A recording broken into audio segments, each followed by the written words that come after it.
Well, good morning, good morning, good morning, good morning. Hello everyone and welcome back to the fun and games of the EFRA 1/10 four-wheel drive off-road buggy Euros. Hey Matt. Good morning, Matt with 1T. How are you good, 2T? Are you? Oh, I'm great. I'm looking forward to a fabulous day. I was waiting for the advert to come in after the intro. That's why I didn't say anything. I was going, got something else is meant to happen. No, that's okay. Welcome, welcome everybody to the final day of the EFRA 1/10 Buggy Euros for 2023. We're in the four-wheel drive portion of the event.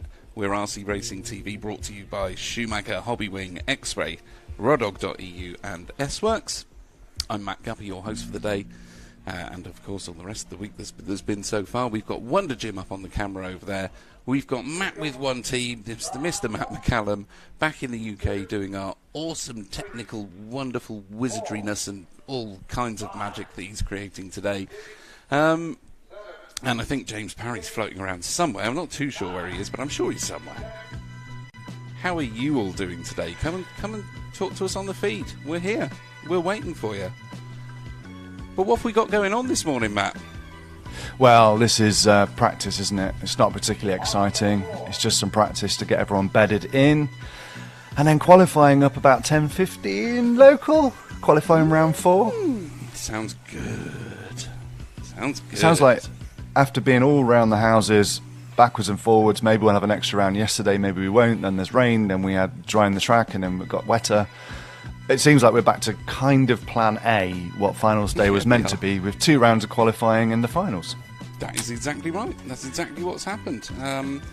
We're going to have some finals later on, of course. We've got the A final practice round at about 2:20. Is that 2:20 UK time or Central European time? That would be CET, so 1:20. 1 in the UK.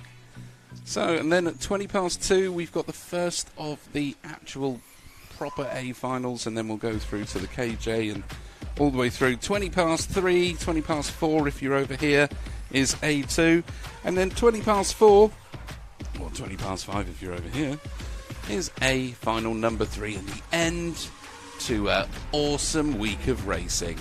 How have you found it, Matt? What have I found? I found it amazing. I found it lovely. Lovely. I've been great. Thrilled to watch it. The competitors have had, and hand on heart, they have had the hardest time racing around this track. It's been really, really tough for them in all classes, all heats, all levels. Have found this a really tough event, but my God, what a Euros it's been, eh? Absolutely. Absolutely. So we've got nothing really of note on track until 10:15. So shall we go to some pre-recorded interviews and meet some of the great and the good from the event? The good, the bad, and the greater. Exactly. Yeah. Good, the bad, and the better. Go on, then. Let's do it. Cool. Okay, let's do that. Okay, hi, welcome back. We're here at the Rayco 2000 facility for the EFRA European 1/10 Off-Road Championships for 2023. I'm here with Bruno Coelho. How you doing, Bruno? Yeah, all good. Happy? So. Yeah, I think that's the same for a lot of people. How was the two-wheel drive for you? Successful, would you say, or? Yeah, it was pretty difficult. I would say that I'm not really into this track. It's not my kind of track and the kind of driving style that normally I used to drive, so I need to change it a lot, which is a kind of a struggle for me. The track is pretty difficult. We worked on the car a lot to make it better and better, but we were not able to make a very good setup. So the result, I finished 8th, which was good comparing to the first qualifiers. We were able to recover and finish an A main and an 8th. Yeah. But a little bit disappointed because of the difference between warm-up and the Euros, because at the warm-up, I won the warm-up and the car felt pretty good. Also, they changed a lot the track comparing to the warm-up to what is now. Is much shorter now, much tighter, comparing to what it was in warm-up. We were not able to find it.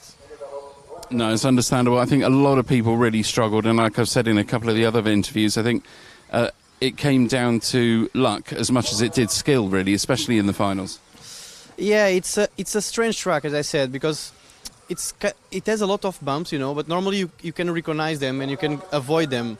But it's weird because sometimes looks like you hit the bumps, and sometimes not, you know. And it's weird because you cannot really learn a kind of line, let's say. So, and sometimes you have a lucky setup, let's say, that can avoid it for you. You know, the car is just able to avoid it for you. Yeah, because I was like watching like Jorn driving. He was driving super well, you know. Yeah. But you could actually see that his car was like reading all the ground and everything around. Like he was forcing so much, and the car was like nothing happening. You know, like his car was pretty good. It was a pity that he didn't win because he really deserved it after all the qualifiers and everything. But you know, that's racing. You know, everything can happen. But yeah, we were all struggling a little bit with the track, and we still do it with four-wheel drive. Nothing changed. Good. And are you prepared for the change in weather? Have you got a setup that you can stick on the car if the rain comes tomorrow? Yeah, I mean, I would say yes, because we were here in the warm-up and it was raining as well, so we had another car, we made the setup.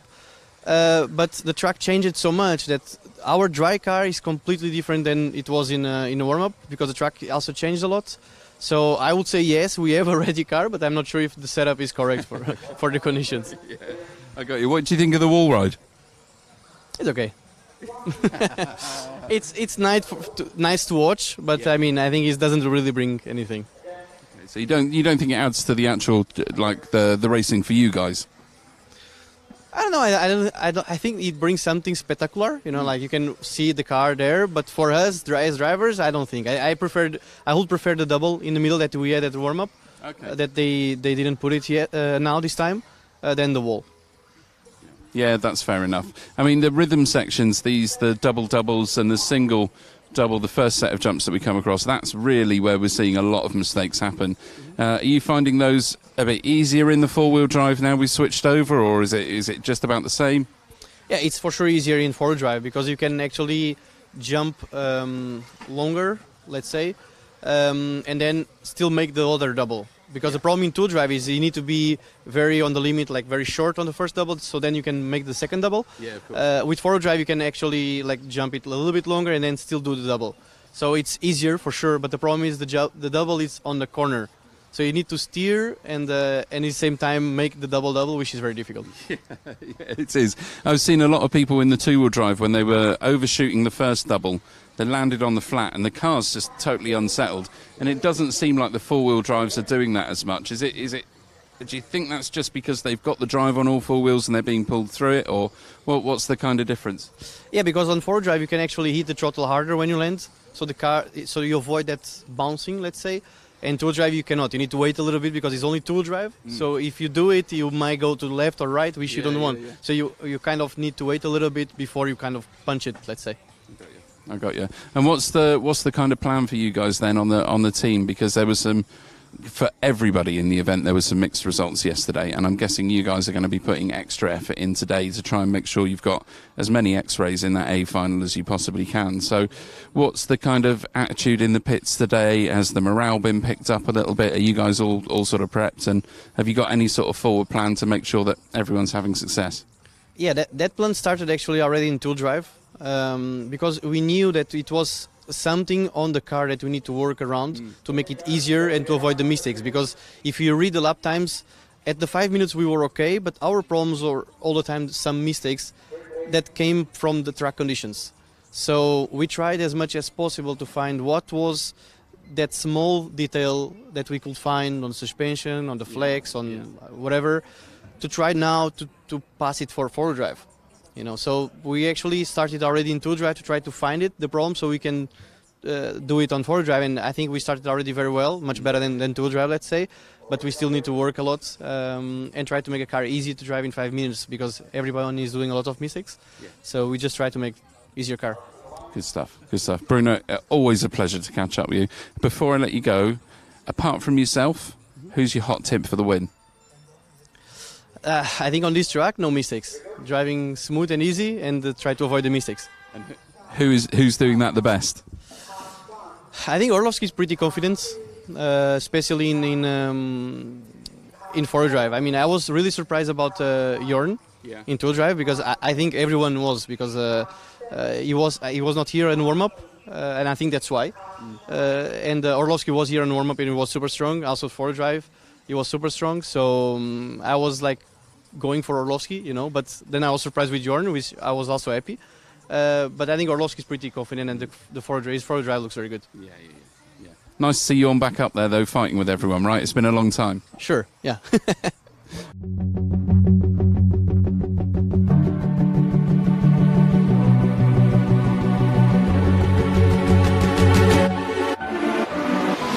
So last couple of corners, Tommy Hall comes through. Down the straight goes, European champion for 2022. What a race, what a championship. That's crazy, man. I can't believe it.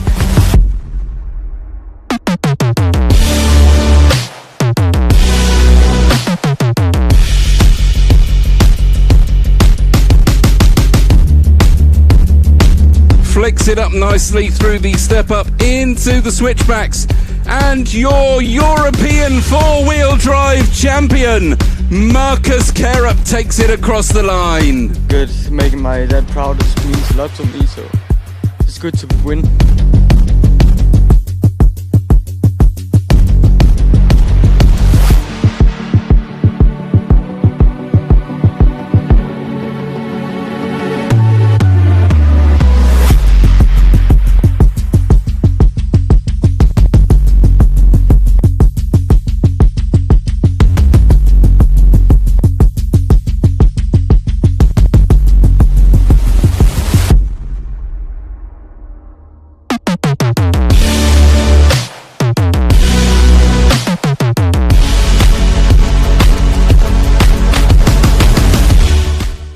Okay, hi there everyone. We are here at the Rayco 2000 facility for the EFRA 2023 1/10th Off-Road Euros, and I'm here with Mikael Orlowski. How are you doing?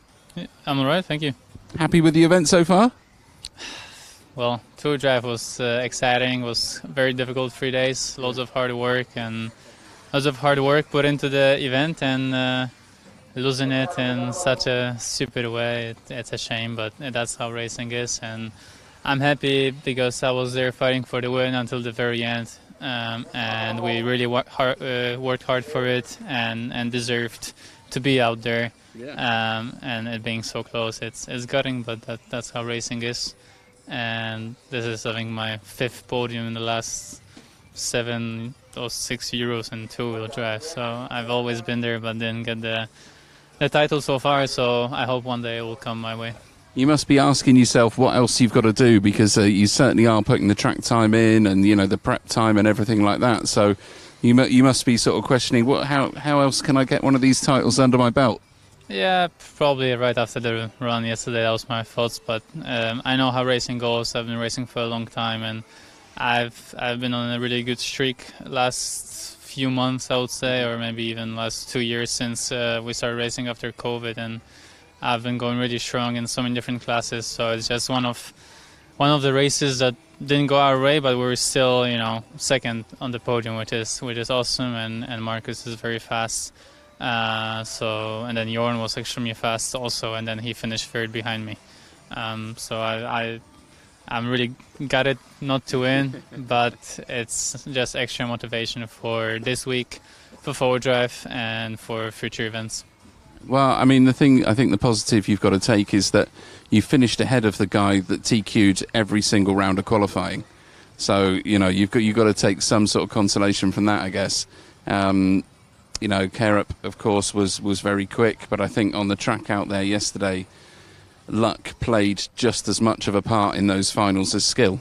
Yeah, the track is very tricky, and the finals were also very difficult, and being tied on points in Marcus, it always comes to that tie break and that small mistake at the very end. And then Jorn, he has been amazing this week.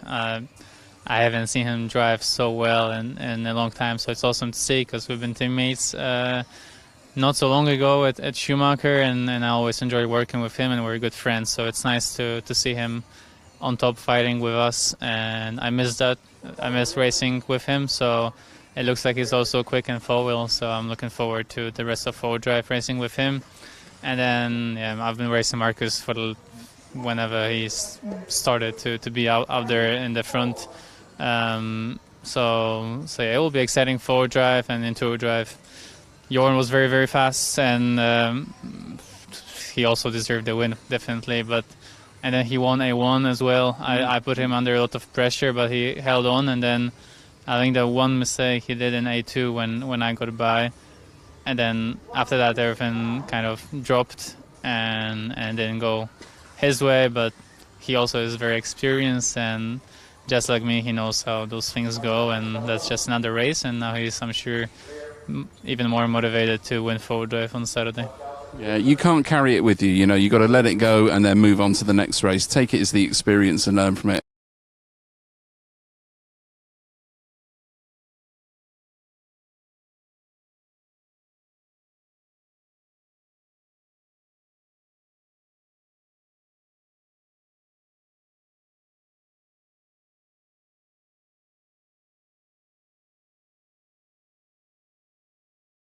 A shop with the stuff I am using currently, but then we're gonna be expanding that, and my dad has been helping me with that a lot. So it's kind of his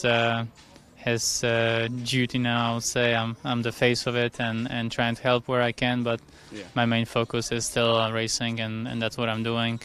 And he's taking care of that, and I'm really happy to have something of my own, and it's really cool to see people wearing my shirts and then getting the orders here, bringing the orders here. So it's really cool. I wanted to have a business of my own in the industry, just to support people. And loads of guys in Poland wanted some stuffs, and then have been asking me if I can sort out for them. And then I thought, okay, let's do something about it. And I've asked my dad for the help, because racing is my main focus. So yeah, I'm really excited about it, and we'll see how it goes. I'm not putting a lot of pressure on myself or my dad for the business to go well. Just something I wanted to do to help people, have some customers, and help people around, and seeing the T-shirts, seeing my logo on people's cars. It's really cool. I like it. Nice. Well, it looks like it's popular, so I've got a lot of confidence in it for you. It looks good. Yeah, thank you. Good stuff. Where is Dad anyway? I haven't seen him this week. He's at home watching the live stream all the time, messaging me all the time how it goes. We had a good chat yesterday on the phone after what happened in Tour Drive, so it's nice to have him support me from home. Yeah, of course. And I'm sure he wishes he was here, but he has helped me a lot in the background coming to this event. So I'm really grateful for that, and I hope he's enjoying watching from home.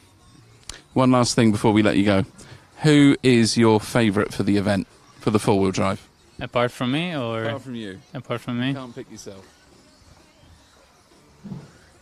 Bruno's looking fast out there. Jorn. Oh, Jorn. There you go. You heard it from Michael himself. Jorn's the pick for the moment, ex-teammate, but he's still got his back. We'll leave it there, Michael. Thank you so much for your time. We always love catching up with you. Come and see us on the live feed tomorrow, and we'll have a few minutes on there as well. Thank you very much. There you go, Michael Orlowski, hoping for a win in the four-wheel drive, but we'll see.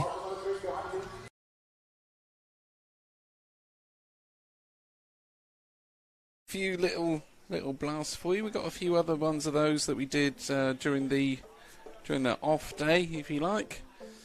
So there's a few more interviews to come. Obviously, we've got the pit walk to do later. But up right now, is heat number 9. We're just waiting for these guys to be given the all clear to go off. I think it's going to be Lee Martin taking us off from this one. So I don't know if you can follow that one off, Wonder Jim. Oh, not too sure. There he is. I've just seen him pop up from his cave, from his nest. So off with car 2 of Lee Martin, if we can, please.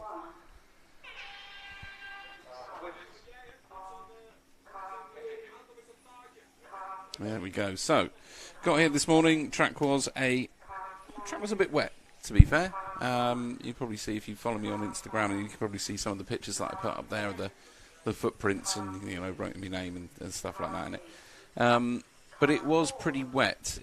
We have had some rain overnight, and it's almost back to a dry track already, would you believe? So they ran around a practice this morning, which was just open practice, so it was done on the stopwatch, rather, and the guys are getting called out rather than on the timing system. And it seems to have really worked, like, very, very well, actually. We're already seeing sort of low 10 lappers coming in from the heat before this, which just was on just during that video, so that was heat 8. Matt Peters put in a 10 in a 5:03. That's the first heat of this round that's gone out. This was heat 8 this morning. So yeah, a few more heats. I'm not too sure we're going to see anybody out qualify the top heat when we switch back onto the lower down heats, if you like. But you never know. You never know how these things are going to change. We could have a downpour any minute. There's rain threatening all the time here. Okay, so we've done a few laps with Lee there. Looks like he's not having the best of times. 36s. 36 in the last round of 29, so there's sub 30 laps out there for sure. These guys are doing 27s on a really hot lap, though. Let's see if we can find car 6 of Ben Smith. Let's see where he is in relation to Lee. Should be just ahead of Lee on the track, actually. Not too far ahead. I think that is Ben there. I think that's Ben. Anyway, we'll double check. He should be car number 6. Okay. So Ben currently leading this one round. Let's see what Ben's lap times are. So 29.2. That was actually his fastest lap, was the last one that he's just done. So Ben not wanting to make any mistakes here. He's not going to want to get caught up with anyone. He knows when to push and when to leave a little bit of space. Lovely line round the wall of death there. He makes the doubles. I'm surprised he's not been called through yet. He's obviously been on the back of this one for a while. Just catches the corner on the main straight. Call it a main straight. I should say the first little straight, really. Not the hop up, okay. Oh, there you go. Crashes out the way. Now you should see Ben start to open up a little bit. You see on that last lap where he's following that other car, he's done a 31. So literally 2 seconds off of his quickest lap just from being stuck behind somebody there for a bit. You can see the gap already between Ben and the car behind. So Lee Martin's managed to find himself back up into the 2 spot. But Ben looking really good out there.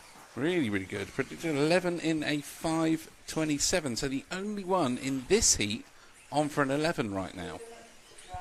So we're going to stick with Ben for a minute. Just see if he can make this one pay off for himself.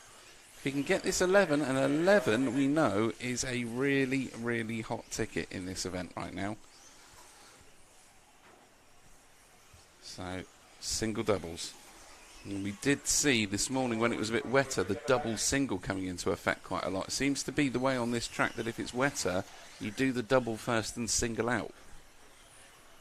Not sure what the reasoning is on that, but that's what the guys were doing this morning. They seem to have reverted back now it's got a bit drier. Okay, so there you go. Last lap round, 29.8. So you can see, really, really did hamper Ben. 29 dead for Ben that time round. You can see that extra 2 seconds was purely from following the other car round. And this is why it's really important to have somebody out there shouting these cars through.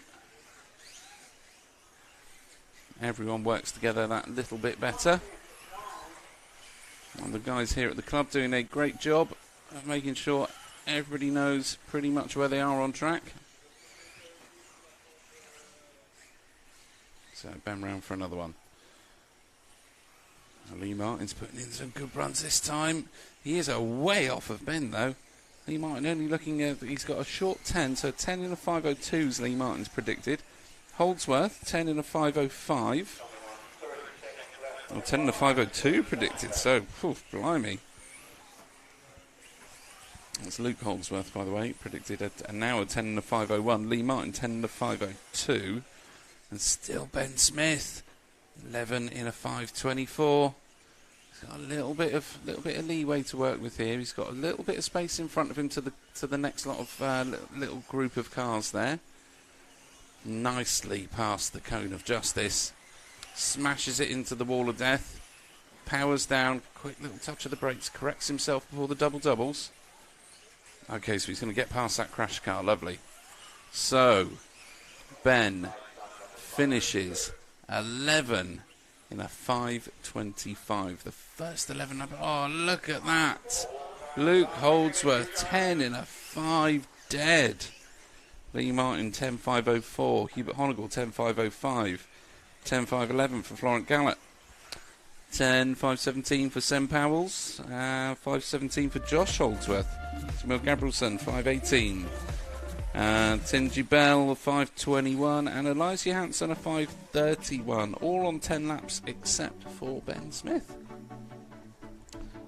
Awesome run for Ben. So Ben was 11 in a 5.25. Let's write that down. 11 in a 5.25. There we go. We'll see how that compares to the next couple of heats.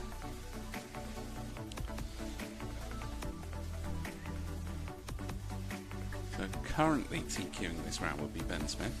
See how long that lasts. Well, mind you, yesterday, with all the madness that went on with rain rounds and rounds we weren't sure were finished and had they finished, what was it, who's where, and mad. Do you know what happened then? Silver Gallo Silva TQ'd from Heat 3. Boy, what? TQ'd the round in Heat 2 in round 2, sorry. TQ'd round 2 of qualifying. Heat 3, or is he Heat 4? Let me just double check on my list a minute whether he's Heat 3 or Heat 4. Heat 4, sorry. Sylvain Gallo Silva from France. Yeah, took that one. That is a 1 for Sylvain. I'd imagine he'll be pretty pleased with that. Up on the rostrum right now, we have Heat number 10. Some names in this one you guys are going to recognise. We've got Wesley Van Helmond in the 1 from the Netherlands, Clement Boda in the 2 from France, Davide Ongaro from Italy in the 3, Tommy and Jamie Hall in the 4 and 5 cars respectively, both from the UK. I was going to say from the Great Britain. You've got the 2 Finnish drivers next, Una Hacknell in the 6 and Pekka Laitinen in the 7. Swedish driver Alexander Landon in the 8 car. And then we've got Neil Cragg in the 9 from the UK. And from Denmark it is Jesper Rasmussen in the 10. Sure what's happening here. It was looking so good, wasn't it? It was looking so promising. And now we've got the wrong heat timing. There we go. Everything's going well. Spoke too soon. Hold on a minute. The cool thing is, everybody watching along from home, commenting, and it's great to have you with us on the stream. Neil Parrott saying, come on the Brits. Stephanie Bechu saying, go Clem. Come on Landon, let's go, says X-Tech 101. Mario Vleltius says, under the wall ride is a safety net if you fall. David Cusinella is asking for car 2. I think that's Clement Boda, isn't it? So come on Wesley from Mario Vleltius. Renault Savoia is watching. Hey Renault, that wall ride. To which X-Tech 101 says, the wall ride needs some balls. There you go. That's why it's got a net. It needs some? What, to like grow a pair?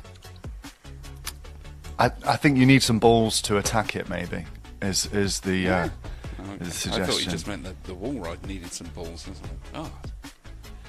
Harsh for an inanimate object. And now, damn broom, you need some balls. Well, it's. I think it's referring to an ongoing beef is a bit too strong a word between JQ and Renault Savoia over ball diffs. But anyway, who doesn't have beef with JQ? I mean, don't get me wrong, JQ is a lovely guy to talk to. absolutely lovely guy to talk to. I've had a couple of really, really good interviews with JQ that have been thoroughly enjoyable. Loads of really, really good and useful information from him. But he does like a keyboard, that's for sure. He does. He does. Like a keyboard, bless him.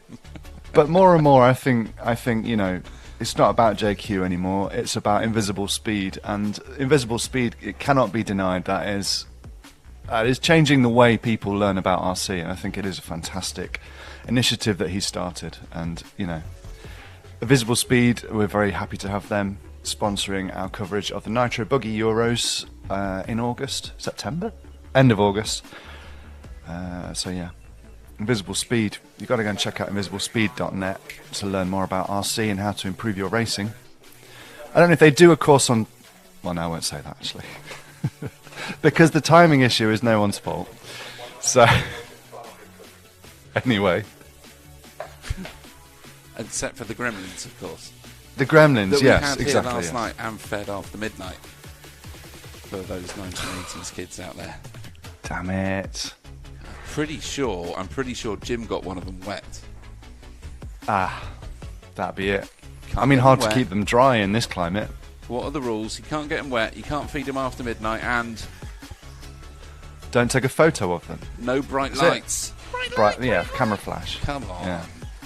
Come on. Where were you in the 80s? I was right here. Right here.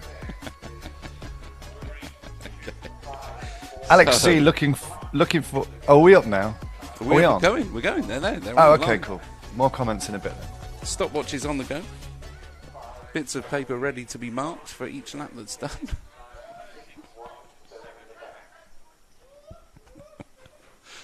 I joke, of course. I joke.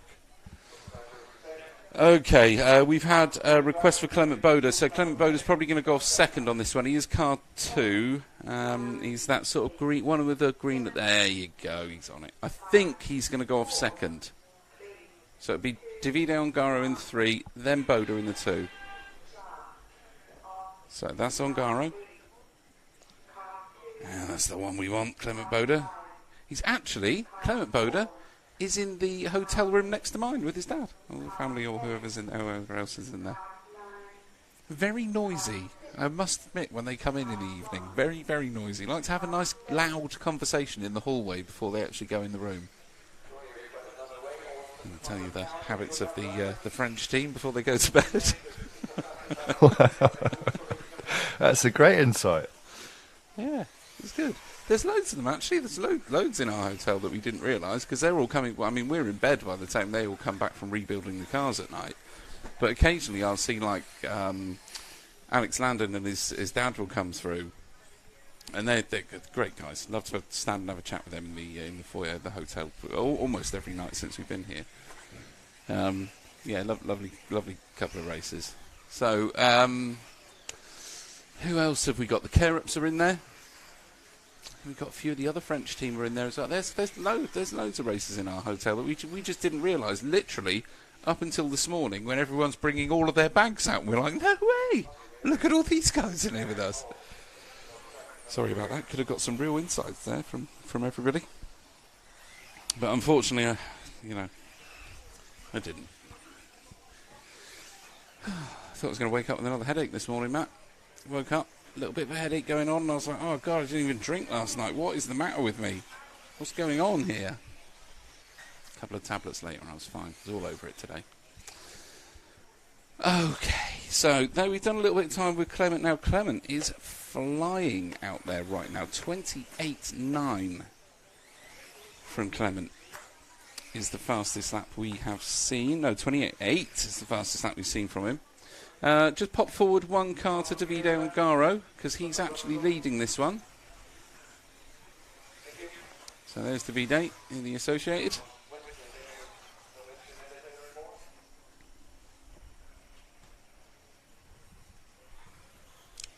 Just because Neil Bodess is probably watching, he's running Hobby Wing Electrics in that.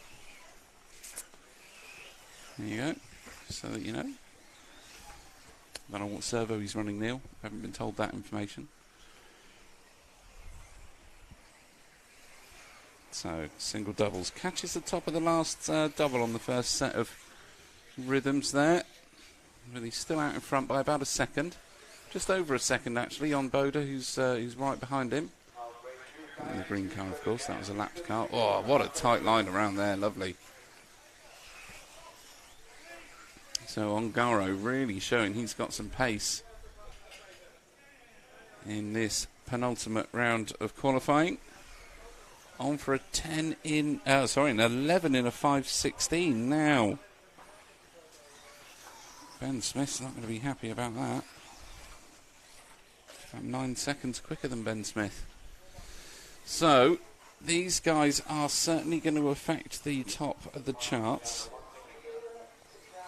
As I said before, we've only got the overalls for all of the rounds, so we can have a look at the end of this one when we get the graphic up on screen, just to see where we are with things. So Ongaro down the drop-off. Oh, Jamie Hall's popped up into the 2 now. So we'll go with Ongaro for a minute. Just stick with him for a mo.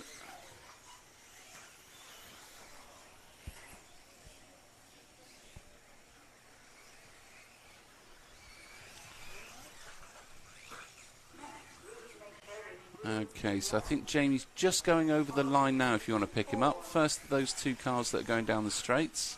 First one over the single and then doubles. Lovely. That's a bit easier, isn't it, Jim? If I tell you where they are like that, that's much easier to find them, right? we won't pick any cars that just aren't on the track today and then tell you off for not finding them. We'll try anyway. I'll try and make it as easy on Jim today as I can and stop being quite so demanding. Okay, so Jamie Hall still running around in second at the moment. He's about 5 seconds off the pace of Ongaro. So Jamie's going to want to just keep this one nice and smooth. He said to me this morning that the car felt absolutely lovely out there. He actually wants it to rain. So Jamie is waiting for the rain now because he says his car works really, really well when it's just a bit slippery. So there he goes, doubles again. Not much time left in this one, so he's not going to get through for another one. This is going to be final laps for everybody crossing the line now. There we go, so, I think Landon's just got caught at the line. 10 and a 5.06 for Landon. He did say he was having some gremlins in the car, actually, some electrical bits. Oh, Jamie's gone over. I just missed that when I was looking at the line. So, let's have a look. Oh, look at that. See, there you go, Ongaro. Oh, no, Crag. Where's Ongaro? What's happened to Ongaro?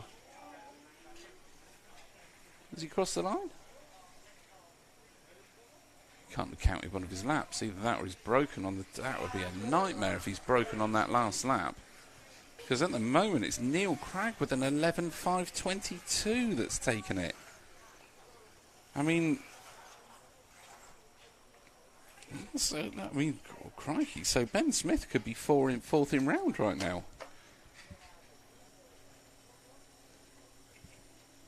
So Neil with an 11.522. We don't know what's happened to Ongaro. Where are you, Neil? So that's 11 and a 5.22. Oh, 5. Sorry, 11 and a 5.23.4. What's that with me?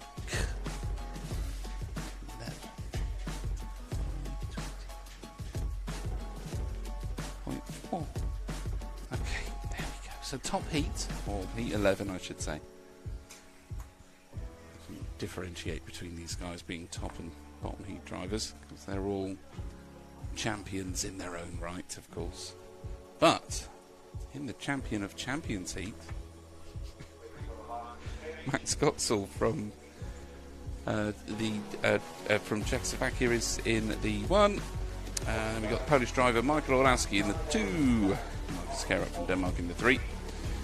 Norwegian driver Daniel Kovac in the 4. Another guy from from the from Czechoslovakia is sorry, the Czech Republic is Martin Beyer in the 5, Bjorn Newman in the 6, Noah Ben Mohamed from France in the 7, Mika Widmeyer from Austria in the 8, Barak Killick from Germany in the 9, and Bruno Coelho from Portugal, rounding out the back of this one in the 10.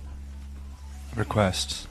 Oh, requests. Well, we've had some requests and a demand.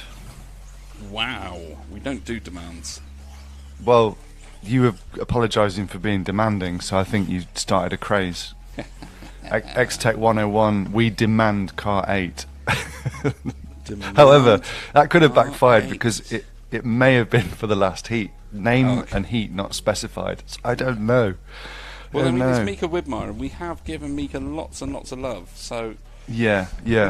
Noah Ben Mohamed has been requested. Yeah, good one.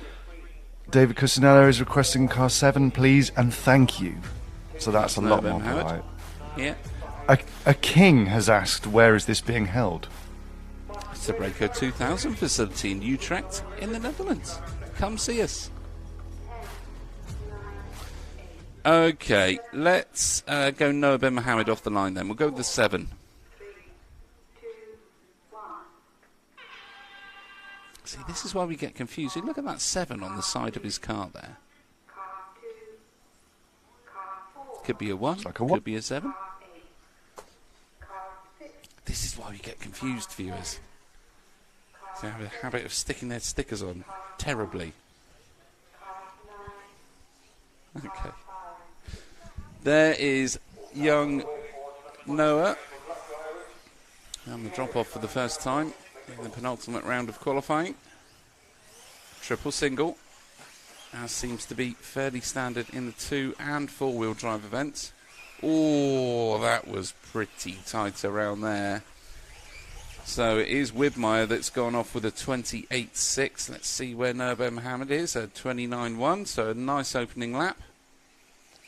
Not sure if there's a 27 in this track, to be fair.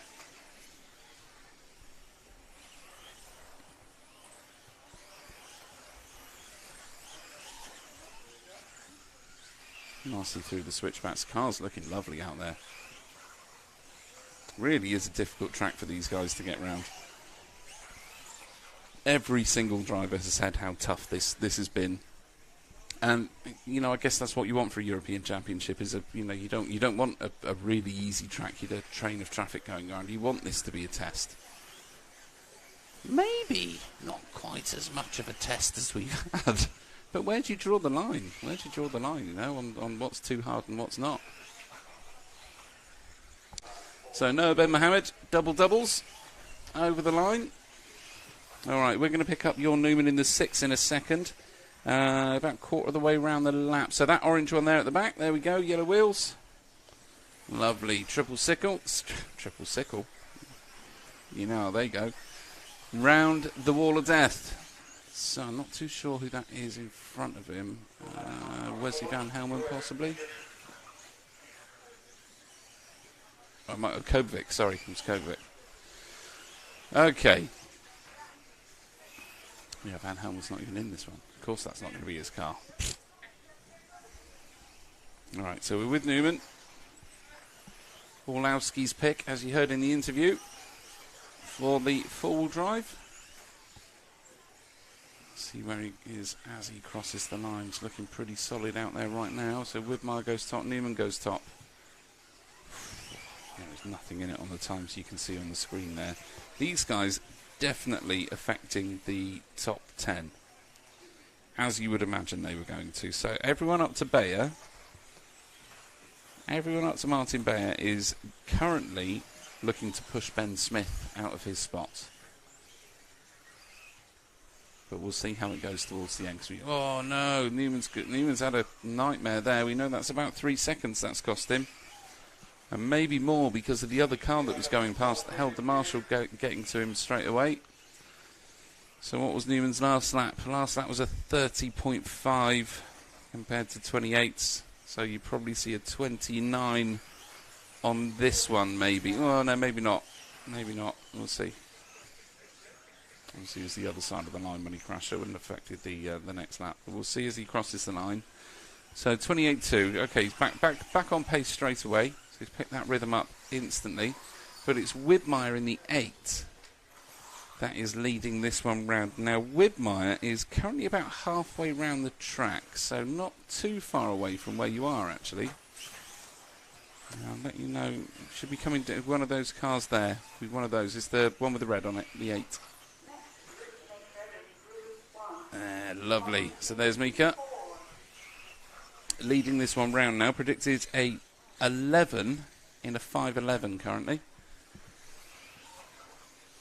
It's lifting the back wheel a little, inside back wheel on those harder corners. And you can see how much tighter these guys are taking those that line around the wall of death there. Hops it over the bridge. That's a little unusual. Maybe just trying to push hard to get away from the car behind him. So I've got a funny feeling that's Orlowski right behind him. I can't quite...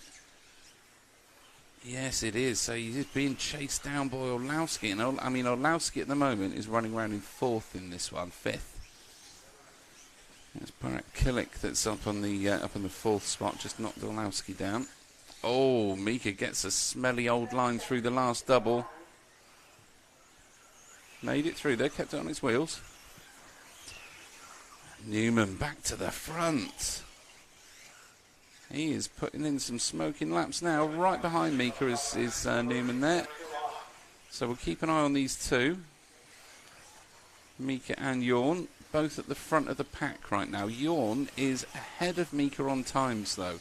So even though Mika's ahead on the track, Jorn obviously is ahead on the times because they're all doing their own individual 5. So Newman takes it 11 in a 5.11. Widmeyer 11 in a 5.13. Kerup 11 in a 5.15. Then we've got Coelho 5.17. Orlowski 5.19. Oh, Killick comes in with a 5.17 to knock Coelho down. Noah Ben Mohammed a 5.19, 5.24 for Gotzel, 5.25 for Kovacic, and a 10-lapper for Martin Beyer. I'm not sure what's happened there. Looks like he's missed a lap off at the end because he was 10 laps at... Unless he's broke the car, of course. Okay, so that is your top heat. So Jorn will have definitely TQ'd that. 11 in a 5.11.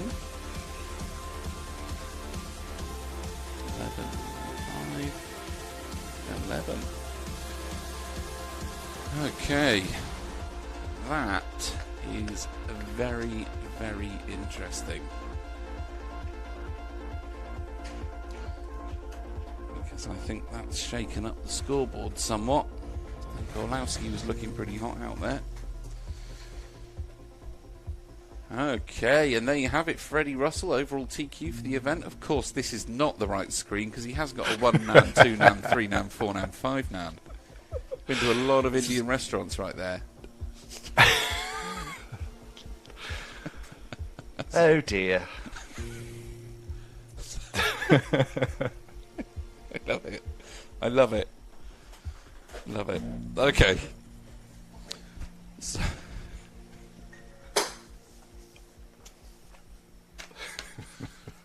sorry, I just had a minute there.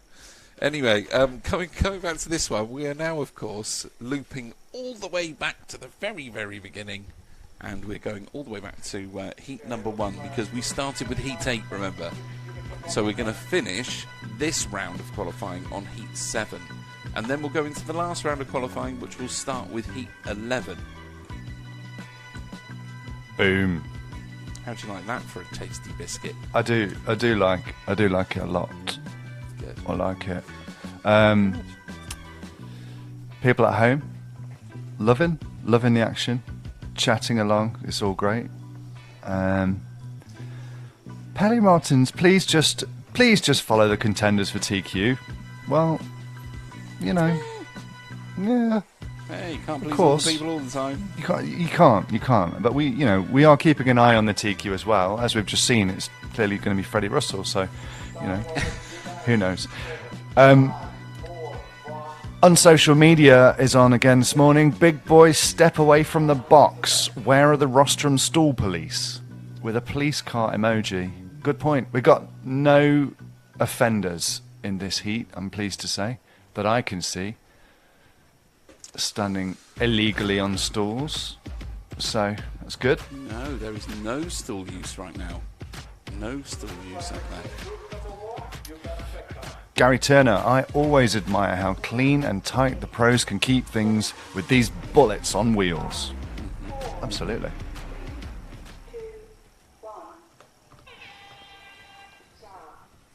Okay. We'll just follow 7 off. Bruno Vea.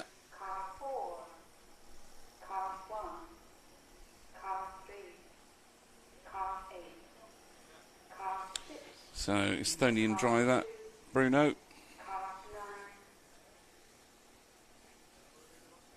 Triple singles. Looking alright out there. You can see, even though the track was soaking wet this morning, there was a nice line over that wall of death for Vea. I wish I'd had the speed in my fingers to do a replay.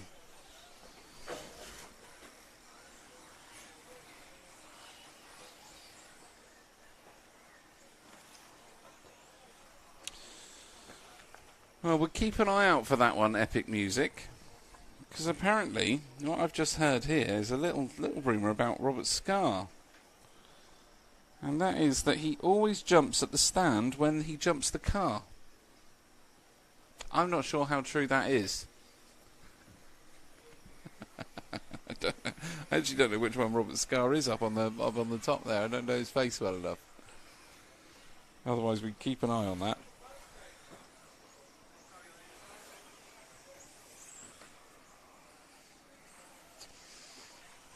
Okay. Does Robert drive with his mind and body? Just his mind. Nothing to do with his body. Okay, I think we're still with Bruno Vea at the moment. But what we'll do, let's pick up Robert Scar. So Robert Scar is the number 4 car, and he should be just finishing the lap. There you go. Over he goes. So I'm just going to keep an eye on the rostrum and see where I can see where he's looking. And then we'll see if anybody jumps as they go over the big jump. So here comes Robert there. On the wall of death he goes. Let's have a look on the rostrum. Now, he didn't actually leave the floor. Is it the guy with the Second sunglasses and the blonde hair? No way! He does rise up with the car. He does rise with the car. Excellent, excellent insight. Thank you very much for that one. If you've got any other bits like that about the drivers up on the stand, we'd love to know. I was almost convinced it wasn't real. So let's see. Come around the wall ride. Is he now? Yeah. So if you show where he tell us. Okay, can you tell us where he's going while we look at him? Yeah. So okay, he's just come over the bridge. So down the straight he goes. He's gone up the next straight. First single. And now the big double. Hey! We'll do one more. We'll stick on him for a minute until he does the double doubles and see if he does it twice over both of them. Come on, Robert. Oh, here he goes over the little one.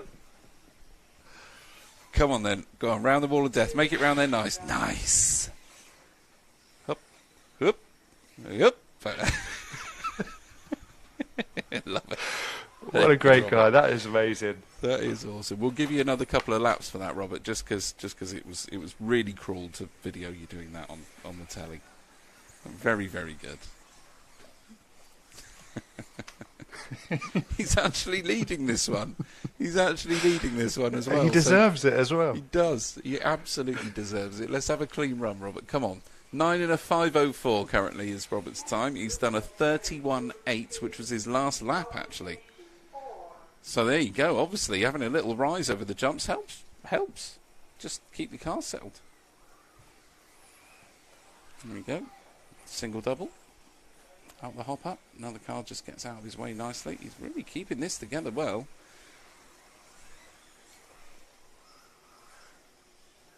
Nicely done. So these consistent Not the fastest laps in the world, but just these consistent laps, one after another. Oh, he says that! Badoosh. I wonder what he did on the rostrum when he did this. I was just thinking. It gets told off for distracting the other drivers. Some cartwheels and stuff up there. Okay. 30 seconds left in this zone. So 20 seconds on the main clock, but 30 for the last of the drivers. So Robert now coming round the wall of death. Will he make it through? That was spectacular. Not only is he given us a laugh with his awesome jumping technique, but many I don't know how many flips that was. Somebody else counted it, because that was craziness. But here we go. Okay, this should be... Did he make it through? No, he didn't. Caught the line. 9 in a 5:09 for Robert Scarr, but definitely takes this one by a good sort of 7 seconds. So, despite those crashes, which maybe he could have got through. Maybe that was enough time to just have knocked him out of contention for a 10th. But a brilliant and very entertaining heat number 1.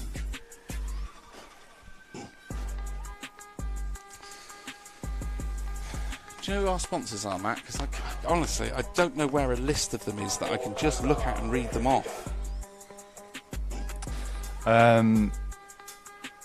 There's one on the screen.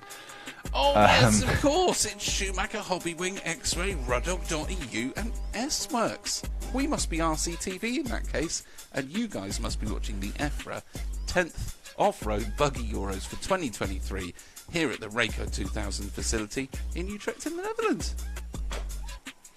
Madness. Whilst you're on a break there in between rounds, why aren't you liking and subscribing on the YouTube channel? Oh, yeah, very good point. That is a very good point. Do you know what else I could tell you about?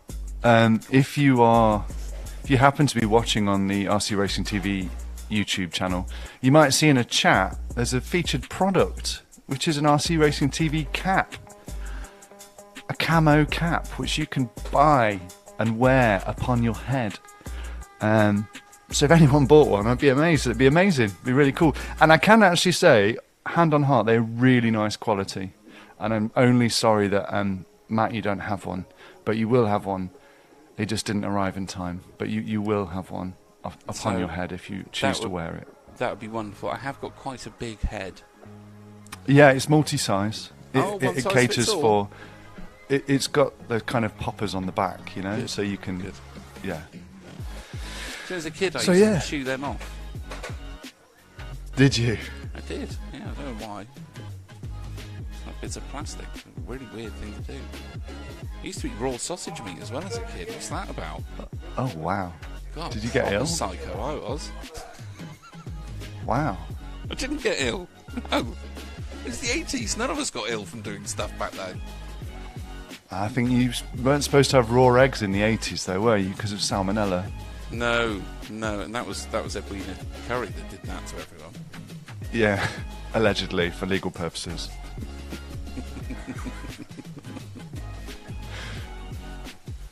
Who's in this one, Matt? I'll tell you before you tell me. Brent Daniels in the 1, Lena Hergen in the 2, Loic Didier in the 3, Alexandra Dobroses in the 4, Chris Bowden. We're not going to focus on Chris today because he said if I follow him round, he's going to charge you personally, Matt, €50 a minute for the coverage. Oh, my word. I know. That's how good he thinks he's going to be today. He said, look, this is going to be a TQ run. So if you want to film it, then it's going to cost you. And I said, fine. His off camera. appearance fee. Appearance fee. Someone's illegally damn. standing on a stool. And mentioning his name was €15 each time. So Chris Bowden. It's probably got, what's that, €45 we owe now. Let's pay him in caps. We'll pay him in caps. Miklos Sabados is in the 6, Arts Kenny's the 7, Danny Clay's in the 8, and Sebastian Fensk in the 9. Cameraman's choice. A very good choice too. I think that's Miklos Sabados actually in the 6. I'm not mistaken. And there you go, Miklos giving us a bit of a highlight reel straight away. Thank you, Miklos. So we'll follow Miklos around just for a roly-mo. I don't know why I said that. It was a bit weird. Switchback's done for Miklos. Punches it up to the wall of death. Really wide line over the wall of death. And now, after his crash, he's going to come up on another couple of cars. Let's see how he negotiates these. Or going for the wide line around the bottom corner. Bottled it. Oh, Miklos, that was awesome. If only he'd been able to make that stick as a proper overtake, that would have been pretty sweet. So these guys now just kind of almost tripping over each other a little bit. Miklos is through. Over the wall of death. First. And then singles the last double. Obviously had a funny landing there. I thought he did, and the car looked pretty good to me. Oh, maybe it's because he was pointing towards the fence.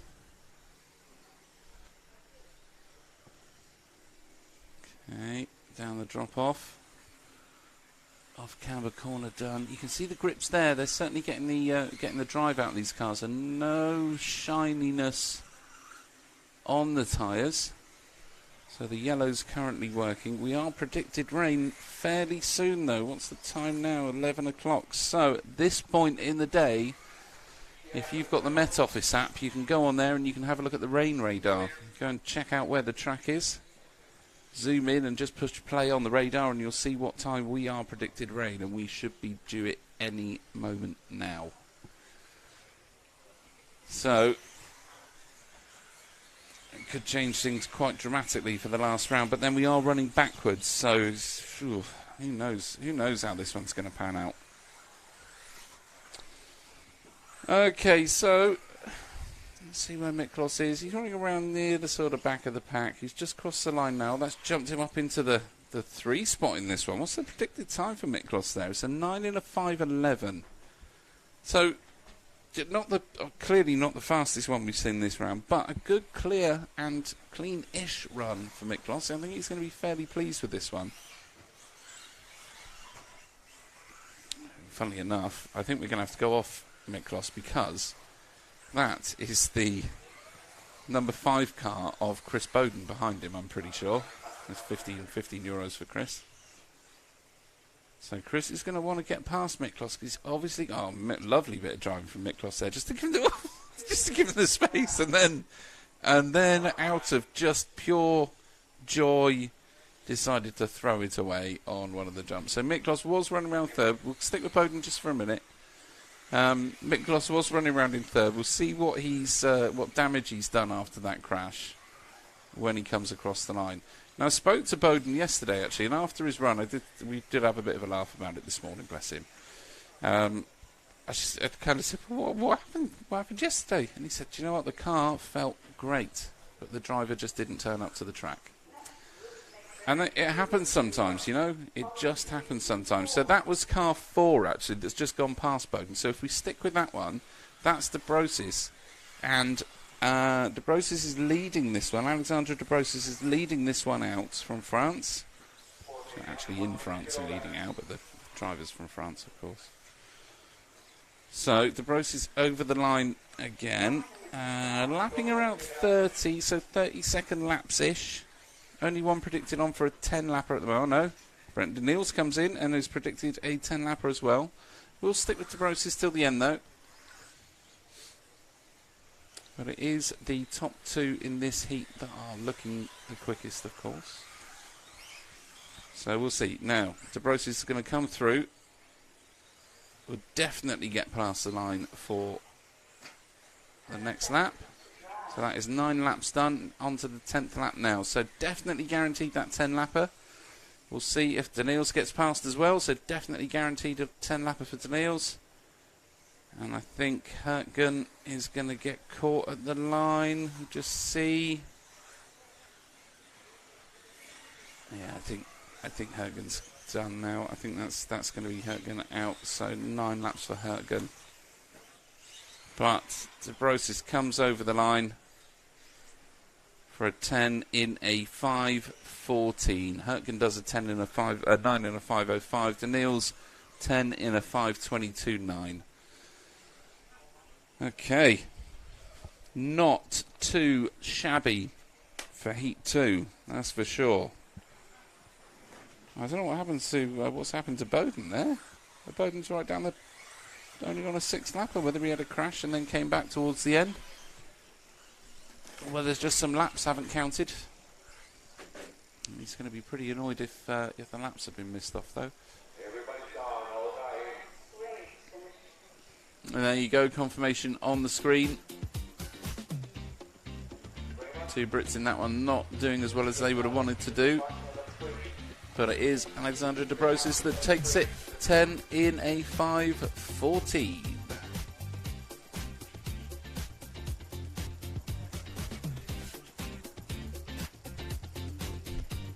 Now, I've been told that in this next heat,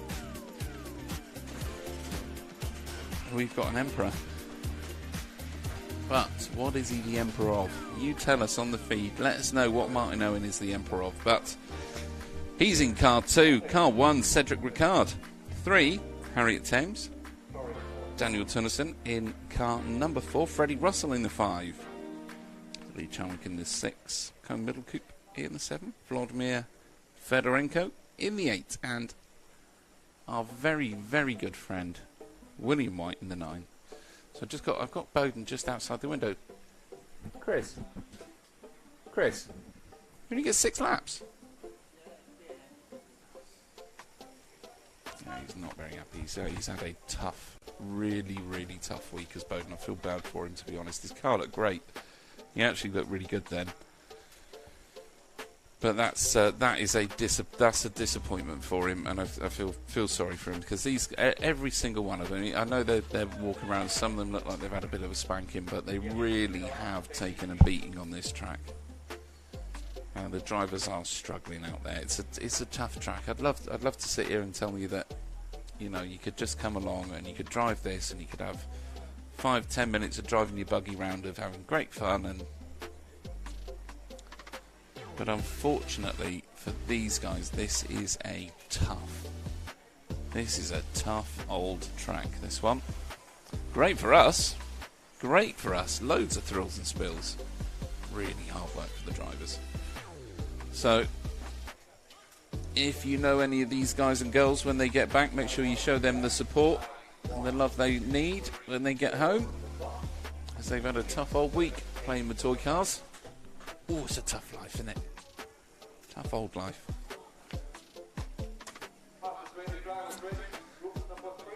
James says Martin Owen is the emperor of everything. Well done. Mangus Berlin says everything, and that is very, very true.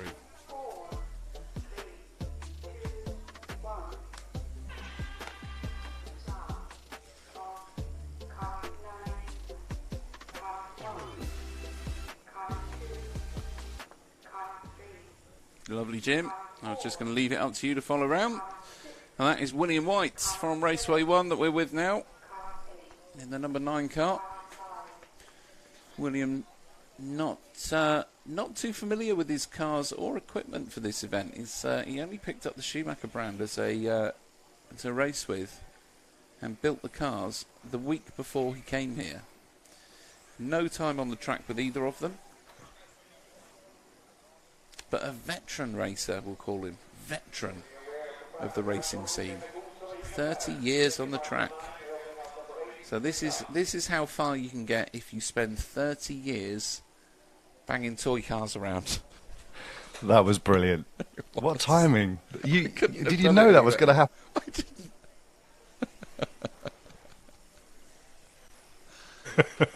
Oh, man. Sorry, Will. Oh, dear. Well, there you go. 30 years. 30 years. But he's a lovely guy, and he does some great bits, and very, very helpful with us when he's at events. So do check him out. Do go and check his YouTube channel out as well, because there's some great content on there. Clearly, only just slightly better, like worse than ours. On a par. We don't mind. No, not on a par. Just comparing apples and oranges. Let's just say Of that. course we are. Okay. We're still with Will, though. The only Irish competitor here, of course. And just in case Neil Bodess is watching, I think, actually, that he's running Hobbywing Electrics in that car. I'm pretty sure I saw him with setting up his ESC, or electronic speed controller. For those of you out there that don't know what an ESC is, that's the little magic box that makes it go. Converts the power from the battery into energy in the motor and driving the wheels. Ooh, a bit of a wide hop round the off-camber corner there, but I guess that is what it's for.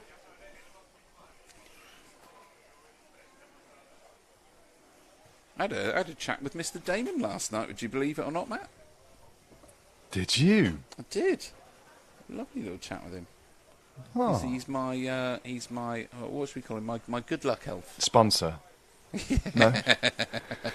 He's the one that does all of my. You know, when you go for a new job and you need like, what's it called? They ask you for references. Yeah. Straight to Nick. Nick, I need another reference, Nick. £5 a time. Yeah, easy.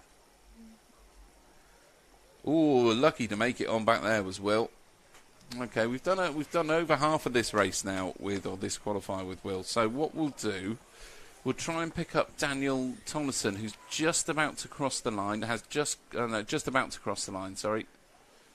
So should have gone there. I think that's Daniel. And then number 4.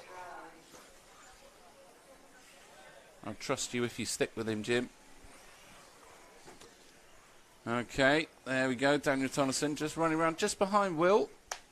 He's about 5 seconds off. We're going to leave Will to it to see if he can get his last few laps in clean without us pressuring him at all. Bit of a roll up towards the wall of death. Double. Nicely done. Bit of a wide line round there. You don't see the top guys doing that. That would have rather to get round it than get caught on the barrier, I guess. So single double. Up over the hop up.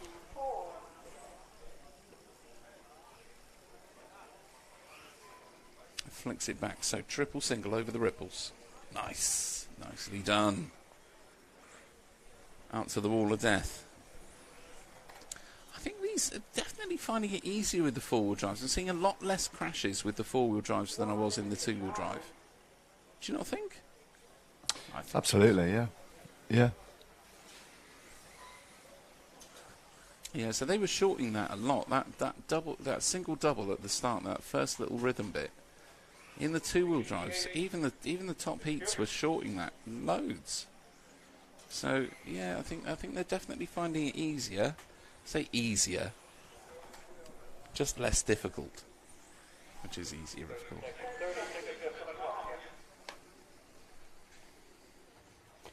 Okay, I'm just trying to see if. Where are we? Yeah, so I mean, Martin Owen's been out after 3 laps. Freddie Russell didn't even start this one, so no idea what's happened there. Absolutely no idea what's happened to Freddie. I'm guessing he must have had car issues or something. Oh, and that is not how you do it. So over the first double, over the second, front wheels, boom.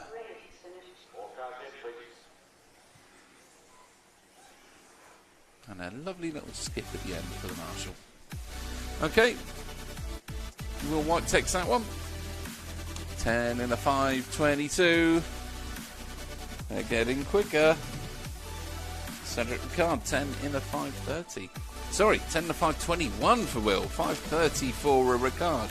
And Daniel Tonneson, 10 in a 5.31. So the top 3 reasonably close up than Will.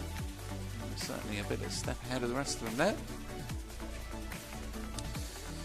there. Okay, now in this heat we have car number 1 of Dimitri Chubb.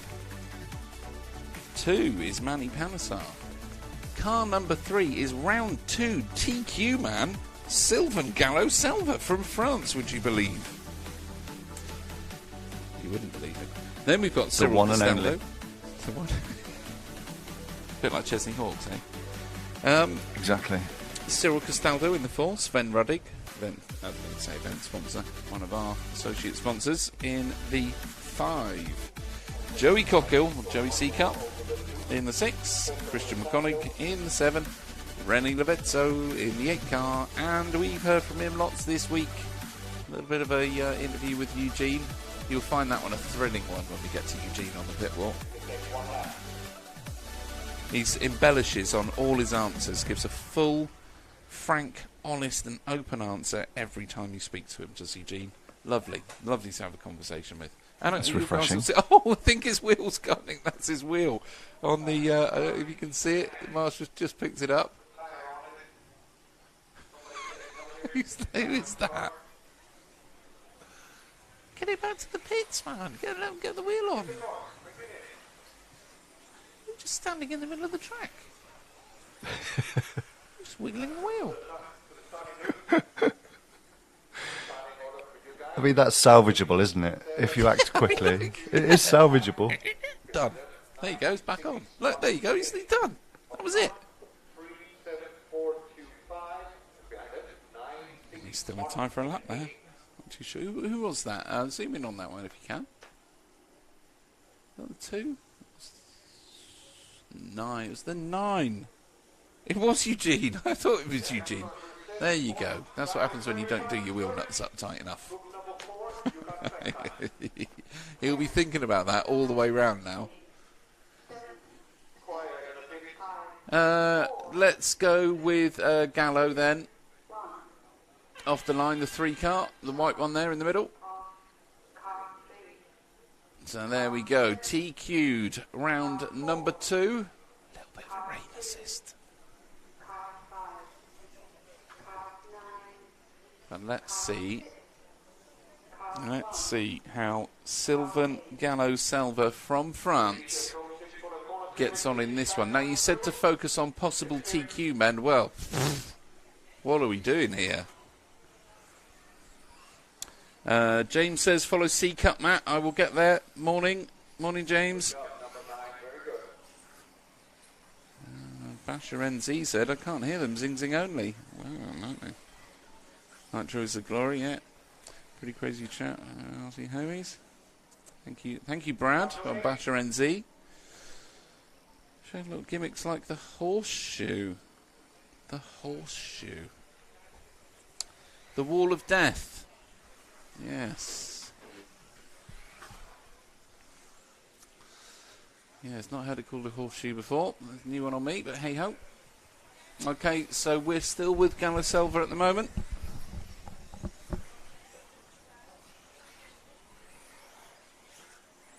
Around the off camber, looking pretty strong. I mean, literally like 0.1 of a second out in front from Castaldo. So there's room for improvement, of course. However, still a solid run at the moment. Now, predicted a 10 in a 5.11, so, I mean, a lap off of TQ pace this time round. But a valiant effort nonetheless. So Castaldo has actually taken it up at the front now. We will keep an eye on that. I think actually Castaldo is just behind. So if you hold on the line, we should be seeing the number 4 car come through about now. I think that's that one there, I think. 4, there you go. So that is Cyril Castaldo, who was actually in front last time round, so he must have had a little bobble. Triple singles. Oh dear. Taking the Will White line over the ripples there, and finding out the hard way that it is not the fastest line. Okay, over the bridge, punches it down the straights. Flicks it back. See if we can get it clean over the ripples this time round. So single, double done. Hop up, step down. Off camber corner, flicks it back now. Triple single. Much better. There you go. If you don't land on your roof, it's always a better way round. Round the wall of death. Double, double. Lovely. Corrected that halfway through. Under the line. Still can't touch Gallo Selva's time at the moment. But there is not much between them. That crash is the only thing that separated them. With 2 minutes left on the clock. They're both on 3:08s after 6 laps. So we'll see next time round how these two get on. Double double. So he throws you to the outside. Doesn't lend itself to the inner line on that corner at all. So Castaldo back to the front. Now I think Gallo Selva must have had a bit of an issue there because there's 2 seconds between them now. So must have had a crash because Gallo Selva was almost a second ahead and is now virtually 2 seconds behind. So we know it's about 3 seconds a crash. So must have been a crash there for Gallo Selva. Now, Castaldo crosses the line, goes back in front again. So there's a second between them now. So Gallo Selva definitely putting a foot down. Oh, and has crashed again on the step up. He's throwing Galli out. You just see him go off in the background. So definitely. So Castaldo well in front now. Not only on the track, but also on the timing screens. I think Gallo Selva's actually slightly quicker here. So we'll just see as they come through the doubles. Double for both. Over the bridge. Now let's see where the separation point is, because Gallo Selva's definitely got the pace on laps. And they are finishing as they come over, which is a bit of a pain. So when they come round this time, that'll be the end of this one. I was enjoying that. Could have gone on for another 10 minutes. I could have watched these two battling out then. Round the wall of death. Yeah, both with a pretty similar line over that. So no TQ this time for Gallo Selva. It is Castaldo that takes it with a 10 in a 5:15. 4 seconds back. 10 in a 5:19 for Gallo Selva. 10 in a 5:21 for Woodconig. Manny Panesar, 10 in a 5:26. We'll just wait for some others to come through. Cockhill, 5:25. Sharp, 5:26. Sven Ruddock, 10 in a 5:31. And René Levetzo and Eugene Galli both putting 9 lappers in. So we didn't follow C-Cup round that time, sorry everybody. We have given him plenty of love this week though. More love than he deserves. How are you guys doing out there? Let us know on the chat. I am watching the YouTube feed today. Kind of watching it. If you've got any requests, let us know. And don't forget that you're watching this stream in association with Schumacher, Hobbywing, X-Ray, Rudog.eu and S-Works. You're of course RC Racing TV. We're at the EFRA 1/10 Buggy Euros for 2023. You join us with heat number 5 about to go up on the grid.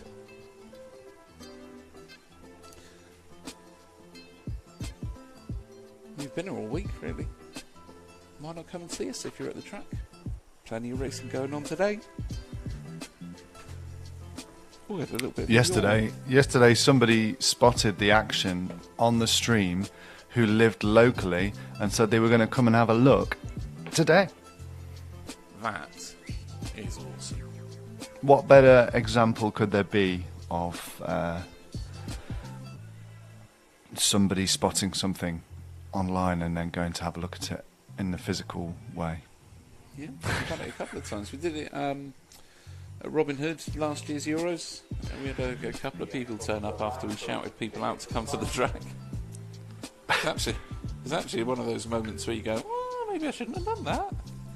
You just have loads of people. Oh, hang on a minute. Come here and say that. Were you like, come here and say that? And then they did. That was it. come here and I'll give you a free cap. Thanks to S-Works, Rudog.eu, X-Ray, Hobbywing and Schumacher. Excellent companies that are helping us broadcast this EFRA. And obviously EFRA do the lion's share of the helping us, getting us to, allowing us to, making us stream this event, making it happen in the first place, thanks to EFRA. It's the four-wheel drive finals day. And we're going to crown another EFRA European champion today. Can't believe it. 2 in 1 week. It's crazy, isn't it? It seems like such a massive build-up, and then in a week we've crowned them and we're going home. And you just want another week of racing. Do you though? Yeah. Or do you want to go home and you know? Hey, look, Tan would be more than happy if I just went away. just kept. Is that why she got the life insurance? Life insurance sorted. So as long as you keep putting that money in the bank at the end of the month, we're fine. Go away for as long as you want. Leave me here. She's not like that, really. She's lovely. Okay, so this is Heat 5. It's Lepap off first. We're going to follow him round. Let's have your requests if you're out there listening. Dylan Machuvic says, would absolutely love to get into racing myself. Really enjoy watching it. Well, get down to your local club. Get on Google or some other search engine out there. Find out where your local RC racing club is. And just go down and have a look. Have a chat to the people running it. Have a chat to the guys racing. Get yourself a second-hand buggy, I would say, to start with. No, don't. Go to Schumacher or X-Ray or S-Works. Pick up a buggy from them. Brand new. Oh, that brand new buggy smell. Buy it from Rudog.eu. Yeah. It's almost like that new pencil case smell when you're going back to school in September. And when your parents used to take you to W.H. Smith, get you some new pencil cases and pens and pencils and stuff. Oh, It's Smiggle these days. It's what? Smiggle. Smiggle? Kids are getting their pens and pencils and pencil cases from Smiggle. And, yeah, Smiggle. It's when a smile meets a giggle. Smiggle. It's a shop. Of really, really overpriced plastic rubbish. Brightly coloured plastic horrible things that kids So like. just all the things that kids like. Yep. Oh dear, caught the top of the second double there. Over the bridge. Yeah, so Lepap's still out in front at the moment. We'll wait for some others. There you go, Peter Stein's taking it up. Give everybody else... yeah, swapped about quite a lot now as they're all coming past the line for their third laps. Okay, so Lepap running around about halfway down the pack.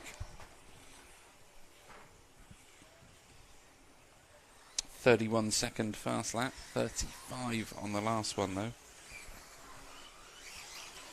31.2 this time round, a little bit better. Really want to be looking at those 30-second laps to get the decent sort of low end of the 10 lappers in.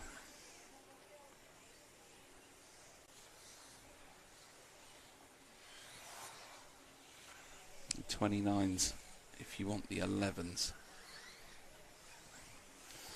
Okay, so we're going to switch on to... Let's have a look as they come across the line a minute. Stein's not there. Okay, we'll do the 7 car. It's just been across the line, so the early part of the lap. Possibly that yellow one. The 7? No, that's not the 7. No, it'll be the ones in front of them then. It'll be these ones here.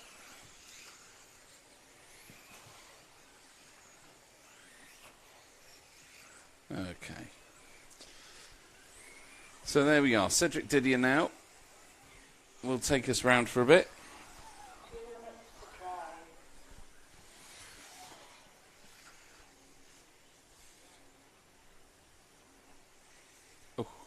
just catches a nasty bobble on the way out of the ripples.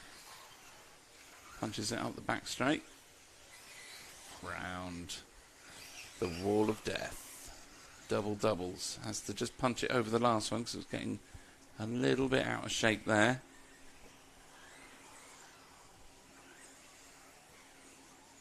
Right into the first set. Hops it up. Around the off-camber corner. Still out in front at the moment. Not doing the fastest lap times in the world, so just over a 30 seconds. So, I mean, this is going to be a long 10-lap run if Didier can keep it in facing forwards for one and on its wheels for another. But that seems to be a little bit of a challenge right now for all of the drivers out there. So the track definitely drying up at the moment. You've got a bit of a haze in the air that looks like there's some sort of mist about, but I'm not too sure whether it's actually having any effect on the track. And the wind has picked up a little bit here. You can see from the flags, and we'll get them on shot in a minute. You can see from the flags over the other side, oh, there's a little tumble again. So Didier definitely not going to be top of the pack this time. It is back to Le Pape. There you go, you can see the flags there blowing about. Wind definitely picked up today. Oh man, Didier's had a nightmare few laps. And over again, Marshall a little bit slow to notice that time. It does happen. You can't be watching all areas of the track at all times. Oh man! That is how you throw away a lead. Didier's not going to be happy with that one.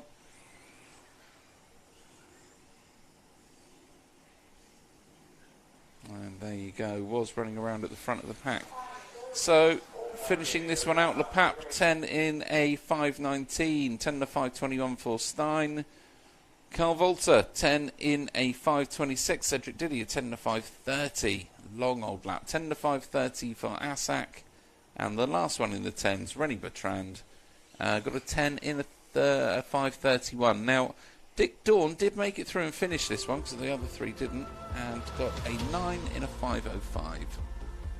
So DNFs for the rest of them pretty much. I think Stegmaier got 5 laps in, but Elias Jordan and Nigel van Katwijk on a couple of zeros. There you go, there are your competitors for heat number 6. Of course, which I knew.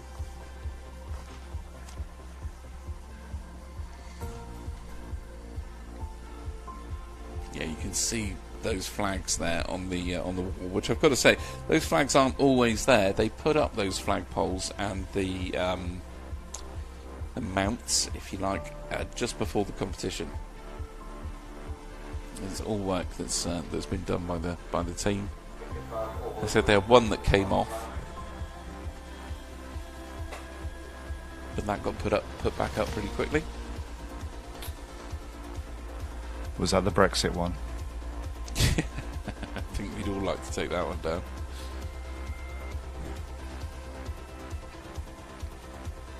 I mean, you know, I'm sure there was some benefit to leaving, but I haven't seen it yet. Nope, not me either. Can't even get straight bananas.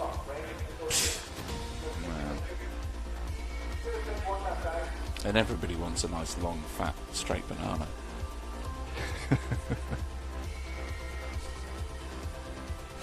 3-month waiting list for them now. But anyway. Oh, wow. Heat number 6. Penultimate heat of Q4. No. Is it? Well, we started with heat 8. Yes, so it we're is. going to do this one in heat 7. Yeah. You were right. You questioned yourself. I know. Oh, Buggy in the net. Ooh, see that?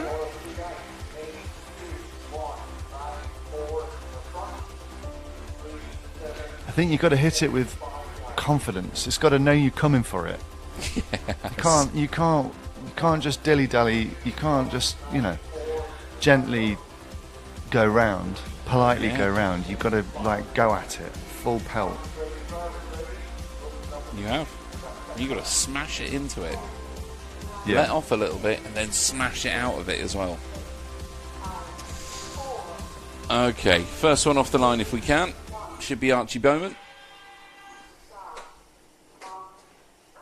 My fan is particularly noisy today. I've just got the one fan here. I think I've just got the one fan total. Yeah. But at least it's noisy. It's that fake profile I made on Facebook just to cheer myself on. On LinkedIn. Yeah. Okay, Archie now. Double doubles for the first time in this one. Penultimate heat of the penultimate round. Penultimate, Matt. It's not very often you get to say that. Unless it's the second from last heat of the second from last round every time. So every event, really, you should be able to say that. So you probably get to say it quite a lot. Oh, Archie! It's not the way to go around there. I don't know what he caught on the way round, but did flick the car over.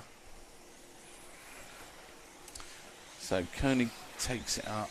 Bowman's dropped down to third right now. Keep an eye as everybody else goes round for the second. So down to fourth. So this is that one very short crash. And Bowman has gone from front of the pack to being 2 seconds behind the leader.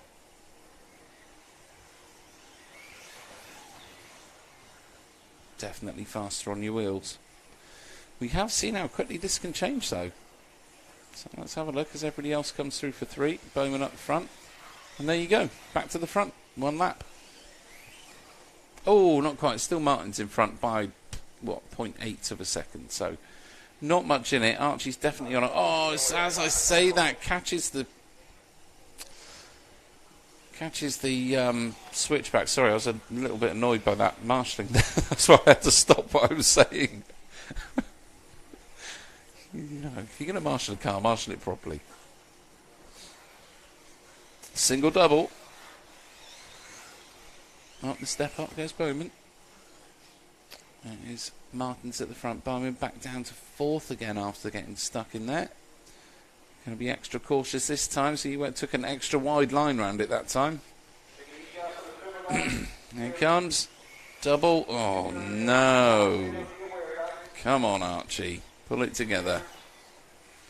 All right. What we're going to do, try and find the 7 car, which should be crossing the line about now-ish. Definitely crossed it, so it'll be one of those 2 there, mate. Not that one, the other one, hopefully. Oh, is that the 5? No, that's the 2. Okay, so back from those 2 then.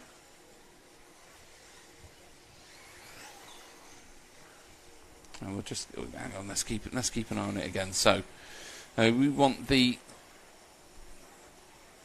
7 car, which will be going over the line now.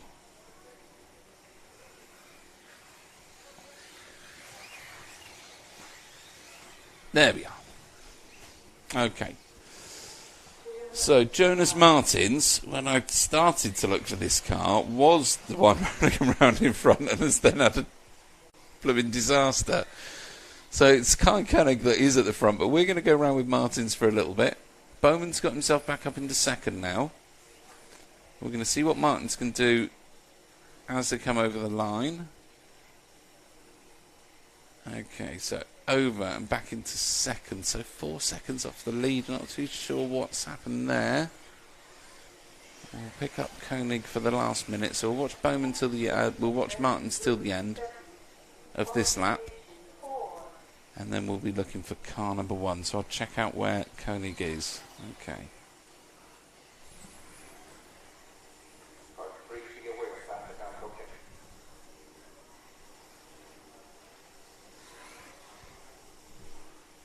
Okay, so I think Koenig's just come over the ripples on the black stuff, punching up towards the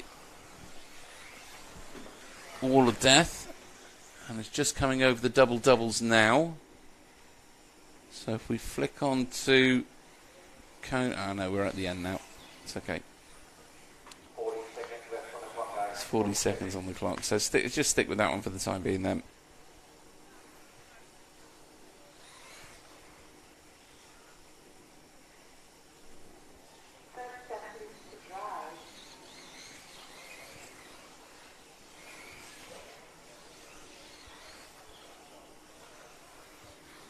Okay, so I'll keep an eye on the timing screens as Koenig goes over. So Koenig's just finished in with a 10 and a 5.10.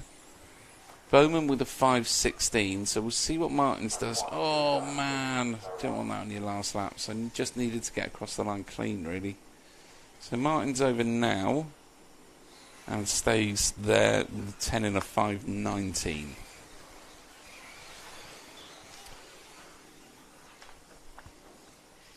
Okay.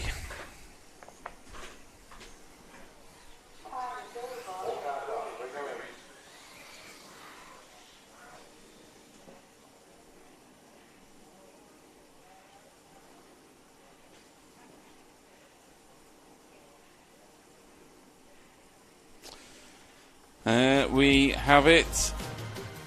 Kai Koenig takes this one, 10 in a 5.10. Best lap of a 30. Archie Bowman into the low 29, so 28 possible definitely for Archie there. Now, one more heat to go, which will be heat number 7. And that is the final one in this one. Jens Becker, Harry Mears, Nino Outmaniger, sorry. Marcus Thorman, Michael Katzmeyer, Julian Ferrandis, Martin Scar, Roman Lepap, Halvor Gran and Wouter Wynen.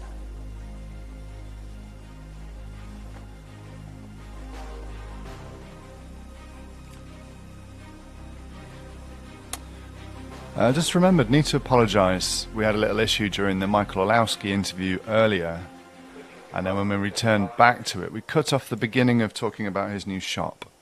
So a few people were commenting on the stream that they've been using the shop. Products arrived in Netherlands within 2 days. Wow, nice. So yeah, people are rating the Orlowski shop. So sorry we cut off the beginning of that question, but that's what he was talking about, and we'll put the full interview on the socials in due course.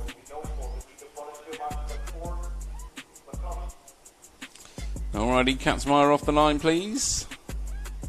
Should be car number 5 off first.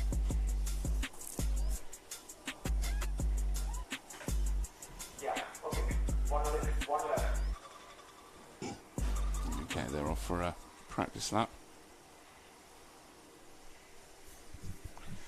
So we'll just let these guys get that one out of the way. How many more of the interviews have we got there, Matt? One. We've done Orlowski, we've done Coelho. I've got the Wes interview to play out, and then we've got some pit walk action, but we'll have to see if the rain stops play and starts interviews. Just have to see how it all goes. But we do definitely have a chunky break, so we could play the pit walk out before we go to lunch. Oh, that would be cool. After qualifying's done, we'll have a pit walk, and then we'll go off air and we'll come back with the finals show at finals That's a time. monster of a pit walk. I'm pretty sure I'm going to get a phone call off of Nick at some point to tell me off for being far too long, asking way too many questions. You have one question for everybody, get round 10 minutes and done. And then get out. That's Nick. That's how Nick talks to me. So off with the first one. There we go, off with car 5 of Katzmeyer. Car 4, car 8, car 2, car 9, We should be able to get some overalls for you guys after this one. car 10, I car do think, looking at what I can see, Kerup is still, by the looks of it, top of the pile. Malowski, Kovac, Newman, Widmeyer, Davide Ongaro, Bruno Coelho, Noah Ben Mohammed, Max Scottsall and Barak Killick.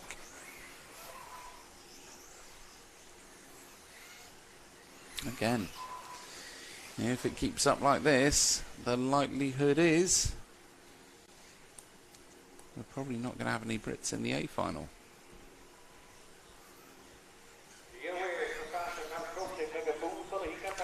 So, oh man, that was a goodie. First double, funny landing, and that's all she wrote.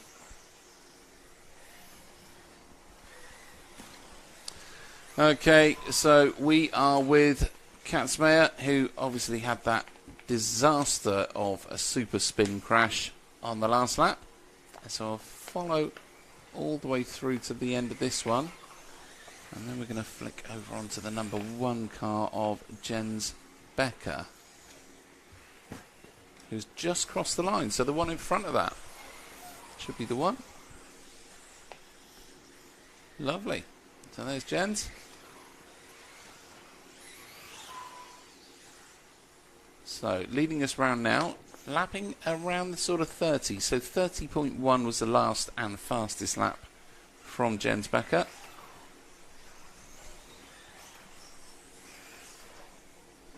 Take it easy, guys, up there.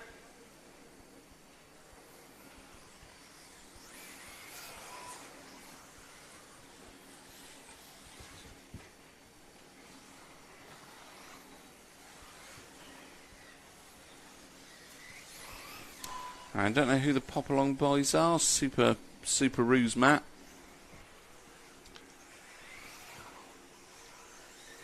Okay, but it is Becker at the moment. Still at the front of this one. Let's see what this lap is. So it's a 31 last time round. It's a 30.2 this time round. So nice and consistent.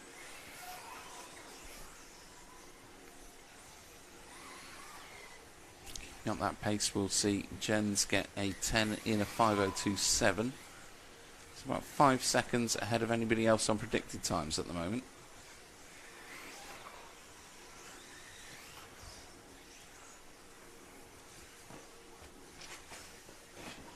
Down past the line, nicely round that first corner. Single double.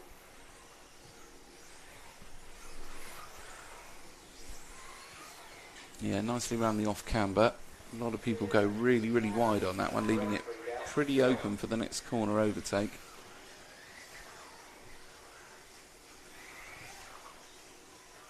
There we go. So Jens obviously knows that at this point just needs to keep it on the wheels.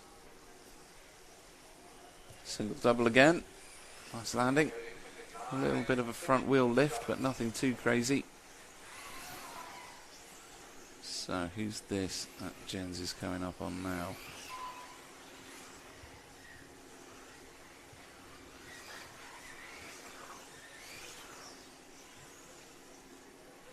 Lovely over the doubles there. I think that's Katzmeyer that's just crashed out behind as well.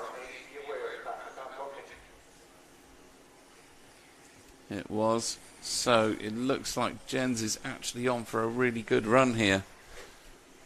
10 in a 5:04 predicted. So it'll be this one and one more.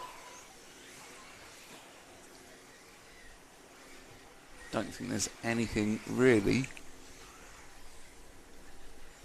that can be done for the extra 11th lap. It's about 4 or 5 seconds out, so you can't make up 5 seconds in a lap really. We should get like a warp button or something like that. So triple single. Oh, catches a nasty bite on the last bit of the single there on over the ripples. And the wall breaks on for the roller. Double. Over the bridge. Back across the line again. 10 in a 5:05.61. 66, sorry. 10 in a 5:13 for Stallman. Katzmeyer 10. Oh, sorry, Katzmeyer's a 10 in a 5:13. 10 in a 5:11 is Stallman. These guys all finishing as they cross the line now. Halvor, 10 in a 5:16. Harry Mears, 10 in a 5:21. 5:15 for Scar. Le Pap, 10 in a 5:26. Winan, 10 in a 5:20. Al Menninger, 10 in a 5:24. And Julian Ferrandis out after 9 laps. Didn't actually come round to finish that one. Would have gotten sent in, assuming broken on the last lap, which is a big shame, really. On social media says it's been a great week of RC entertainment. 10 out of 10. Oh. Ricardo 136 says hi from the Mac Heemsteed track. Hello. Hi, Mac. Been to your facility quite a few times. Gazebo 40, I wonder what the oldest age of a buggy off-road Euro champ or world champ is. Have a think about that one. 16, 15? How old was Tommy Hall last year? Oldest. Kerrop would have been... the oldest. I thought you said youngest. Oldest. Yeah, no, oldest. Probably Dylan Matusevic, well, you have to think about that one. I'll say Dylan Matusevic would absolutely love to get into racing myself. Really enjoying watching it. Magnus Berglund quite rightly says, House of RC to find clubs in your area. Gazebo 40 says, so expensive, Smiggle. X-Tech 101, Smiggle sounds like the Lord of the Rings guy. I think that's Voldemort. That's Voldemort? I don't know. Smeagol is Lord of the Rings guy. On social media is being very annoyed about blatant illegal store usage. The one's being used as a seat at the moment. That's not what we want. There you go. You hop on there. Is that Noah Ben Mohammed? I can't quite see. It is so that this is going to be the top heat we start with. So we're done. Well, there's one more round of qualifying. That is it. That's that round over. So if we can have a look at the overalls, that'll be wunderbar. I don't know what's going to happen, but I'll press the button. I'm just saying, anything could happen right now. All right. Hold on to your headphones. Yes. There you go. Nothing happened. 1 second.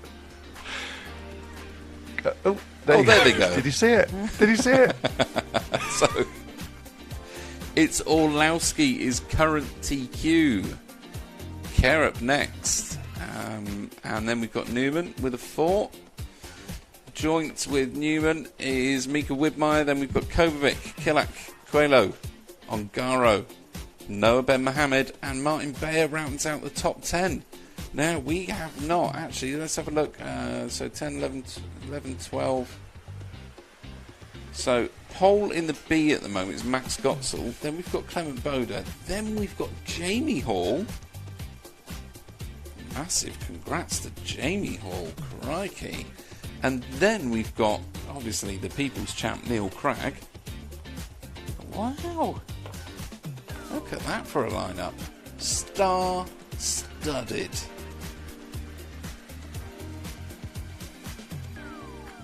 You see Newman there, just run 4 TQ.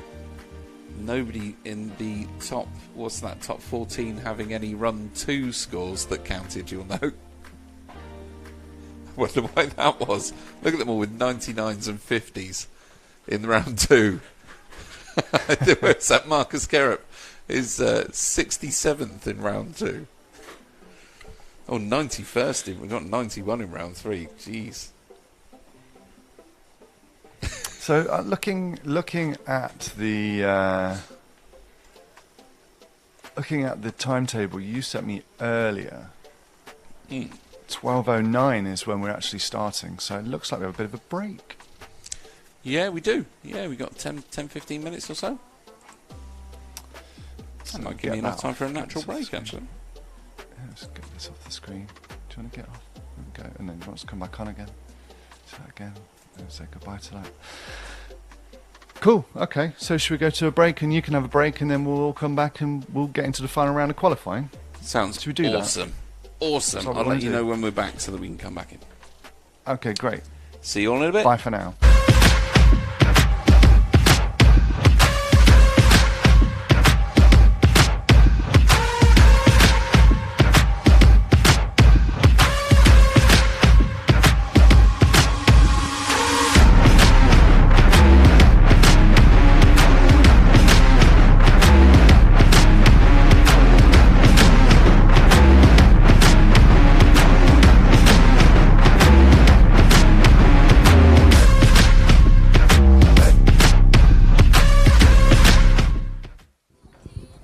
Okay.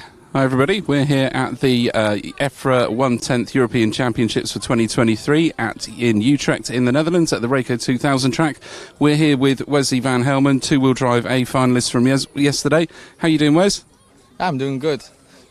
Happy with yesterday's results? Not that happy because of the mistakes from my side, but also from the other side with like I'm hitting like a couple of times, but still an A main and like on my home country, it's still okay. I'm still happy. Yeah, good. It was a great result and a great race to watch yesterday. And you had some good moments in there and some bad moments. What was your kind of highlight from all of the A finals? A final number 2, I think. The rest was a bit shit. No. A final number 2 was good, but I'm so upset because I had to pace to go for the podium, and it didn't happen. So that's my opinion. That's why I'm so upset. But for everyone else, you see the big names in the B final, in the C main, in the D main. It's quite good. And today we have the pace also. So hopefully a good result. Yeah. It looks like the guys are going really well out there. I mean, I don't think you can be too disappointed with the A final yesterday. It looks stunning. You had the pace there, and I think for everybody out on the track, it's been really, really difficult to pull just a clean 5-minute run together. That's the main thing, I think. To do here like 5 minutes without mistakes, and you do that, then you can win. If you do like one mistake, you're already like three positions back. Yeah. It's so hard and that's so weird because the track is so big and it's so close and it is tricky. So how have you found? I know it's big and everybody said it's an 8-scale track, etc. But for watching it looks like the racing's great from our vantage point. But for you guys racing, what's it actually like out there? No, I think it's not that big. I think like follow the lead in 2018, no, 2017 in Spain. In Spain? Yeah, that was more bigger than this. Yeah, and in Italy, I think that was way bigger than this. Yeah. Loads bigger. I think this is not that big because I think it's more 10-scale track. I like these tracks. Yeah, I think it's been a great track. And from the racing that we saw yesterday, I mean, there were some corners where we had 2-3 cars going around the same corner at the same time next to each other, and you don't get that on the smaller tracks because there's just that single line to follow. Everyone's in a train, but here it did look like there was some great racing going on. Yeah, I think so. Yeah, because everyone made mistakes. Just you can go from the back to number 1 or from number 1 to 10 in one lap, but racing is better than like in one train. You can. I think overtaking was a little bit difficult because it's only one line. If you go like 10 centimeters out of the line, then there's a bump or So there was one line, but the racing was good, I think. Definitely, really, really entertaining to watch. And what's your plan going forwards then for today, tomorrow, and the finals, obviously on Saturday? Have you got major changes to do on the car because it's dry and then wet, possibly, or what's your kind of plan going forwards with that? Hopefully now. I didn't check the weather, but I think for now I make the car more easier to drive for over 5 minutes. It's not that fast over 2 laps, but more over 5 minutes. I will make the car better. So now my pace is maybe a little bit low on 2 laps, but I think over 5 minutes my car is super good. Excellent stuff. Well, we wish you the best of luck for this one. Hopefully another A main for you, and we'll be watching you out there. Thanks, guys. Hey, thank you. Good luck. Cheers. Bye. High-flying, fast, and action-packed. Modeled on classic off-road racing buggies and racing on tracks inspired by stadium off-road racing, this is 1/10th scale buggy racing. Originally designed to replicate the early rear-engine, rear-wheel drive desert dune buggies, modern scale racers also feature mid-engine layouts and both 2- and 4-wheel drive. Underneath the sleek racing bodies, each racing buggy features exotic materials like advanced composites, carbon graphite, aerospace aluminum, and the latest advanced electronics. Racers stand high above the track to see the full racing circuit and all of its jumps and dips, precisely controlling their cars using computer radios to manage the steering, throttle, and braking, and racing for the win.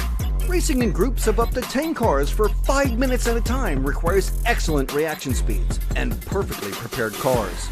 Large jumps are impressive for onlookers, but passing in the air requires finesse and a good amount of luck. Every aspect of the car is completely tunable, from the aerodynamics and tires, the suspension including shock springs and tire angles, and of course, the electronics. These aren't the toys you grew up with. These are highly engineered racing machines designed to compete against the very best.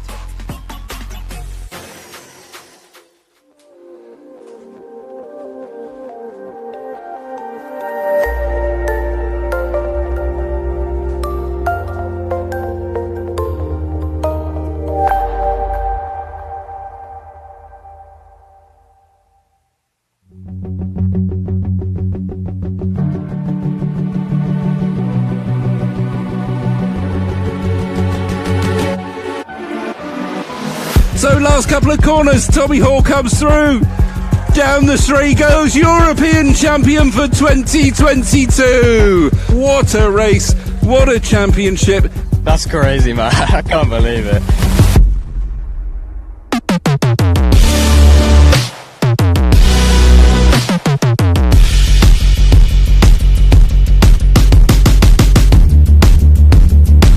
Flicks it up nicely through the step up into the switchbacks, and your European four-wheel drive champion Marcus Carup takes it across the line. Good, making my dad proud means a lot to me, so it's good to win.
Well, we are just awaiting the start of Q5.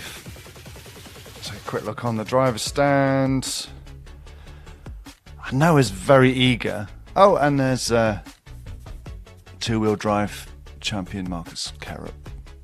So they are making their way to the driver's stand.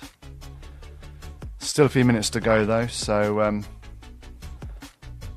we'll just hang on a few minutes while we wait for the final round of qualifying to get underway. I'll tell you what we could do. We could take a look at the previous winners, previous winning laps in this class of racing, but I don't know if we're going to have time. I think we will if we get on with it now. So let's do that now. Previous four-wheel drive EFRA 1/10 off-road champion. And the last triple jump, Jorn Neumann takes the checkered flag. Jorn Neumann is European champion once again in this four-wheel drive class.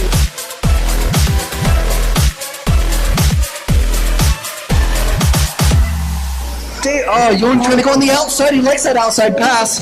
And let's see. Oh, they touch.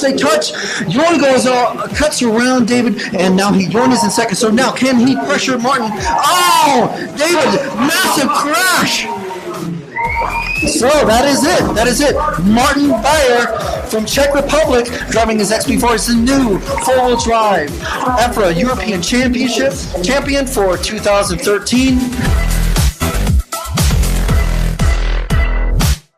2 starts, 2 wins, 1 European champion for 2014.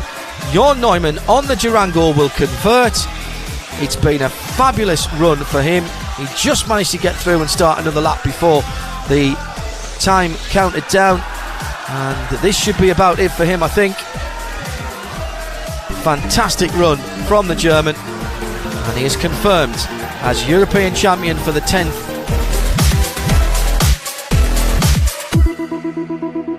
Starting his last lap en route to a famous victory in the English Midlands. This 14-year-old will be, if he can complete this lap, the first Schumacher driver for a decade or so to take a European championship, and I think the very first Polish driver to be crowned a European champion, and he comes through and wins it. We have a new champion, ladies and gentlemen, and there he is. Big thanks to my family and Schumacher, Robin Schumacher, Phil Bosch and everyone. Not the cleanest of runs through the Fiat Triple, over the bridge, and now just one really difficult section, that double. It's the only section really where it could go wrong for him now. Makes it over cleanly round the final corner, and Jon Neumann is the European champion here in Valladolid. Maximum pressure to Bruno, and I could pass him, and then everything went very good.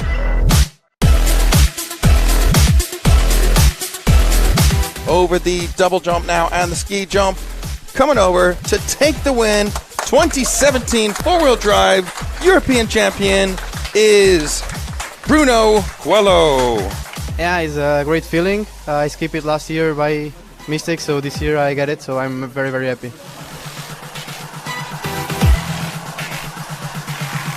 Let's go on to the main straight now. Pick up David Ronefog. He's coming down to win the European Championships 2018 four-wheel drive. David Ronefog. Four-wheel drive was my goal. I got both. You know, nothing more to say. I'm super happy.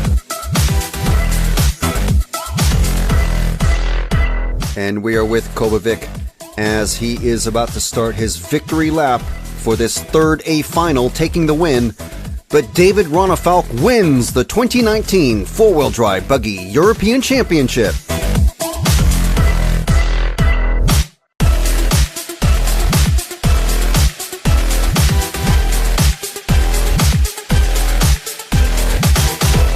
He's been the runaway winner in this. All he has to do is keep the car on its wheels. So look at him there, over through the berm, past the driver's tabletop. Flicks it up nicely through the step up into the switchbacks.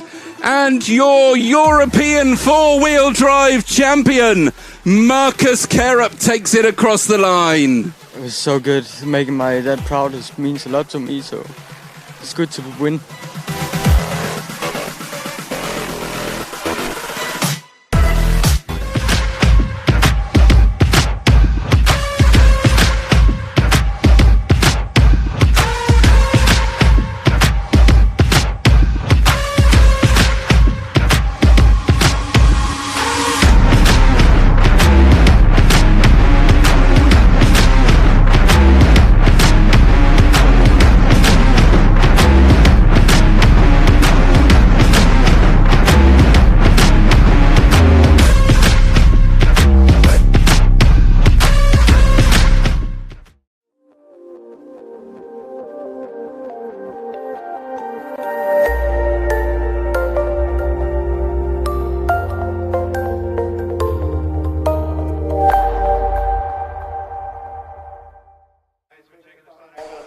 All right then. So a little bit premature there, but hey, not the first time that's happened. All right. The first of the What's final premature? heats. What's premature? My entrance. Oh, okay. I came on before the last lads. Okay, so this is heat 11 anyway. We are starting in obviously backwards, so 10, 11, 11, 10, 9, etc., etc. I always couldn't count backwards then, something wrong with me. Max Gotzel, Michael Orlowski, Marcus Kerup, Daniel Kubik, Martin Bayer, Jon Neumann, Noah Bemhav, Mika Widmeyer, Barak Killick, and Bruno Coelho. Let's Let's just keep an eye on the first one off at the moment. I think that should be Carup. I think he's got the fastest time at the moment. Need a volunteer marshal of 10 from the group. Raymond. Thank you. Easy, There you go. Come on, guys. We're waiting on you. The starting number is your marshal number. Come on.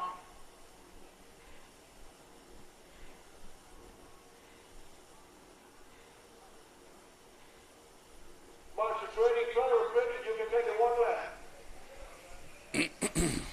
Okay. Out for the warm-up lap they go.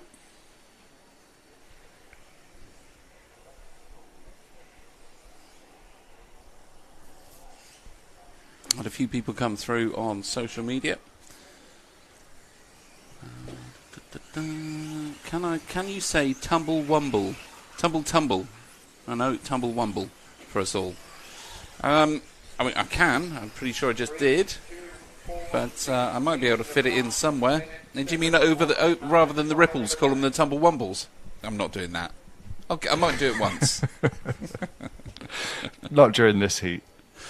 Not during this heat. Wayne Ash says, great coverage as usual. Thumbs up. Enjoyed your chat with Craig Drescher yesterday. We've got plenty more of Drescher on these chats. So. Here we go, though. Right, so Carup off the line, please.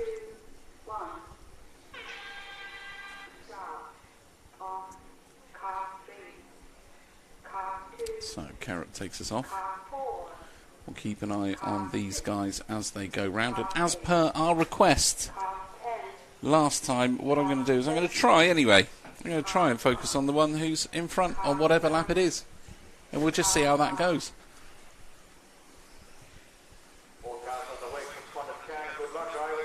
Okay, so let's see where they are. Carup is obviously not having the best of opening laps, so that would have dropped him certainly back past Orlowski and probably past Kovacic as well, which it does, and Newman.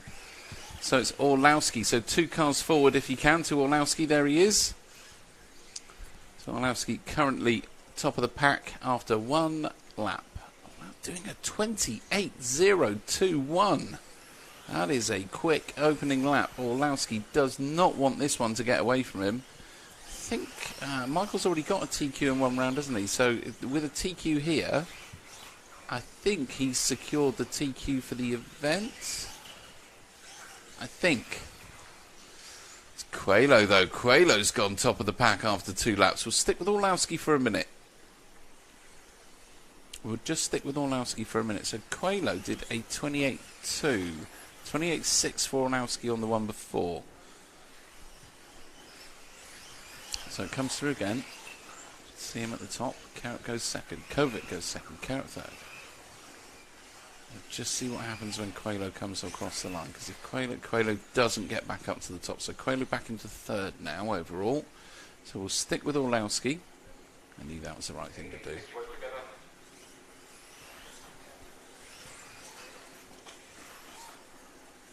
Michael obviously running the Schumacher car. Comes through for another one. Carup's through for another one as well. But Carup only good enough for third at the moment. Kovacic in the 2 spot. Oh, Carup's gone right down. Wow. Okay. We'll stick with Orlowski, like I say, running the Schumacher. Hobbywing Electrics in it. Pretty sure he's got some Padal batteries. The reason I know that is because he's very, very active on social media. Great ambassador for Schumacher and the sport as a whole. Lovely guy to talk to. Really, really fast on the track. Totally dedicated to the sport. Oh, what a line over the ripples. Over the tumble wumbles. There you go. That's your 1. Doubles.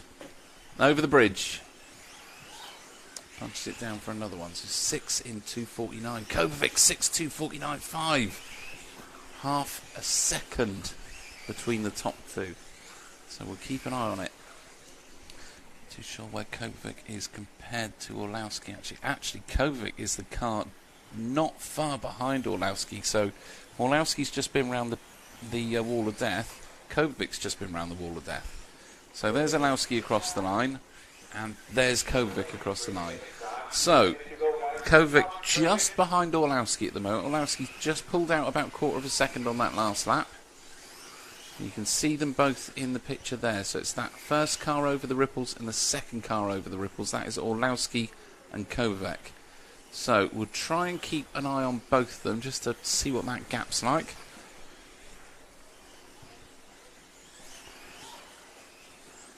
Impossible down there, Jim, right? That's just too wide. Oh, Kovic's gone. Kovic's gone, so Kovic's out. Kovic's out of contention for this one. For definitely, unless Olowski has a absolute nightmare, that's going to put next lap round, that's going to put Coelho up into the 2. Now it does he's got a couple of seconds there to Olowski though, so it's a lot of time Coelho's got to make up if he wants TQ in this round. Now, you know, the idea is just to get yourself into the A main. Holding that first position is pretty tough for a whole 5-minute run. So let's see where Kovic has ended up. So 9 laps for Kovic in 4:17, so 4th overall. Olowski's still out in front at the moment, 9 in a 4:13 he's done, so he's just going to come over for the 10th now. So it'll be 11 laps for Olowski, 5:09 predicted, it's about 4 seconds ahead of Carup on finishing times. But we're going to see what happens here. So you just saw Coelho at the very edge of your screen there going over the single double. But we will see. I don't think Coelho's got enough in the tank to take that much time out of Olowski. I think Olowski's probably going to secure TQ with an 11 in a 5:09 for Olowski. Coelho 5:12. Kovic 5:14, 5:15 for Carup, 5:16. Oh no, it's 5:17 for Newman, 5:16 for Noah Ben Mohammed. He is absolutely flying. Absolutely flying is Noah Ben Mohammed. Who else we got? Max Gotzel, 11 in a 5:22, 5:23 for Widmeyer, and Bayer does 11 in a 5:25. So every single one of this top heat putting 11 laps in. They know that without those 11 laps, they're not getting top 10 this round. And you've got to have that. They've got to have those 11 laps in.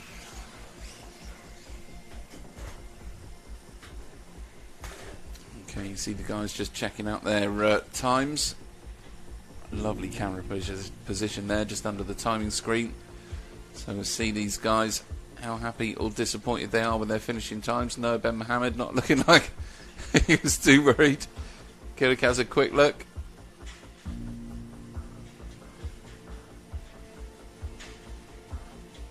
There we go. Is that Coelho? He's lost a bit of hair. Stall police. Oh, he was thinking about a stall and then he went, no stall for me. We've actually got a stall on a stall. I think it's more of a drinks crate. Wait a minute. Actually, stalls on stalls is a new thing. Yoon Hatton and Davide Ongaro both on stalls.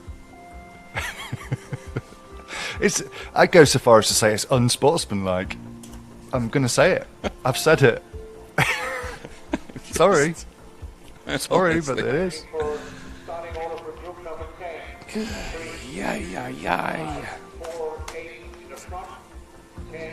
Neil's looking quite suspiciously at us.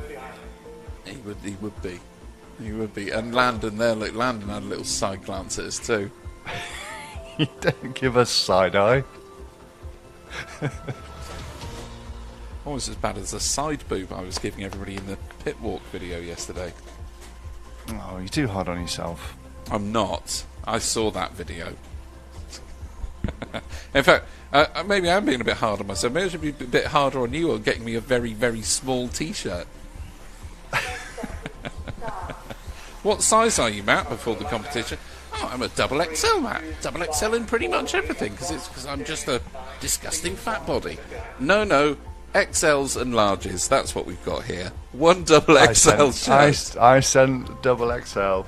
You said one double All the XL. double XLs I had. The problem is James is also double XL and he's in Austria, so... Listen, James You is have to not- split them between you. If James is fitting into a double XL, then they're big double XLs. Let's put it that way. Rude. Okay, just follow first one off the line, which should be Ongaro. Okay, and we'll just stick with the leaders in this one. We have had a request for Landon, so let's hope Landon can pull some laps together and we'll follow him round. Give him a little bit of love towards the end, just because he's been so good to us in the hotel. But this is Davide Ongaro in the Associated. Hobby Wing Electrics, of course, in that Associated.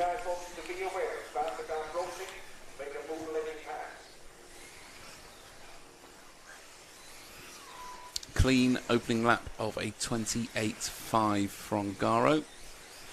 Jamie Hall. Oh my goodness. He is on fire at the moment. He said he was happy with that four-wheel drive.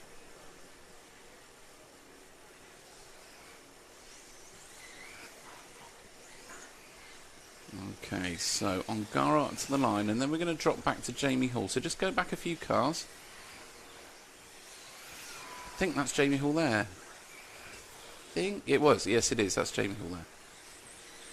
So let's go with Jamie, because he was leading last night round, but now it's obviously, of course, as we swapped onto him, it's gone back to Ongaro. And we'll keep with Jamie just until the end of this lap.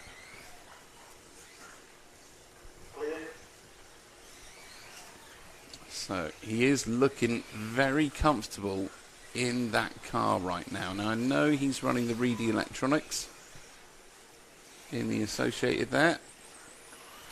So Jamie Hall does pick up the second spot just behind Ongaro until Rasmussen crossed the line to pick it up. Craggy's there. Van Helmen just goes past Crag. Oh, and Jamie's over. He's managed to wriggle that four-wheel drive back onto its wheels though. Okay, so I'll keep an eye out for him. Just over the first single, second and the double, up to the step up is Ongaro, going down the drop-off. Let's flick back to Ongaro because he's leading us out and having a nice run. And triple single over the ripples. Switchbacks. There we go. X-Tech 101 says, "Goo, Landon."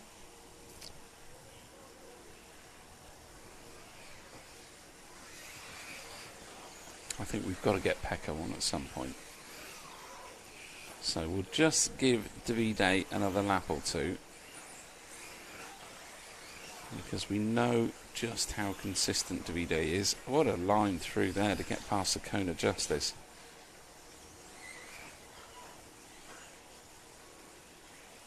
Lovely over the double doubles. Nice tight line round there over the bridge. Punches it down the straight.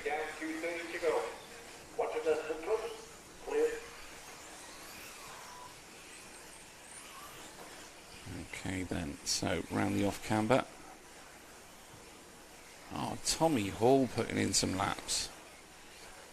Van Helmond up to the 2.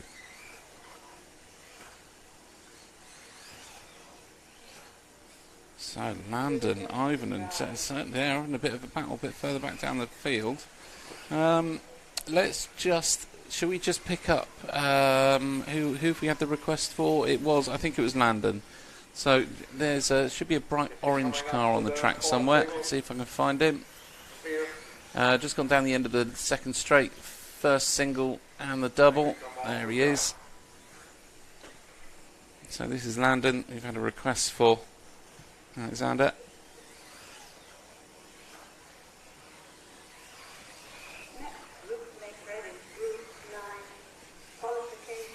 As I said, telling us last night that they had gremlins in the car, electronic gremlins, which are the worst because you just can't see, you know, if it's like a crack in a bit of plastic or something like that, you just whip it out and replace it. But as it stands, electrical issues are pretty difficult to track down, so they just literally replaced everything, all of the wires. Okay, there goes Landon. Alright, well, what we'll do, because Ongaro is leading this one out, We'll just find Ongaro for the last couple of laps. He still managed to maintain it at the front. There he is. Well done, Jim. Oh, that car's looking great round the corners there. Absolutely on rails. Drops it down. So he's coming up behind Neil Cragg. Now Craggy graciously gets out the way, as you'd expect from a people's champ. Around the wall of death. Neil just trying to hang on to the back of Davide. Oh, but Davide has got the legs on him. Lovely line over there. The car looking really nicely settled. Bobbling about a bit because the track is a difficult one. And Davide has finished 11 in a 5:15. So not going top of the pile.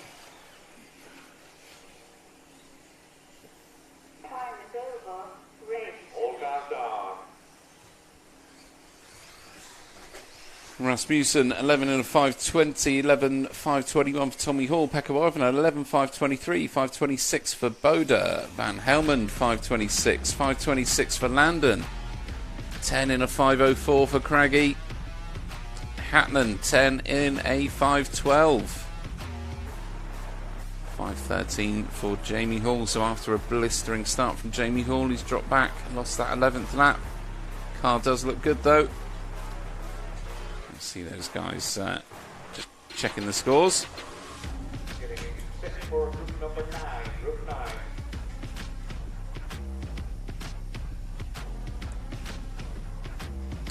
Jens Otto Fredriksson says, I don't know.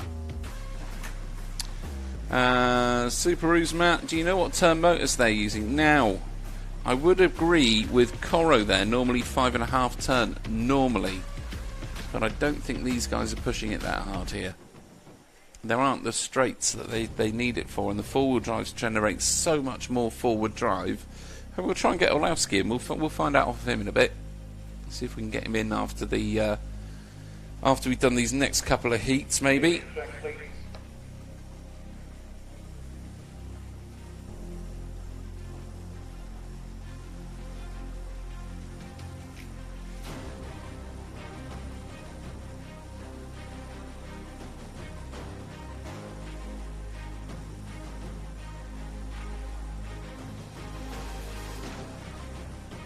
Tara Pecco's mum says, yes, that was a good one, Pecco. Good stuff. That's what we like. Happy mums back home. We do, although I don't seem to get the biscuits and cakes and knitted wear that other presenters have got on this show. So if you are out there and you're an RC mum or RC family type person, I do like cake. I do like cakes, and you never know, it might give me a bit of incentive to put your chosen driver on the stream. Not that I'm trying to bribe anyone. Cake for question. Well, no. Cake for... What do we... I can't think of a good... Cake for camera time. Good phrase for it. Cake... There you go. Cake for camera time. That's why we do it. Or socks. I always like a nice pair of socks. Socks for screen time. Oh. Hey? Hey?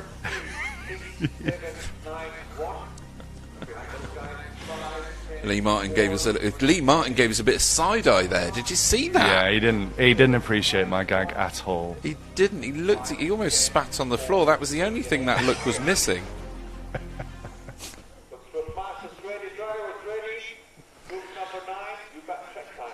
Come on, Michael. You can answer my question. Muzz, if you're listening, I think it's about time we had Michael Orlowski come in and have a chat with us, don't you? Maybe a little message to his inbox, Muzz. That'd be wonderful. Muzz obviously did some great work for us at Robin Hood. Did a bit of commentating and of course did helped me out absolutely no end with sort of running around, gathering drivers up, pointing them out in the pits for us. Really can't rate Muzz high enough for his help last year, and we, to be honest, miss him at the track this year. So it'd be lovely if he's at the next Euros. I know he is very, very busy with Schumacher, of course, one of the sponsors of our feed here. So you guys know who that is. That is Lee Martin out there. Ben Smith put a quicker lap in than Lee, though. Excuse me. That's how shocked I was. Johansson also quicker than Lee. Gabrielensis also quicker than Lee. So, and Lee's had a tumble. Okay, he's not going to be too happy about that one. So Ben Smith, top of the pile at the moment. Lee's gone over again. And collected by another car. Marshall kind of hesitated, putting him down. He's pulled off in a grump. He's not happy. Okay, let's pick up Ben Smith. Ben Smith is leading this one out. There he is. Great when you start to learn the shells, isn't it? You just sort of go, there he is. Right, there is Ben. So Ben leading this one. Now Ben is on for 11 in a 5:17. If he can keep it cool, keep it calm, keep it on its wheels and rubber side down, Ben is on for a stonking time in this round. 2 seconds off on Garo. I mean, that'll put him in the top 10. That'll easily put him in the top 10. I'm convinced of it. And if it doesn't, I'm going to go and have a word with Worsley. Give him one of them right on the trumpet. Right, so Ben comes round the off camber, flicks it back round, triple single. Just catches the track marker on the way out of the switchbacks. Quite a wide line around the wall of death for Ben. Not afraid to just get on the power out of the bridge, though.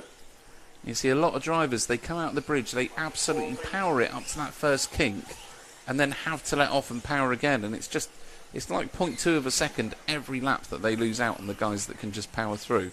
So we'll try and, if you just keep back from Ben so that you can see how his car reacts when he comes off of the bridge, you should see him just power all the way through it. It's a bit quick, really. Being there in person and watching it is maybe a bit different to watching it on the camera. And he's over! What a nightmare. I think Ongaro had a clean round to get that 5:15. 5:15 in. Let's see what the predicted time goes to after this. So Ben, before that crash, was predicted an 11 in a 5:16. And that's jumped up to a 5:26 now, so he's literally lost 10 seconds off of his predicted time with that one crash. Because it does it over average time over the whole length of the 5 minutes. So bit of a nightmare for Ben there. He will be disappointed with himself for that one. So far his only mistake. He is still leading this one out, though. Johansson is pretty close. So we'll see. Johansson will be over the line in a second. Just gone over the line there. Still behind Ben at the moment. So drop back actually about a second behind Ben right now.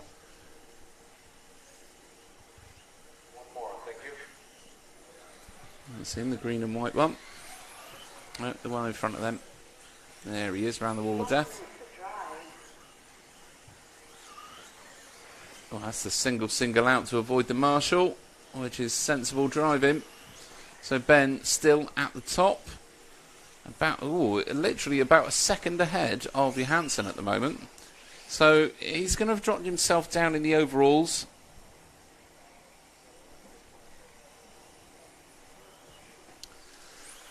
Let's see if we can pick up. No, don't worry. We'll stick with Ben. Just stick with Ben. I didn't look at the time on the clock there before I said to switch over. So we'll just stick with Ben out to the end. If we can pick up Johansson, who should be about across the line. No, he's crossed the line already.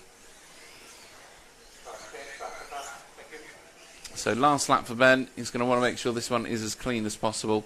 He went over 10 in a 4:52, so you're probably talking late teens, early 20s on the 5 minute run for his 11th lap. There you go, bang on. 11 in a 5:20. That wasn't too far out. 11 in a 5:23 for Johansson. Gabrielsen, 11 in a 5:23 also. About 0.4 back from Johansson. Luke Holdsworth, 11 in a 5:25. 5:26 for Josh Holdsworth. 10 in a 5 dead for Honegor. He'll be disappointed he couldn't get that extra second out of it. Gallett, 10 in a 5:09. 5:12, 10 laps for Tim Gibel. Sam Powell's 10 in a 5:12 as well. 0.1 of a second between those two. And Lee Martin, after 4 laps, decided he'd had enough of this one.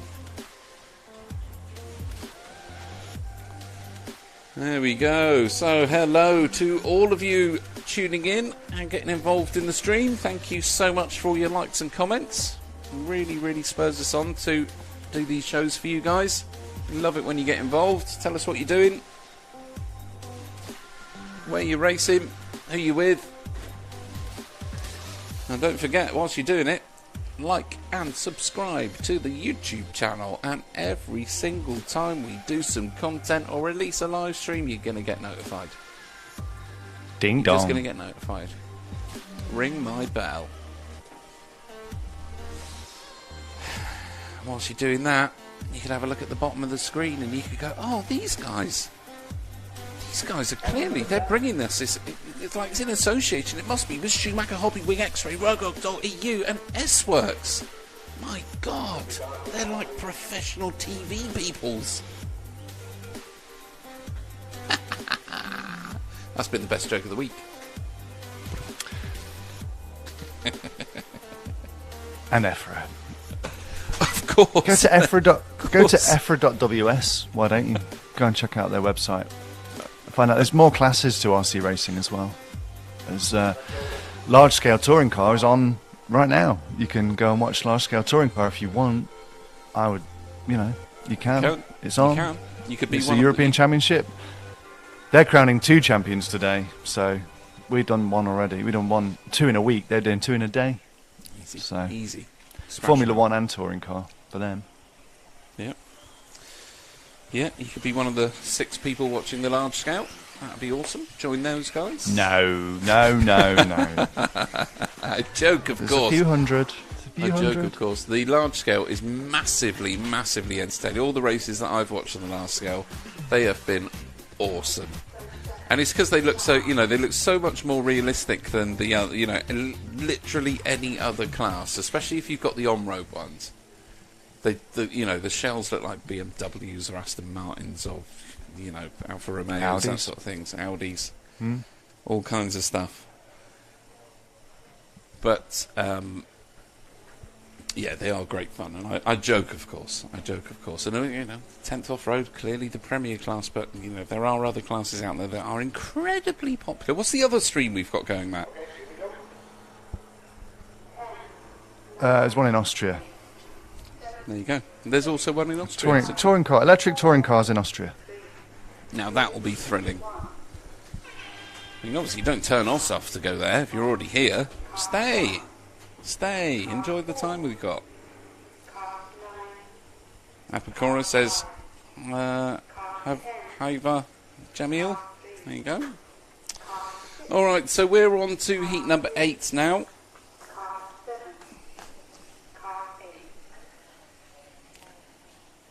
Final round of qualifying.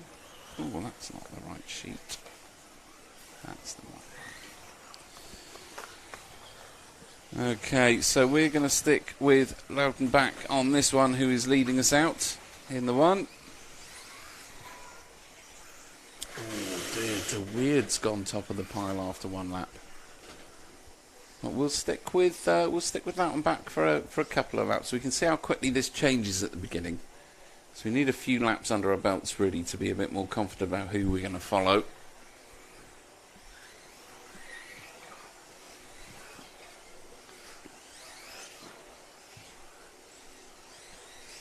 So that back through.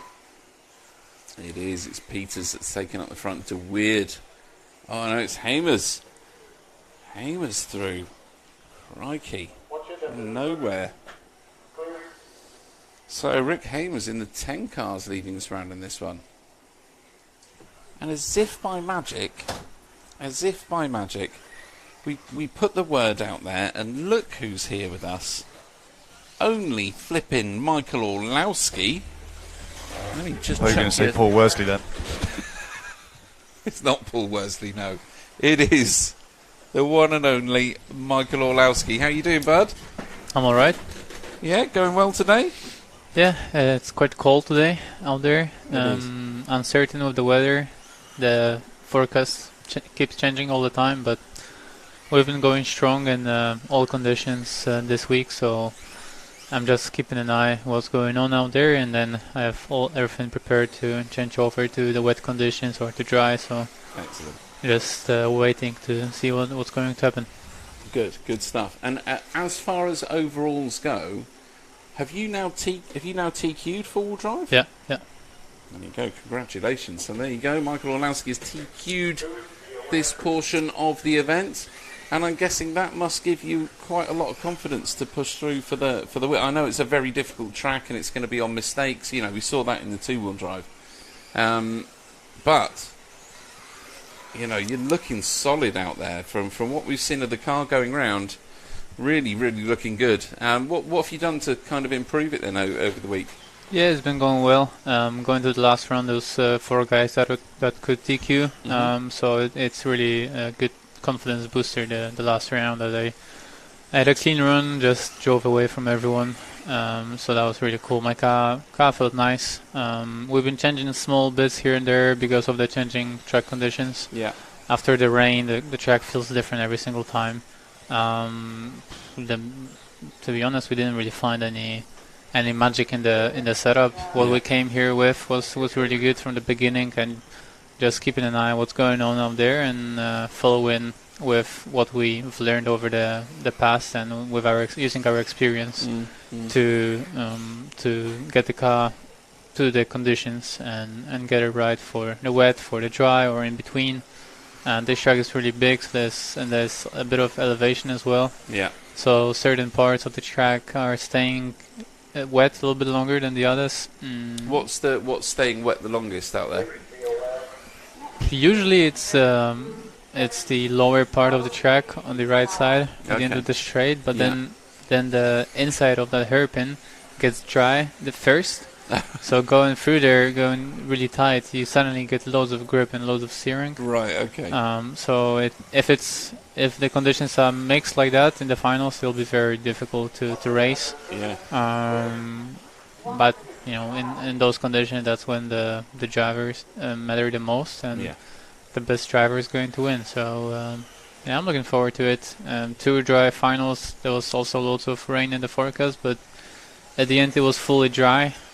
So we're just keeping an eye on it, and I'm excited to race it out.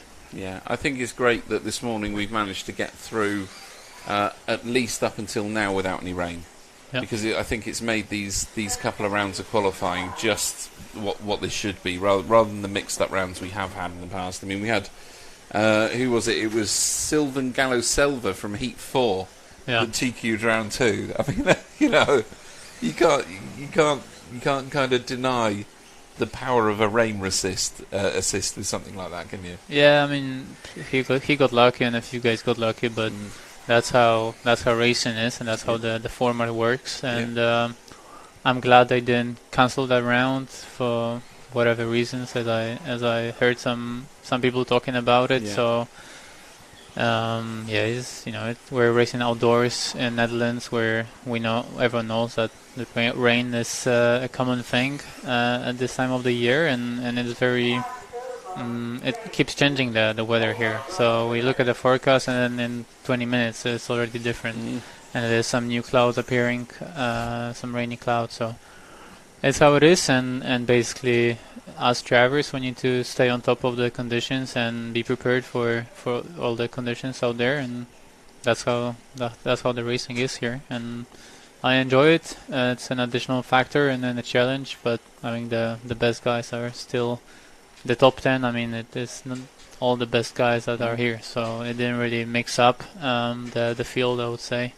No, it might have bumped a few people up a couple of finals or so. But, in the back, yes. You know, I don't think because you've got to back up that one with something other than a 65. Yeah. I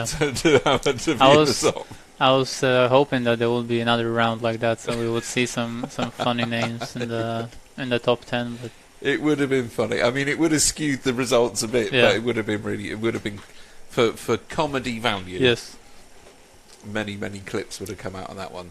What's your sort of plan of attack in the finals then? So, because we saw with the two-wheel drive with Jorn, he came straight out of the blocks and he just went for it. So he was making up a lot of time over the ripples. So the triple single there, he made up loads of time in that. He was literally on the lap. You could see that bit was where the gap was. And then you'd all stay about the same the rest of the lap, and then you get there and you get a little bit of a gap, and it was quite good to watch. Are you going to go for it as well? Are you just going to plough it out from the very start, or have you got a little bit of tactics to try and hold everyone back against each other to cause the mayhem behind you and give you the break, or what's the? Usually it's just start, pull away, have a clean run, and finish first. That's usually the plan. But depending on the conditions and how the race plan pans out, then it all changes. So I'm going to adapt to what's going on the track, but I'm not looking back. I have a clean track in front of me, so I just need to keep everyone behind, and I have the pace to pull away, and my car has been feeling really good and very easy to drive, and it's been awesome all week, both cars. So I'm just trying to do a clean run, stay in front, look forward. Doesn't matter who's behind me. It's just concentrate on my own race. But it started raining right now, so. Is it starting? Oh, it has. It has started to come. Very, very fine mist of a rain is now coming down on the track, as we can see here. I doubt very much you'd be able to see it on the camera very well, but yeah, it's certainly a very, very fine mist that's coming down right now. So this is going to affect things going forwards from this point, but it's obviously not going to affect the top 10 anymore. Hence why we run these in different orders, because now you can imagine if we'd started with Heat 1 in this round, by the time you guys got on, this would completely skew it again. So this is the idea of running them in different ways and starting the staggered starts and starting halfway through a heat, running it backwards, because then everybody gets that chance to have those bits of the track and the changes in the weather come to them. Now, Michael, we had a quick chat, not yesterday, the day before. We had a little interview over by the banner, which was great. We played that this morning. Unfortunately, Matt back in the UK, not me, the other one, cut off the little bit that we had about Orlowski Racing Line. Oh no. So tell us about Orlowski Racing Line. Tell us what's new, what have you got coming up, what bits have you got on the car of your own, what's the deal with it, how's it all going? Yeah, it's a new shop me and my dad built. It's an online shop, and my dad has helped me a lot with it, and he's taken care of things, and it's just a thing we wanted to do for the customers, for my friends as well in Poland. Loads of them have been asking me if I can sort some stuff for them or source them from Europe or just different brands. So I thought, why not just do it in a proper way, have a proper website. And I've always had a thing for business and online shops, online businesses. So it's really cool to have my own website, my own web shop, and have the products there. And people have been really enjoying the looks of it and what we've been doing on social media with it. As that's a big part of every business these days. So it's just something we wanted to do to help the people we know, and then also have built a customer base and just basically help people around RC get the stuff they need for their own racing. So we've started with MR33 hot race tires and Power GT servos. Okay. So stuff I've been using and I've been really enjoying them for some time now, actually for quite a long time. And we'll be just growing the line of brands we'll have in stock. We just started small, started steady to see what people like and what people need. So there's definitely more and more brands coming once there's more and more customers. Of course, you got to expand it as the need is there. Yeah, and the website looks good. I really like it. Social media is good, so it's been going very well so far, and I'm really happy about it. And it's really cool to see people walking around in my t-shirt or getting orders. For example, I brought some orders here to the track. Some people needed some stuff for this week, so it's been it's really cool. I have notifications on my phone whenever there's an order on the website, and it's always like very heartwarming when I get one, and then I check if I know the person. And it's give them cool. A little bit of extra discount. Yeah. I've been very kind to my customers. My dad has been a little bit angry with me as I've given away loads of discounts at the moment. But it's you've been got to hook them in at first, right? Yeah. So it's nice, but my main focus is racing, and that's what I do. That's what I focus on. But I'm also trying to help my dad with it, and he's basically looking after things. And some of my friends, like non-RC friends, have been helping me as well, packing orders. So it's really very, very nice experience so far, and I hope it grows steadily, and we'll have more and more customers. Yeah, brilliant. I mean, on that note, we've spoken to sort of Craig Drescher, Bruno Coelho, and a number of Wesley Van Helmen, and a number of the other drivers around here, and every single one of them says that your dedication to racing, the time you put into practice, the amount of travel you do, all of that must take a toll, and it's inspiring to watch you do it, because you seem to always be at a track, or always be somewhere, or doing something RC. Or the next thing I see on Facebook is you getting on the next plane, and then another plane, and you're like, oh my god! But how do you motivate yourself? How do you keep yourself motivated for that? To be honest, it comes naturally. I think the COVID break from racing was really good for me. I was finishing school at that time, and then I had a track 1 hour from my house where I was for maybe 3 days a week, maybe even more. I've spent loads of time at that track, and also I had friends in Warsaw going there as well when everything was closed, schools were closed. So, for example, me and Bartek Zambrzycki, that doesn't really race anymore, but we were basically at the track with our laptops on and books from school, and we're practicing and then attending online lessons at that time, and it was a very nice experience for me. And also before that, my dad usually rented on my cars. I didn't really bother about it, and I was just I preferred to hang out with my friends and play around. Of course. But then going to the track without him, it taught me a lot how to work on the cars and how to prepare them, and also obviously my dad taught me a lot of things about it, and Tris as well. So I've become extremely independent because of that time during COVID, when I was working on the car by myself and testing a lot, and I was able to develop our platforms quite a bit on carpet.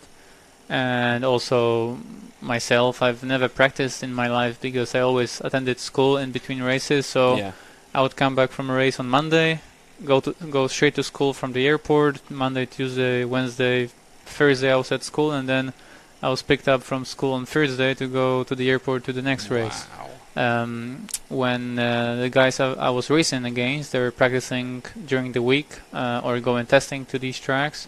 So I was never able to do that, and during COVID I was able to go to the track and practice a lot, which I think helped me a lot with my driving, and and I've always been doing different classes, which Bruno is doing as well, and we're kind of two guys in RC that basically have a transmitter in their hands, and whatever car is on the track, we can drive it. And then me and Bruno, we have a really good team behind us, and without the team behind the driver, we're not able to do that many classes, because Bruno's main focus is touring car, I guess, and he's able to do that by himself. But for example, for me, doing touring car and doing 12 scale, I don't have as much knowledge as I need to be competitive. So I have Andy and Mattia in the touring car department helping me with that. In off-road, I have loads of experience, so I can do that by myself, but I have Tris with me. Now doing 8 scale, Tris is there with me, helping me. 12 scale, Andy is doing everything for me. So I've learned a lot by myself, but doing all those different classes, it's really important to have that team behind me. Yeah. And I think that's why I'm able to be on top everywhere I go, and for Bruno is the same. So it's really cool, because I feel like maybe this week has been a little bit weaker for Bruno so far. But before this week, for most of the year, everywhere we went, doesn't matter which category, we're racing each other for the win. So we have our own little rivalry between us, with loads of respect, and yeah, I really enjoyed the relationship I have now with Bruno on and off the track. And you can see with most of the drivers out there when you're going around, you do, although there's rivalry, and it is, it's a hard rivalry on the track. Yeah. You can see, as well as that, it's coupled with a great respect and a great understanding for how much time you all put into to being where you are. Yeah, and I was waffling for a long time, and I forgot the question, but it was about the motivation, I think. And yeah, since COVID, the results have been really good, and I think putting the effort in and then seeing it pay off and getting the results I've been getting since the COVID break. Basically fighting for the win at every single race I'm going to, and now the touring car platform from Schumacher is very, very strong, and everywhere we go to, we are also fighting for the wins. We've won the last 2 ETSs, and now we've been preparing for the touring car Euros in 2 weeks in Germany. Nice. Currently, my team is in Austria at ETS round 2. Unfortunately, there was a clash with this event, so I couldn't attend it, but Mattia has been going extremely strong in both modified and stock, being in top 5 in both of them after practice. So yeah, the hard work I put in, I agree, I put a lot of effort into it, but then I see it pay off, and even if something happens that I don't win, for example on Wednesday in Tour Drive, we didn't win that, but I knew that the pace I've shown over those 3 days, it was all because of the hard work I put into it, and with my team.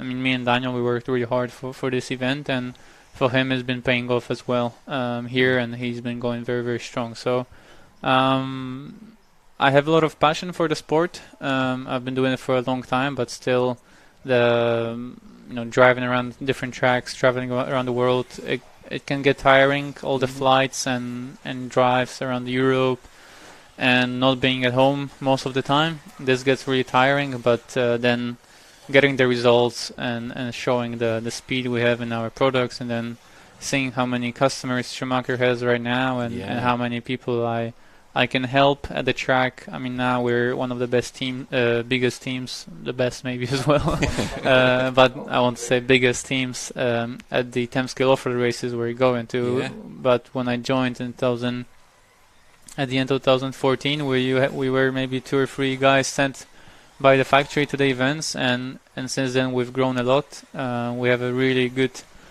team of the pro drivers, the factory drivers, and I'm really enjoying all the races I'm going to, and then touring car is going well. 8 scale is going extremely well with our little project me and Tris have.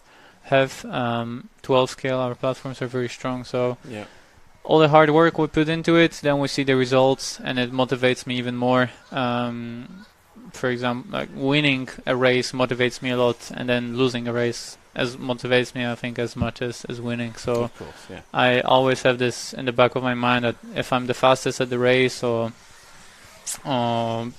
we're at the top of that current category, we know we need to keep working even harder right now to stay there. And that's kind of my mindset at the moment. The first half of 2023 has been ridiculous in terms of results for myself. With the races we've won in the last 6 months, but it makes me work even harder rather than chilling out at home and waiting for the next race. I want to work even harder to stay on top of the races and of the podium, and yeah, of course. That's how it works. And when you need to work hard to win those races. Of course you do. It comes with the territory, doesn't it? You don't get there for free. Yeah. And you know, most of the best things in life, you have got to put the effort in to get them, and if you do, the rewards are there for you. Now, I did have a chat with Trish about the 8th scale car, and he said to me that he guarantees that next year we'll have a Schumacher 8th scale. Would you say that's right? I'm sure he didn't say that. He didn't say guarantees, but he said he definitely wasn't this year. So we know it's not this year. Yeah. I mean, that's got to mean next year it's coming, right? I guess we'll see. We'll be here next year at the eBuggy Euros. Yeah. So and that's going to be on this track? Yes. Right, brilliant. So people are gonna see what we come here with. But it's a nice project for me and Tris. We enjoyed it a lot, and we've worked very, very hard for the Euros a few weeks ago in Germany, and then obviously went very well for us. So we know that we're doing the right thing and we're on the right path, but we need to keep working hard to develop a good platform that we can share with our customers. And I think loads of people are excited, so I'm really excited as well to finally have it ready for our customers as a Schumacher car. I know you've wanted one for a long time. Yes, and when that's going to be, I don't know, but we keep working on it, and hopefully as soon as possible. Excellent. Keep us up to date. Can I ask a question? Well, we've had one come through on the stream, actually, but yes, go for it. Mikael, are you going to do the eBuggy World Cup in Portugal? I'm not sure yet, because it's right after the 10th Scale Worlds in Arizona.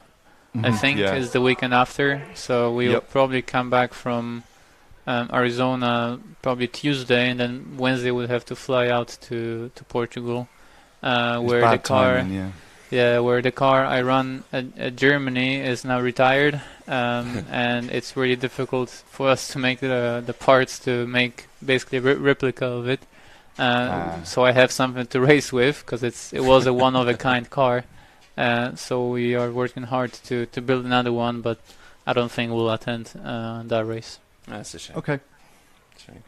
Now, you got any others, Matt?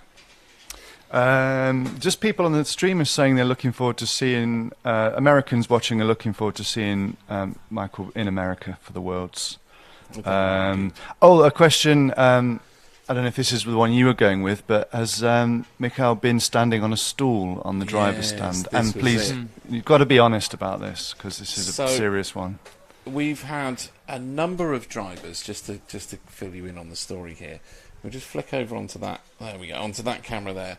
So you see all the stools and the stands, and you can see there are some questionable height drivers on stools. Now, I know a couple of days ago they were pretty strict on who was standing on stools, but what's your feeling on Stoolgate? Yeah, I heard the arguments on the driver's stand on the first day, that they were letting drivers over whatever height to stay on the stool for I don't know which reason. I don't know, safety or something like that. But I've been blessed, and I have a pretty good height, so I don't need a stool here. And when I was younger, I always stood on a stool. Yeah. But I think for a few years now, I've I have had a really good height, so I'm tall enough to not need a stool. And probably if I stood on a stool, I would be hitting the You'd be the ceiling. underneath the ridge on the top. Yes.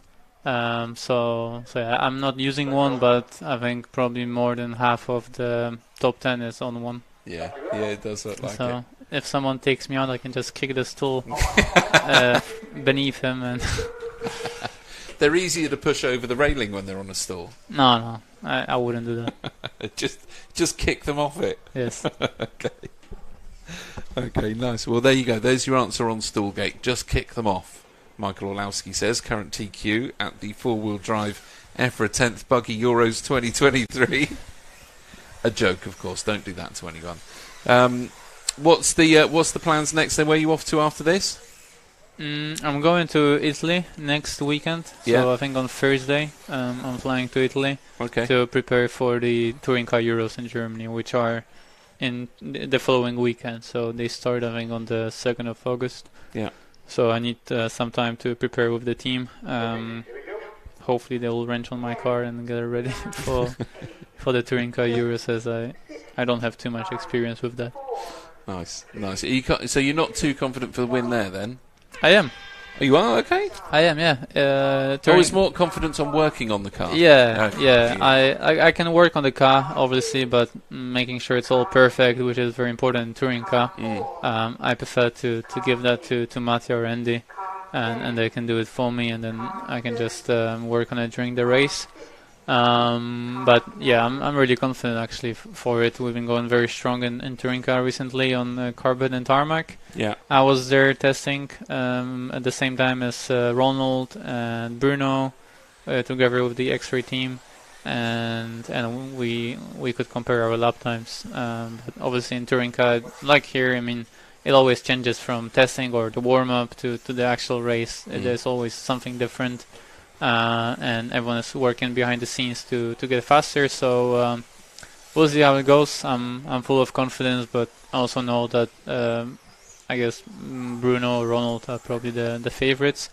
But I'm confident I can fight with them and win. Excellent, good stuff. Well, you are pretty much the guy to beat at, I'd say, most of the events, pretty much all of the events that you enter. So regardless of top spot on the podium or not, you know that you're the man everybody wants to take off that podium, because you're going to get it. You're going to get it at some point. Hopefully this weekend, and then we can see a stream sponsor take the title, which would be lovely. Yeah, I mean, I don't know what's been going on at the 10th scale off for the Euros for the last few years. That was my first title in 2015 at Robin Hood when I was 13 years old. So that was 8 years ago, and since then I haven't won the 10th scale off for the Euros again. I was on the podium every single year, at least in one class, and always very close. But there was always something happening in the finals or during the event, and that would prevent me from the win. So it has been very frustrating, but I think over the last year I've matured even more with my mindset and the results I've been having. So I don't really mind, that I haven't won these Euros for a long time. I've been winning other races, and of course it's one of the most important events of the year, but I'm gonna go for it. But if it doesn't happen now, then I always have this mindset that if it doesn't happen now, then maybe I'll win the Worlds this year. I'll win some other big event in return. So I have something like that in my head, but I'm hoping I can bring the win later today. Excellent. Well, we are always rooting for you. Thank you. No worries. It's been a pleasure, Michael. Thank you so much for coming in and having a chat. I'll let you get back to doing some work on the car. I'm sure you've got bits to do. Yeah, I mean, it started raining now, so I guess I need to change over. But this truck seems to dry quite quickly, so... It's not done too bad, and there's a little bit of a break coming up after this round anyway, so there's a chance. But, yeah, good stuff. Good stuff. Okay, thank you very much. You're a star. Thank you, mate. Good luck. We'll be watching. There we go. Michael Orlowski, current TQ. Thank you, mate. It was brilliant. Current TQ. I'd say current TQ. TQ. No current about it. Actual, genuine, bona fide TQ of the four-wheel drive event. Michael Orlowski. So it was good to have a chat, get a catch up about his shop and bits and bobs like that, right? Absolutely, yeah. Yeah, great to hear from him. Yeah, there you go. I told you we get some non-British people in today. Thank you. Thank you. You're more than welcome. Well, that's more one. Than welcome. Is that one? We need some more. Right, that's it. I'm going to use my Jedi mind powers. Hang on a minute.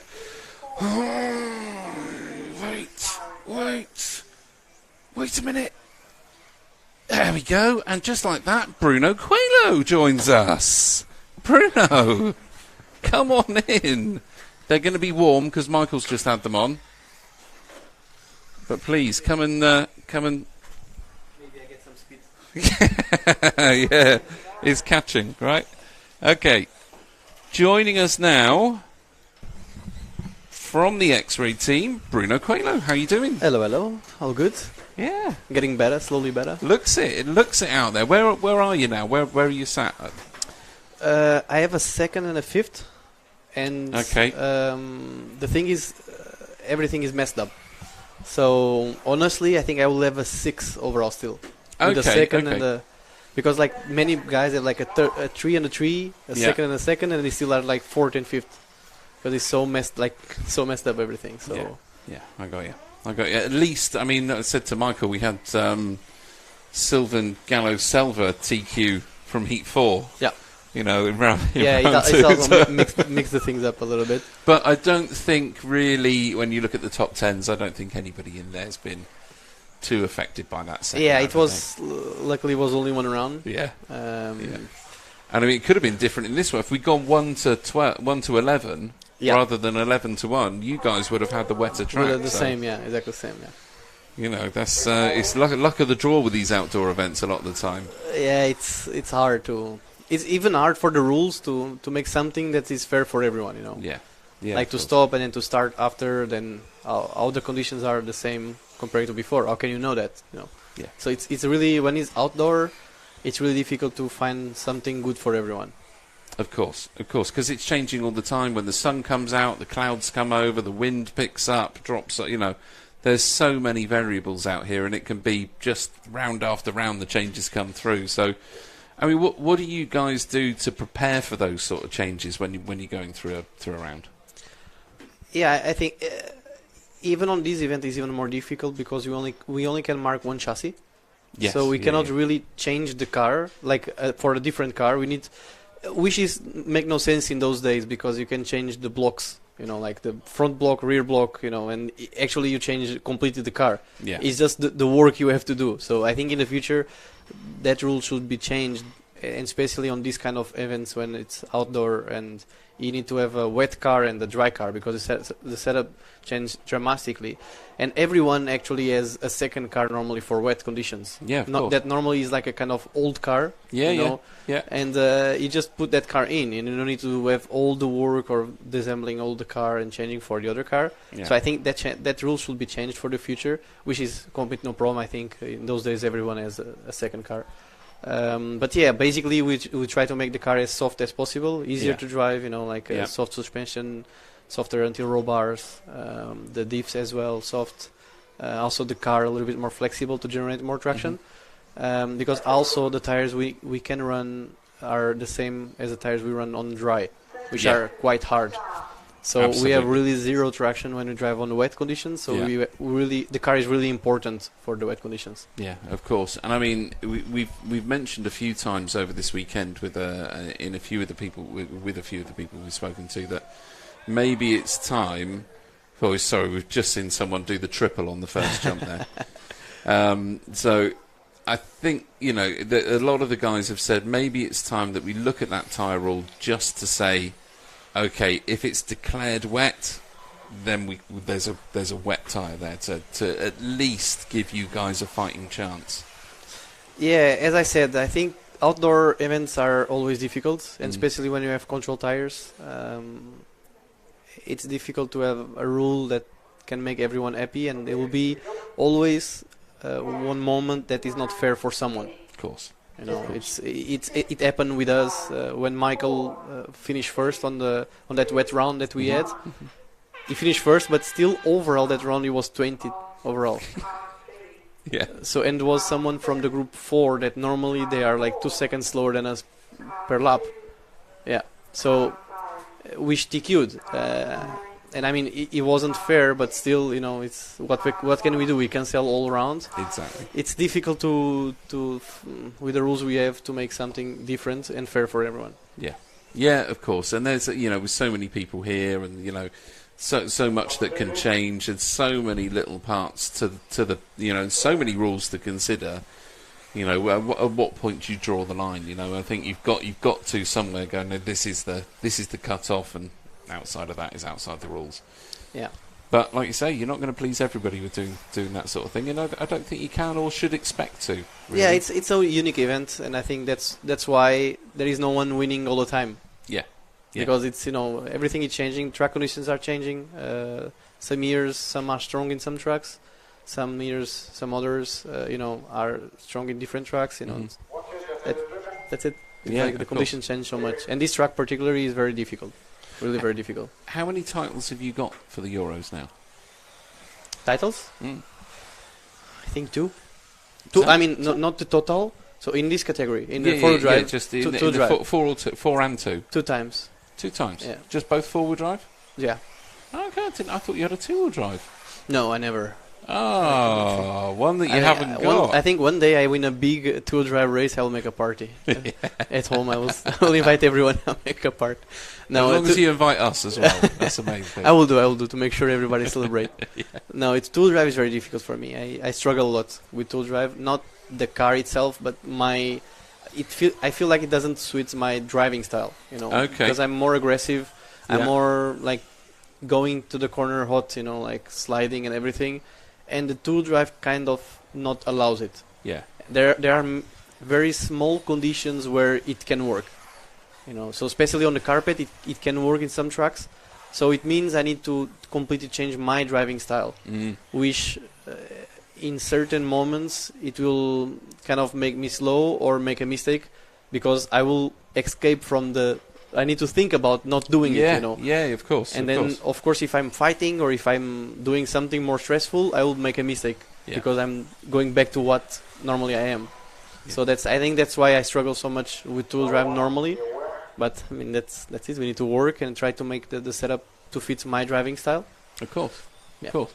But I mean, you race so many classes that switching between them must almost come naturally. So 2-wheel drive must be your sort of your Achilles heel in a way, the tough spot for you then. Yeah, for me it's very difficult. I think it's the most difficult class I ever drove. Like it's really all the time I struggle with 2-wheel drive. I need to be focused like 200%. The car needs to be perfect for me to make a good result. Wow. Like the 4-wheel drive normally, even if the car is not so good, even if I don't like so much track, I'm able to make a good result, like a top 5, top 3. But with 2-wheel drive, everything needs to be like all needs to be perfectly set for me to be fighting for the win. Yeah, and we've said this through the stream that the amount of work that goes into these cars to make sure that if you want to compete at that level, you've got to put that work in. You've got to be the guy that's rebuilding the shocks between a round, or redoing your diff if it's not quite right, or adjusting your pills in the in your back to just your toe in and toe out, that sort of thing. You've got to have the mindset to be able to do all of that. Yeah, it's a kind of category that you need to know all the small details, because it has only 2-wheel drive. That is why it's a 2-wheel drive, and the amount or the percentage of traction you can generate by small settings is so much. That if you gain 5% or 10% more of traction or something, you go so much faster. Yeah. So it's not like 4-wheel drive that to gain 5% of traction, you need to work really. It's not so difficult, and if you do, you don't gain so much. Yeah. In 2-wheel drive, if you do it, the difference is really huge. And if you see in the past, the good 2-wheel drive drivers, the ones that were all the time on the top, they normally they are only focused on that class. And they only do that that class well. Then in four-wheel drive they are not so well. They are not driving so well or not so fast. But two-wheel drive they are really experts on it, because it's a kind of category where all small details count to make it faster and faster. Yeah, of course. And it seems like that, to be honest. I mean, I know these four-wheel drives are sort of a little bit more highly strung in a way, just because they're a more aggressive drive. But I think the two-wheel drives are, like you say, the more accurate pinpoint class, where you really have to, those slides in the corners don't help, whereas with a four-wheel drive you can kind of power through it. A two-wheel drive sliding around the corner is just losing time all the time. Yeah, it's not the class that allows you to do that. Yeah. The four-wheel drive allows you to do that, allows you to have many different kind of driving styles. Two-wheel drive, it doesn't really allow you, and even if you have a not so good car, a very good driver cannot really make huge difference on it, And I think it's four-wheel drive is more that kind of thing. Like a very good driver, even if you have a not so good car, is able to make it very well. Okay, so we've got a question for you actually that's come through, and do you know what? It's an interesting question, because we just heard from Michael about the relationship between the drivers up there, and especially the sort of top drivers that you guys go around the world with, and you see at many events together. And we know that in the past, yours and Michael's relationship might not have been the smoothest road out there. So Michael says you've got great respect for each other. You do a lot of stuff together. You're really good friends now. Is it the same for you? Do you feel like he's a good guy to have around the track these days, or how's the feel in the pits between you now? I mean, I never had any problem with Michael. Oh, okay. I think it was just, sometimes when you are more together with some people that don't like you, then you see the other person in a different way because you don't know him. Yeah. And I think the thing here was Michael, maybe in the past he was thinking different about me, but as soon as he started to be more time with me, he had a different opinion about me. And then our relation changed a lot since then, and we have a very good relation now. And that's why I think the people that talk bad about me don't know me. Yeah, I would agree. I would absolutely agree with you. If they really know me, so I just think if you don't want to talk bad about me, just know me first. Yeah. And then you can say your opinion. But if they talk bad about me, I think they don't know me well. And Michael, I think, was one of those guys that he never talked bad about me, but I think he didn't really wanted to have that connection, But as soon as that connection started, he saw that I was not that guy that maybe was told. And then it changed completely our way to react together. So now, I mean, we are in completely different brands in terms of the cars. And we share setups, we share many things in terms of electronic and everything, and we talk very frequently, we test together and everything. I mean, like normal people. But in the past, I felt like there was a barrier, and I was already here, so it was not a barrier was not made by me, but just he never really approached it. But now we start to have that relation, and we are very good friends. Excellent. And I can remember myself years ago, because we had you on the podcast, if you remember. I think you've been on a couple of times with us when we did the State of RC and the Big Blue Tent. And I can remember there was some events where, people were questioning some of the overtake moves you'd done and things like that. And for me, I was like, wow, Bruno must be a really tough character. He must be really hard and must be sort of difficult to get on with. And I was like, got to get him on the podcast and have a chat with him. And I can remember that episode, putting the phone down to you after that and just being completely blown away at how wrong my opinion could be about someone. Because you are a really nice guy on the track and off the track, to be honest. So if you have got a funny opinion about Bruno, come and talk to him. Come and talk to Bruno. Come and get to know him. He's a lovely guy. So there you go. That's That's the relationship between him and Michael. What else have we got? Is Bruno a stool abuser? Now, still what? A stool abuser. So up on the rostrum, we've got lots of stools. Okay. Yeah. Now, we're seeing lots of people that are quite tall stood on the stools. And I know that there was a big kick-off about people standing on stools. So do you use a stool? I use, but I'm 160. Are you? I mean, it was a funny thing on team manager meeting, because I'm the team manager for Portugal. Yeah. And the thing is that fence, I think is the name. I don't know what can we call it. It's super high on the driver's stand. Yeah. And really, it's the rules of Netherlands that they need to have such a high thing if there is something higher than for safety. Okay. So, but the problem is it's way too high for us. And my point on the meeting was to say, okay, this is a European Championship, so it's not the nationals of Netherlands, let's say. If we have all people from Europe and from Portugal, we are like Asians. So I think the average height is like 160, 150, 160. How can I see? I see behind the fence. So I feel like I'm in a jail driving a RC car. So I cannot really. I need something to go higher. The problem is the rules of EFRA says only if you are less than 160, you can use it. Yeah.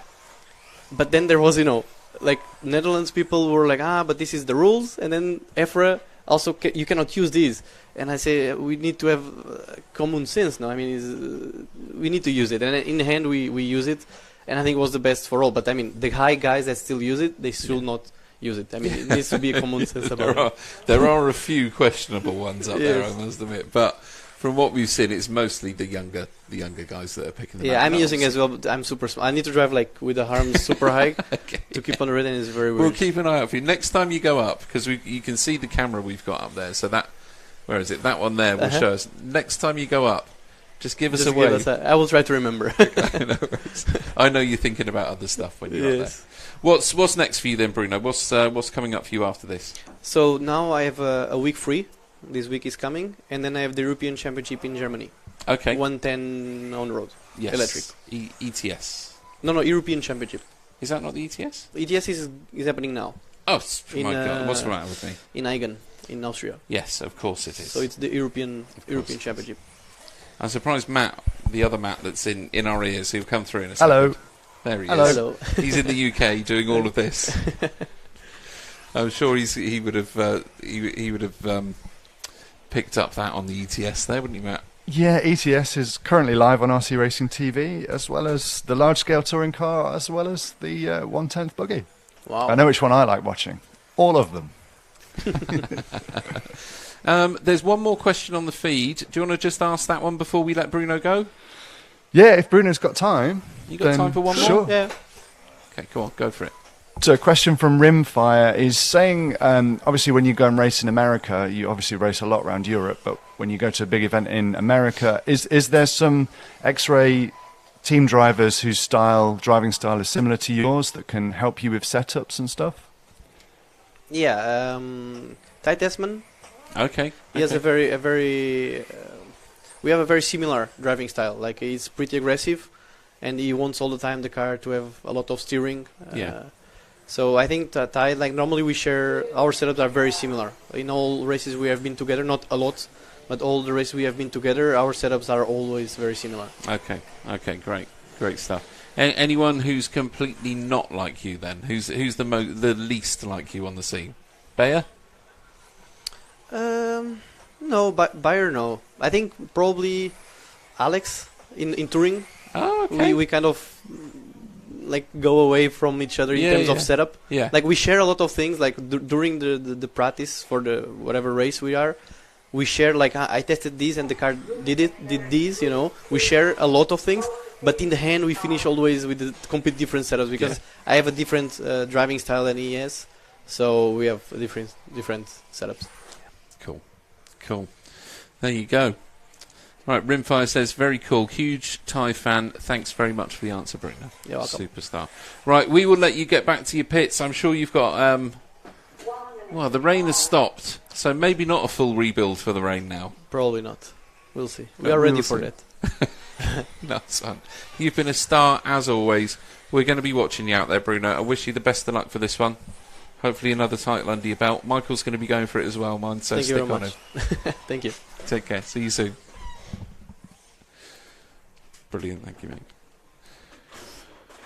There you go. You can't say that I don't answer your wishes and fulfill them. Young Matt with 1T. You asked for Bruno. I feel very fulfilled. Thank you. Good. Luckily, we've done that in time to see the last 2.5 heats go through. Yeah, it's great. And also, the great thing as well is we can package up some nice little podcasts from those interviews as well. So. Okay, yeah. Oh, you got a Drescher yesterday, you got a Lousy, we got Bruno. Yeah, not bad, eh? Not bad. Not bad for an old, bold, slightly fat guy that likes That's no way to talk about Bruno. He's got much more hair than I have. Much more hair. Well, I must admit, though, Drescher's starting to get a bit of a receding hairline. Oh, I'm sure he'll love to hear that from you.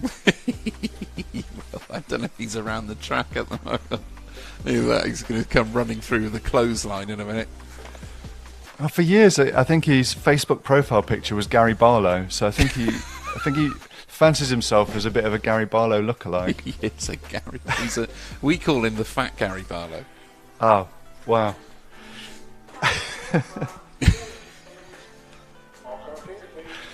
But the General is obviously a much nicer name for him, of course. Yeah, of course. All right, so that was who was that? That was heat number 3 that had just been out there. So we've got heat 2 coming up next. It's penultimate heat of the final round of qualifying. Let's see. Did I? Penultimate, yeah. Oh, I did. We got but it wasn't the penultimate though. Oh, I see. So, yeah. You get the penultimate one on every round. Another tongue. Of course, they love a tongue. Ask them. People are getting wise to it. Apart from that silly boy that was doing rude signs into the camera. It was Other awful, than that, wasn't it? I wonder what country he was from. Should we report him to the team manager? I think we should. Yeah. I think he should have his stool removed, banned from stools. It is a good point, though, that Bruno makes, that obviously you can say the height is 160, but if they make the railings 150... There's no rules around the height of the railing. Yeah, that's it. That's it. So there you go. You can see why the rule has now been obviously relaxed for some of these drivers. So Stoolgate is now over. We now know why lots of people are on stools. And it's because the Dutch have extremely rigid safety rules about railing heights over a certain height. So we always say safety first, then teamwork. So we like that. We like safety, and we now like stools. We do. And railings. Bruno feels like he's driving an RC car in jail. I love that. That was a good quote. Only quick question to ask what time the mains are expected to start. So I think these are Central European times that I'm going to give you. If not, Matt will correct me. Practice for the first A final. So it's just a practice. It doesn't mean anything. It's just them practicing. That's going to be at 2:20 or 14:20 this afternoon. Yeah. We then have an hour's break. So there's a big old hour break. And then we've got A final number 1. A final number 2, funnily enough, is an hour after that at 4:20. And then an hour after that, A3 at 5:20. So go for car 1 on this one. And there we go, just one ahead of that one. One ahead of that one, mate. There he is, up the step up there. Lovely. So that's Debrossi. Sorry. And we're going to see how this goes.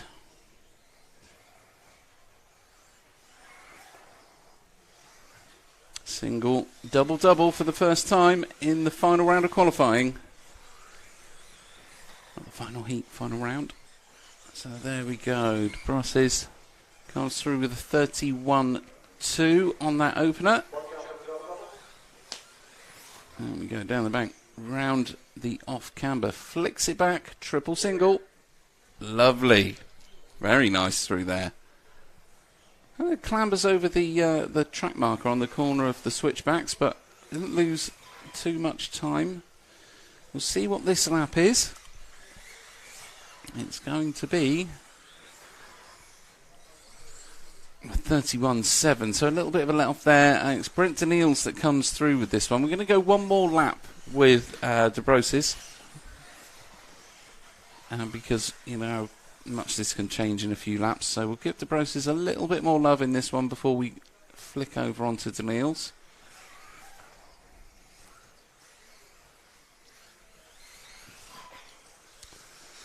Okay, I think Daniels is the one back from that. So one car back, just gone over the line there. There we go. So actually the first one you're on there, Wonder Jim.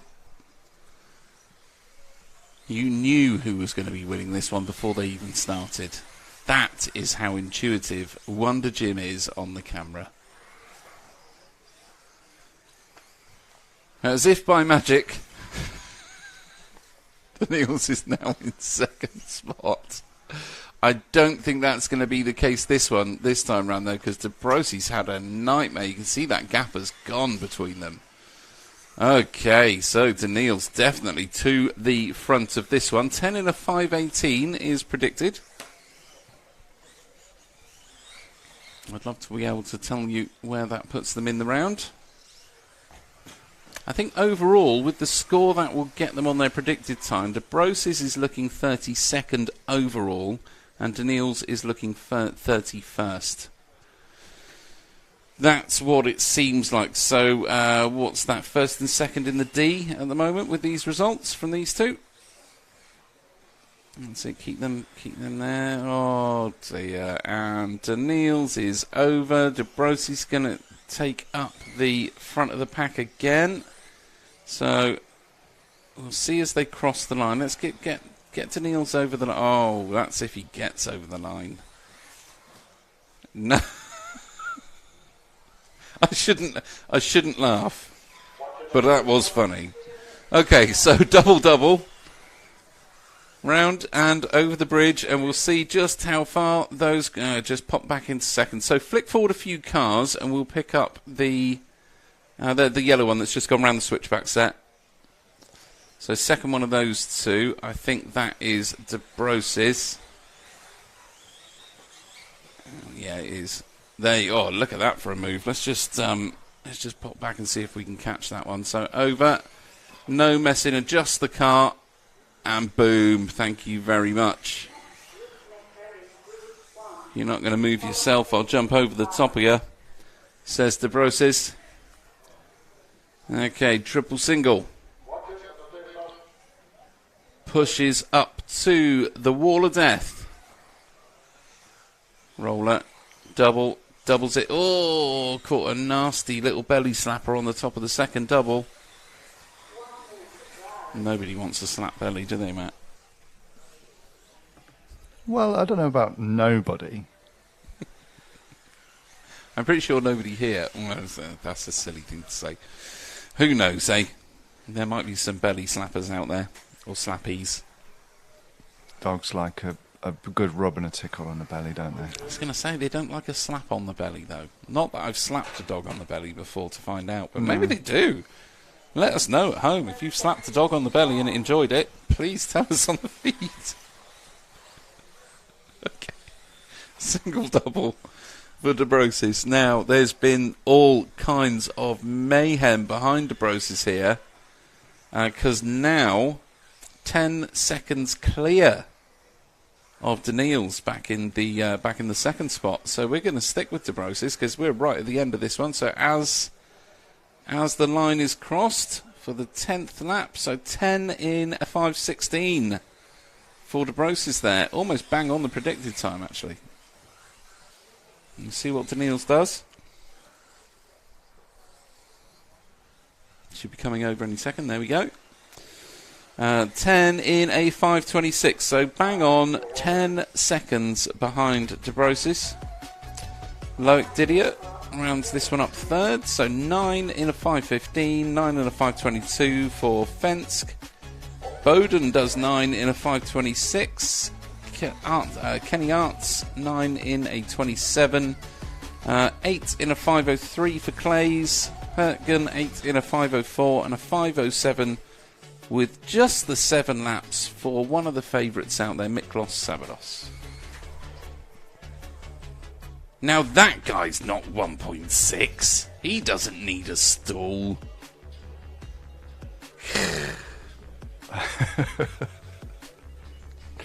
Let's have a look when he steps off. Is he below the sticker? Miles above. He's about 4 feet above that sticker. Towering above it. He had to bend down. He's going to give himself a crick in the neck trying to see under the rain visor. We have one more heat to go before that's it for qualifying. That's the qualifying for the Euros over this year, Matt. One more heat, 5 minutes of time, done. Flown by. In the bank. Oh, I don't know what I'm going to do for the rest of the year. You're just going to pack me up in that box and put me back in the cupboard, I guess, until the next Euros, right? Yeah. Wicked. Yeah. I love Keep my you box. in a big cello case. And Love ship my you out case. like Carlos Gomes. Can you put me in a warmer cupboard this year? Yeah, I can put you in the airing cupboard if you want. Airing cupboard's great. I can hibernate in there. Sacco 260's sprocket definitely does not like a belly slap. Yeah, there you go. There you go. No more dog belly slapping. Nick Damon will be having puppies. There's a dog. Yeah, there's a dog here somewhere. Is there? I should find it and slap it on the belly. I wouldn't. Let's not do that. Because we're going to like some ADRS PCA or something is going to be on to us soon if we keep talking about that. Ben Johnson says any jobs going at RCTV. Yeah, maybe. Yeah, there is. What's your talent area? Ben, Commentating. what's your area of... Oh, really? I don't know. Hopefully, talented at all things. We need those. But yeah, let us know what you can offer. The doors are always open. We're always looking for more people to join the team. Always. Sorry, I'm getting hammered by those irritating flies that even though they've landed on you once and you've gone, dude, that's really annoying, get off me, they just keep coming back and landing on different bits of you. Oh, I think it's a game. Okay then. What about the elbow? Ear okay for you? Okay, off we go. Follow the first one off, please. Wonder Jim. That is the 7 of Bruno Vea. So we'll see what Vea's got. Hoping to affect the top 10. Unlikely, but hoping to. Okay. Yeah, well, there's that.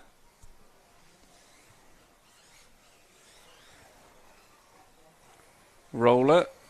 Single. Ooh, does a double at the end. So probably a 32, you reckon? Let's have a look. Oh, 34. Well out. Well out.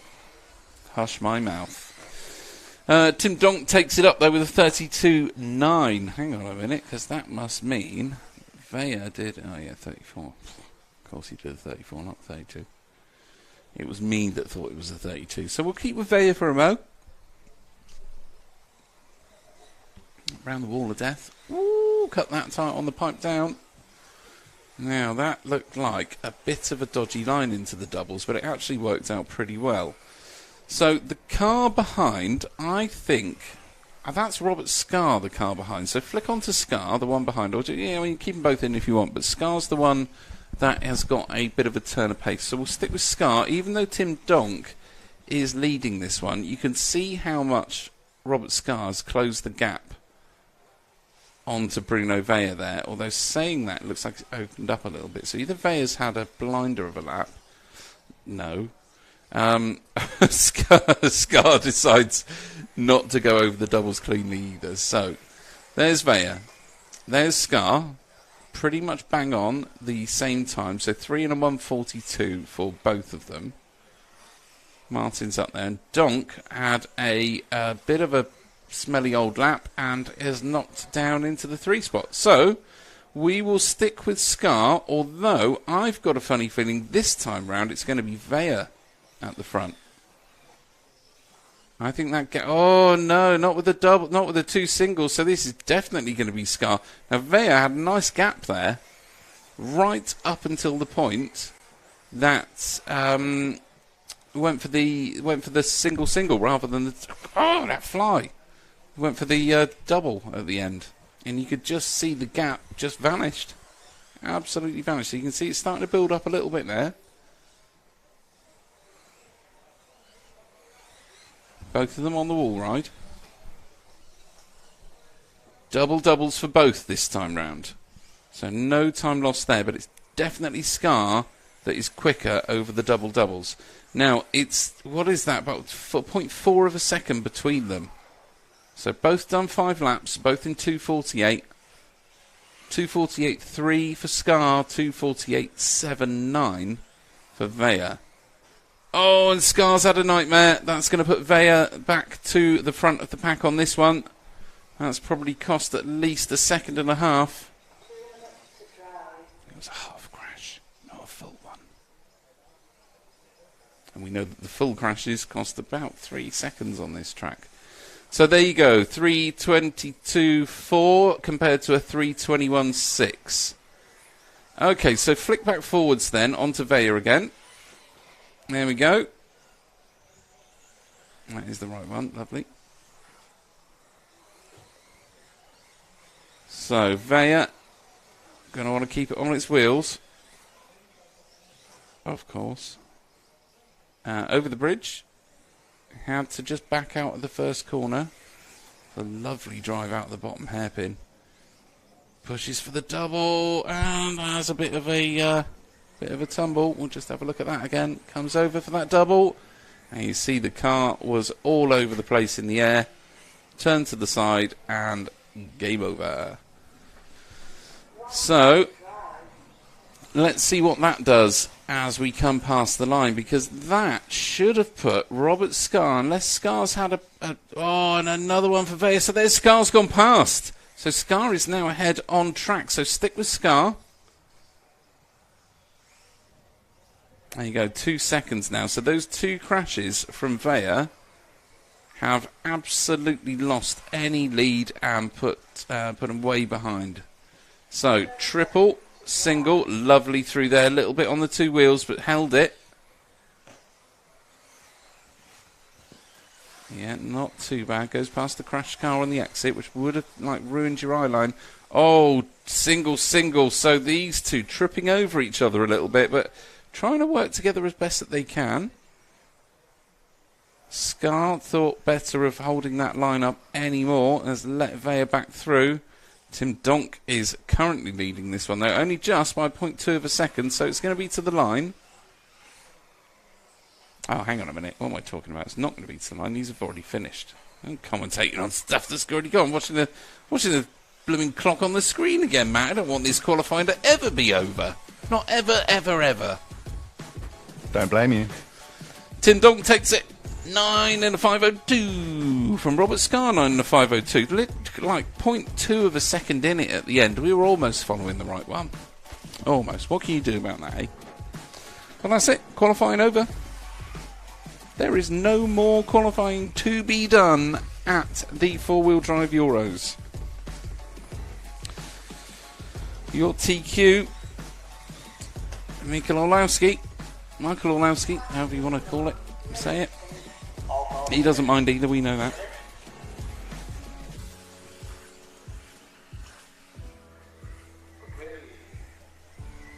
There you go.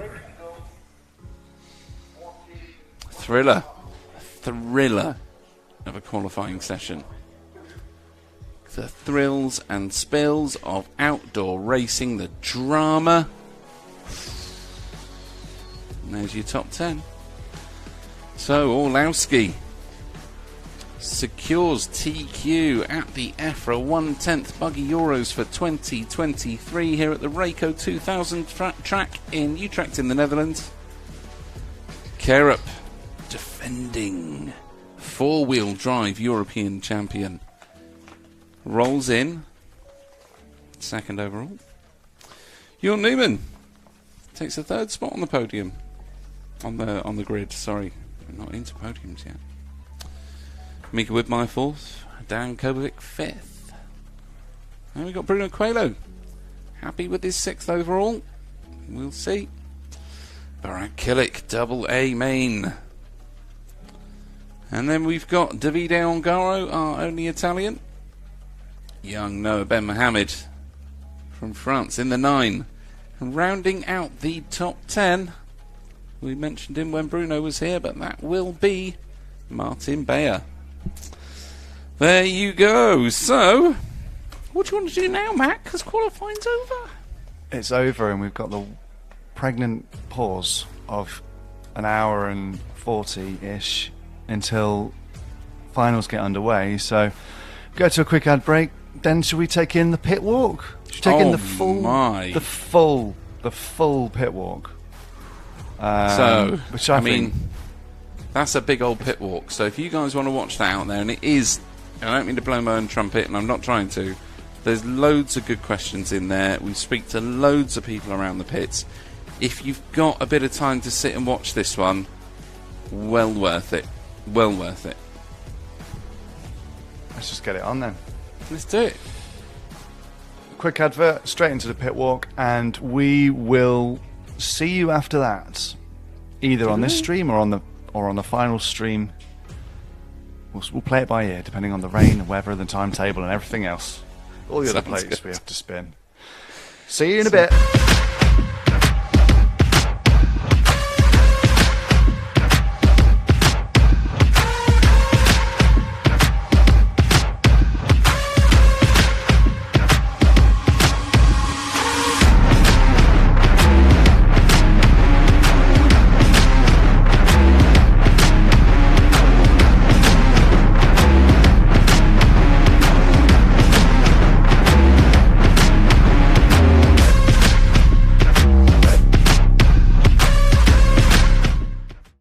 Okay, then welcome to the EFRA European 1/10 Off-Road Championships for 2023. We're here at the Rayco 2000 facility in Utrecht, just out in the Netherlands.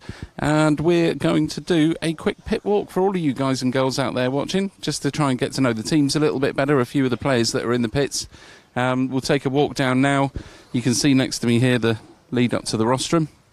This is where all the drivers are waiting before they go on to do their 5-minute runs, depending on whether it's practice qualifying or finals, of course. But we're going to have a quick wander down through the pits. See a young man there that's ducking out of our way. That would be Noah Ben Mohamed there, that's just ducked in and tried to escape the pit camera. He's not going to escape, though. I know where he's gone, and we'll catch up with him in a minute. So what we'll do, we'll start off at the very bottom end of the pits. I think it's Freddie Russell coming past us. How you doing, Freddie? You all right? Good man. I'll catch up with you in a bit, all right? I know he's busy, that's why I've cut that one short. I just wanted to say hello whilst he walked past us. But like I say, we'll start down at the bottom end. You can see the pits behind me here. That's one section of the pits. We've got another section down here. And, of course, everybody else pitting in the middle. It's been a good event so far. Thrills and spills, everybody finding the track a challenge. I think a challenge is the polite way of putting it for some of the racers out there. It's been a tough two-wheel drive event for a lot of these guys. And I think what they're hoping for is that the four-wheel drive portion gives them a chance to really give the cars a bit of a blast around the track, because we like to see them all smiling when they come off the rostrum. And I think after yesterday, quite a few of them had a tough day. Even the guys in the A final were feeling hard done by. So it's a difficult one to manage for all of the racers out there. But four-wheel drive, we're hoping, is going to be a enjoyable event for everybody. But here we go. Here's the other section of the pits. You can see the Halls, Neil, Ben Smith, Martin Owen, Emperor of Everything's down here. There's Dan and Duncan Pole over there. We'll have a quick wander around. I'll tell you what we'll do. We'll have a quick 2 minutes with Will White from Raceway 1. How you doing, Will? How are you, Guppy? I am tremendous, mate. Absolutely tremendous. That's all right. We'll come over here whilst you suck those bits out your teeth. How's it going? How's the four-wheel drive? Absolutely disastrous. Really? Yeah, I'm trying to be upbeat and positive, but it's not happening. It's not happening. But things are getting better. I think I'm not dead last. I might be second last now, you know. But we're getting there slowly. Second last is the first winner, right? There's only one winner. There's only one winner. I've been in it a few times, not at this level, but I've been in it a few times. But nothing worse than coming second. Man.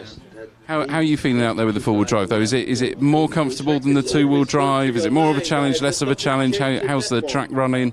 I was about to say I've made a tactical error, but actually it wasn't even a tactic. It was just a big error. I've come here with a brand new chassis from a manufacturer that I've never run before. Okay.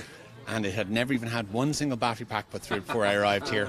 That might have been a mistake, but we'll see. But anyway, look. The beginner error, eh? Yeah, it's a exactly beginner's error. I haven't been doing this 30 years. You know? But anyway, we're having fun. We had a great informal A final on the track here behind you last night, and there's a load of the top drivers going karting tonight, which I've been invited to. So we're having a great time. Excellent, sounds good. Maybe not the best of driving, best performance, but the time is good. Brilliant. And did you? I take it you recorded that final on the track last night. Is it on the Raceway One website? Go on to YouTube, onto Race One's YouTube channel. And you'll see it there, listed under the Euros 2023. It's there. Excellent stuff. Okay, we'll let you get that one out. So it's there. It was a bit of fun. The camera work isn't great because I was mostly laughing and marshalling, but you get the idea. It was just people letting their hair down at the end of two-wheel drive. It was fantastic. Excellent. I'm glad it G'd everybody up, to be honest. It sounded like an awesome time. And we were over there waiting for you guys to finish, not knowing it was over here. So we're all over at the ceremony waiting for everyone to come over. I didn't hear you until the first time I heard it cold was when he was like, "That's it. If you don't come, this isn't happening." So we were like, "Oh, better go." Nice. Well, it's a pleasure as always. I'm glad you've come up. It's lovely to see you as it always is at these events. So come and see us at any point, and we'll have a chat in the cabin when we go live again. Yeah, all right, we'll avoid that one. Thanks, bud. Okay, if we take a walk up the next aisle, I think that's Jolan de Weird at the end. It is. Let's see if we can catch him. Oh, there's some nervous faces. He's the man I'm after. Jolan, how you doing? I'm fine. How about you? I'm really good, thank you. How's the weekend going for? How's the week going for you? A bit difficult, but fine. Yeah. Yeah, I'm having fun. At least someone's having fun, right? Of course. How are you finding is the track good or track hard, or what's the best bit so far out there? Track is difficult, but although it's difficult, I'm still enjoying it. Okay, and your finals looked good yesterday. How did you end up? Ended 40 seconds with some mistakes, but the pace was there in the end, but not how I expected it to be. Okay. So where did you think you were going to finish in the end? I expected to be like around D main, maybe with some luck in the C main, but it was at E main after all. So. And prediction for the four-wheel drive, where do you think you're going to end up in that A final? Definitely not, but I hope to be close to closer to be like a B main or something, because four-wheel drive suits me better. But we'll see. I think a lot of guys out there are hoping for the same thing. But thanks for your time. Best of luck out there. We'll catch up with you soon. Thank you. Thanks, guys. Sorry, I'm going to duck out. Okay, let's keep going. You can see these guys have got a timing screen up there so they can keep an eye on what's going on. We'll have a quick walk around. There's Noah Ben Mohammed. Look, he saw us again, and he's scarpered. There he is. We'll have him in a minute. We're going to get him. It sounds terrible saying that we're going to get him, but get him for a chat for sure. Let's have a quick look up here. You can see all of these guys doing plenty of work on the cars. Lots and lots going on in the pit. Okay, hold on. How you doing, man? Yeah, good. And you? You enjoying it? Yeah, it's a pretty good day. How's the car going? The car feels good, the track feels good, and we try a lot of things on the car. Yeah. Any big changes? Sorry? Any big sort of changes on the car? Yeah, like the differential, the shock oil, and everything like that. And for tomorrow, a full rebuild for the rain, right? Yeah, like the two-wheel drive. It is coming. Thanks, man. I'll catch you soon. Okay, we'll keep going around in here. I'll tell you what we'll do. We'll go and annoy Lee Martin for a minute, because he ignored us a minute ago for an interview, did Lee? We'll skip past Mick and Neil because they look really busy. We'll come back to there. Thanks, Neil. And we're gonna annoy Lee because he doesn't look like he's doing loads and loads of work on his car or anything. He looks like he's got tons of time to speak to us. Hello. How you doing? I'm alright, mate. You? Yeah, all the better for seeing you. How's it going out there? Yeah, it's alright. Trying lots of different things. Started off okay, went backwards, trying now to go forwards again. So yeah, not too bad. It looks good though. The car looks good out there. Yeah, it's alright, mate. It's still a tough track. Hasn't changed, unfortunately. They just added a big wall in the way. So yeah, we get to avoid one triangle jump, but we've got a wall instead. So yeah. But that triangle weird step over thing was a bit of a funny one, right? Yeah, it's an improvement. Yeah. And I mean, I know two-wheel drive was work. It was hard work. But did you enjoy the racing when it came to the finals, or was that just as hard? It was just as hard, to be honest. I think it was a tough 3 days for a lot of people. You could definitely tell who'd put in the time, and fair play to them. Their cars were good from the start, and they were very confident on a track that was very difficult. So that was a massive thing. We never really caught up. Gave myself a shot on day 3 of making the main, missed it by a point in the end. So I'm unhappy, obviously, but I know that we really needed to put the work in before this event, and unfortunately I couldn't get out here with all the races we have on in the UK at the moment. So unfortunate, but we'll come back stronger next year. Absolutely. It's been a busy calendar for you guys, isn't it? Yeah, it's been full on. All the nationals seem to have been crammed into the first half of the year, with the Worlds and stuff happening later in the year. It's like 8th scale and 10th scale nationals are already almost at the end of them. And we're only in July still. So yeah, it's been pretty mad, pretty intense. Yeah, everyone's trying to cram them in. That's the thing, aren't they? You've got to make the most of the weather whilst it's about. And I think sometimes those calendars don't just match up. No, it's been hard. I think we need to properly look at what we're doing and whether we have too many national races now. If you do 2 classes, that's 11 weekends. Like Friday to Sunday night weekends gone before you think about anything else. So I mean, maybe it's time we consider doing maybe 4 rounds of a national series instead of 6. Just four with 4 to count, eh? Well, 4 with 3 to count or whatever. I think would be good, and have 1 south, 2 in the middle, 1 up north, or something like that. Well, the right man to speak to is here somewhere. Yeah, over there. I have to buy him a few beers. Yeah, too right. Maybe I can get, backhand it. And maybe if you row him over to his hotel across the river tonight, he might give you on. Yeah, I'll get a jet ski. Yeah, too right. All right, mate. Nice to catch up with you as always. Good luck for the 4-wheel drive. No problem. Thanks, bud. Oh, look, he avoided us at Robin Hood. He tried to escape us at Robin Hood. Anyway, we did catch him briefly at the pizza making parlour. But Eugene Galley, how you doing? Not bad. Enjoying the 4-wheel drive a bit more than the 2? Yes. What's the best bit about the 4-wheel drive then that you're enjoying more? It's a bit easier to make the jumps with the 4-wheel drive. I thought it would be. Up until tomorrow when the rain comes, though, eh? Yes, and we can rebuild the car again. Yes. And the car's working for you though. You're happy with it? Any? I see you're changing some springs there. Yeah, just a few changes. Just minor ones though, yeah. Yes. And then the full rebuild tonight. So no pub. I don't know. I think we'll do it in the morning. Okay, mate. Nice one. I'll leave you to it. Thanks, mate. Okay. Right. Look, I think just over there is Duncan and Daniel Pole. So before Dan goes off, let's see if we can catch him for a couple of seconds.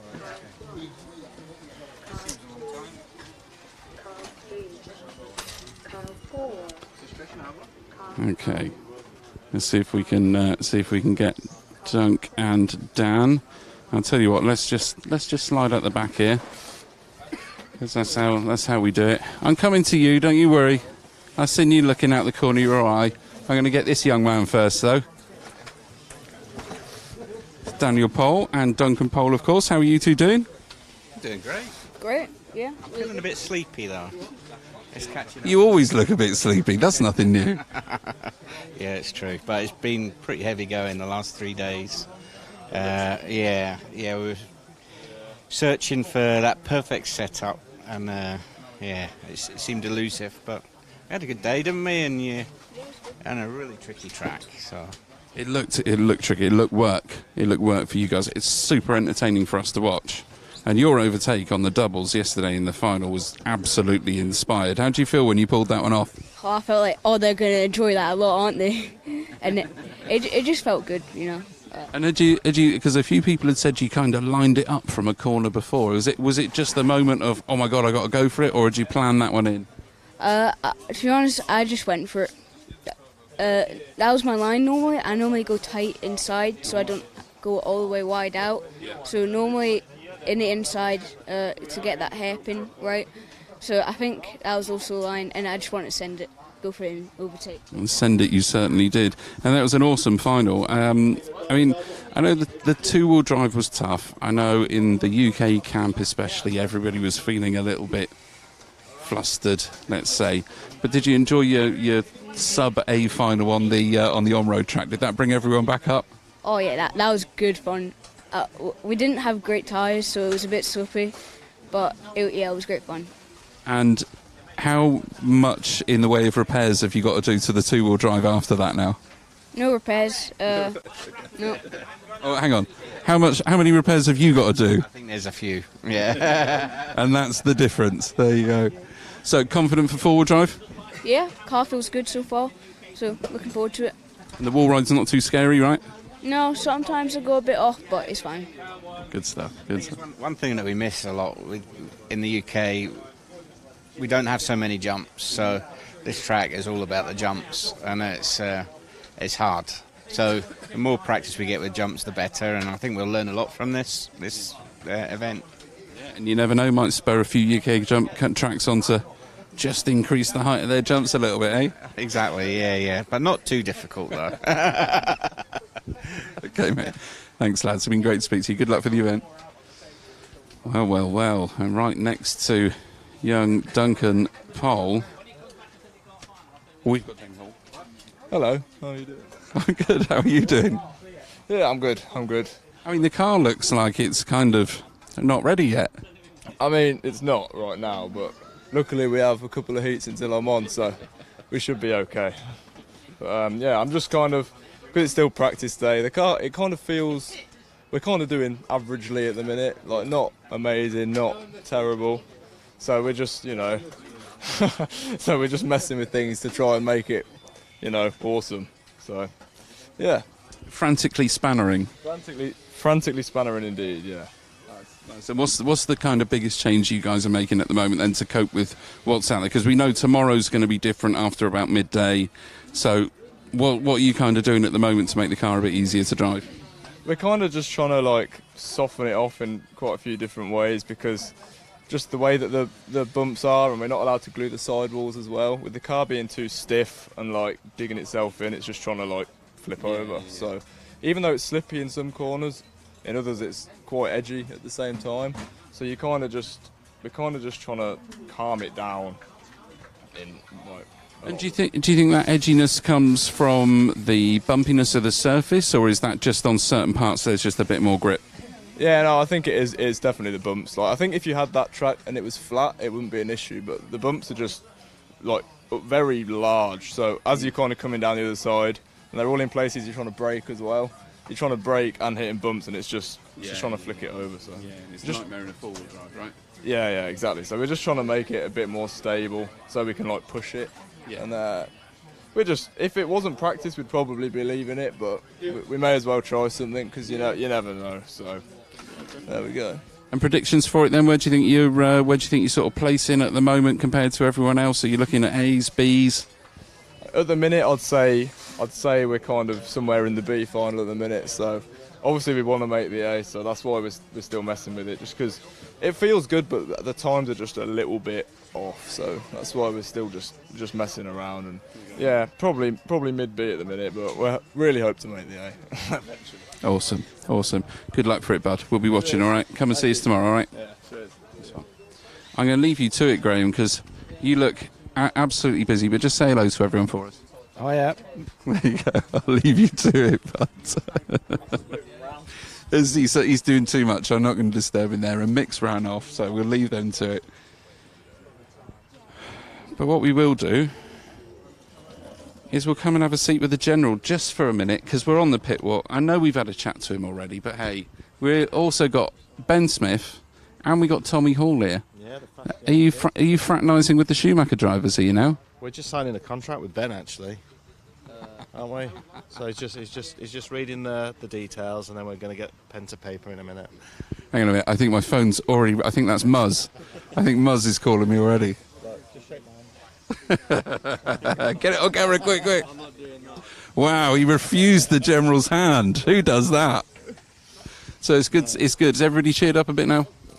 Kind of. It's struggle time for the four-wheel drive. So from our perspective, we've got a couple of guys that are doing okay. Marcus is pretty quick, actually, but Ungaro's kind of building pace, but the rest of them are struggling a little bit with the direction to go with the car. We think we've got it figured out, and then it just bites us back, and we're not in a comfortable spot. So just trying to figure out what to do, really. They're wrenching their butts off. So I'm not sure if the Brits in general are doing okay in the four-wheel drive. I think it's still a bit of a struggle for them.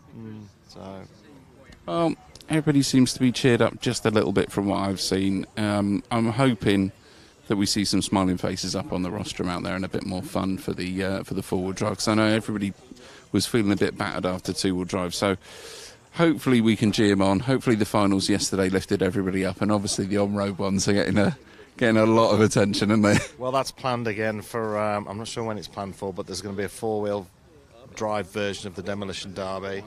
But if the rain comes tomorrow, then it will be some glum faces, won't it? But and then again, what do we do with the setups? And I know Tommy and Jamie came when it was wet for the warm-up race, so maybe they've got a little bit of a idea, but there's going to be a lot of guesswork, and that could pull them back into the window of being competitive. But right now they're just kind of trying to figure a few things out, loading the shotgun a little bit with what they're testing, trying to kind of sprout off in a few different directions. But it's always a stress just trying to get that car, especially when you kind of get lost in actually what you're looking for.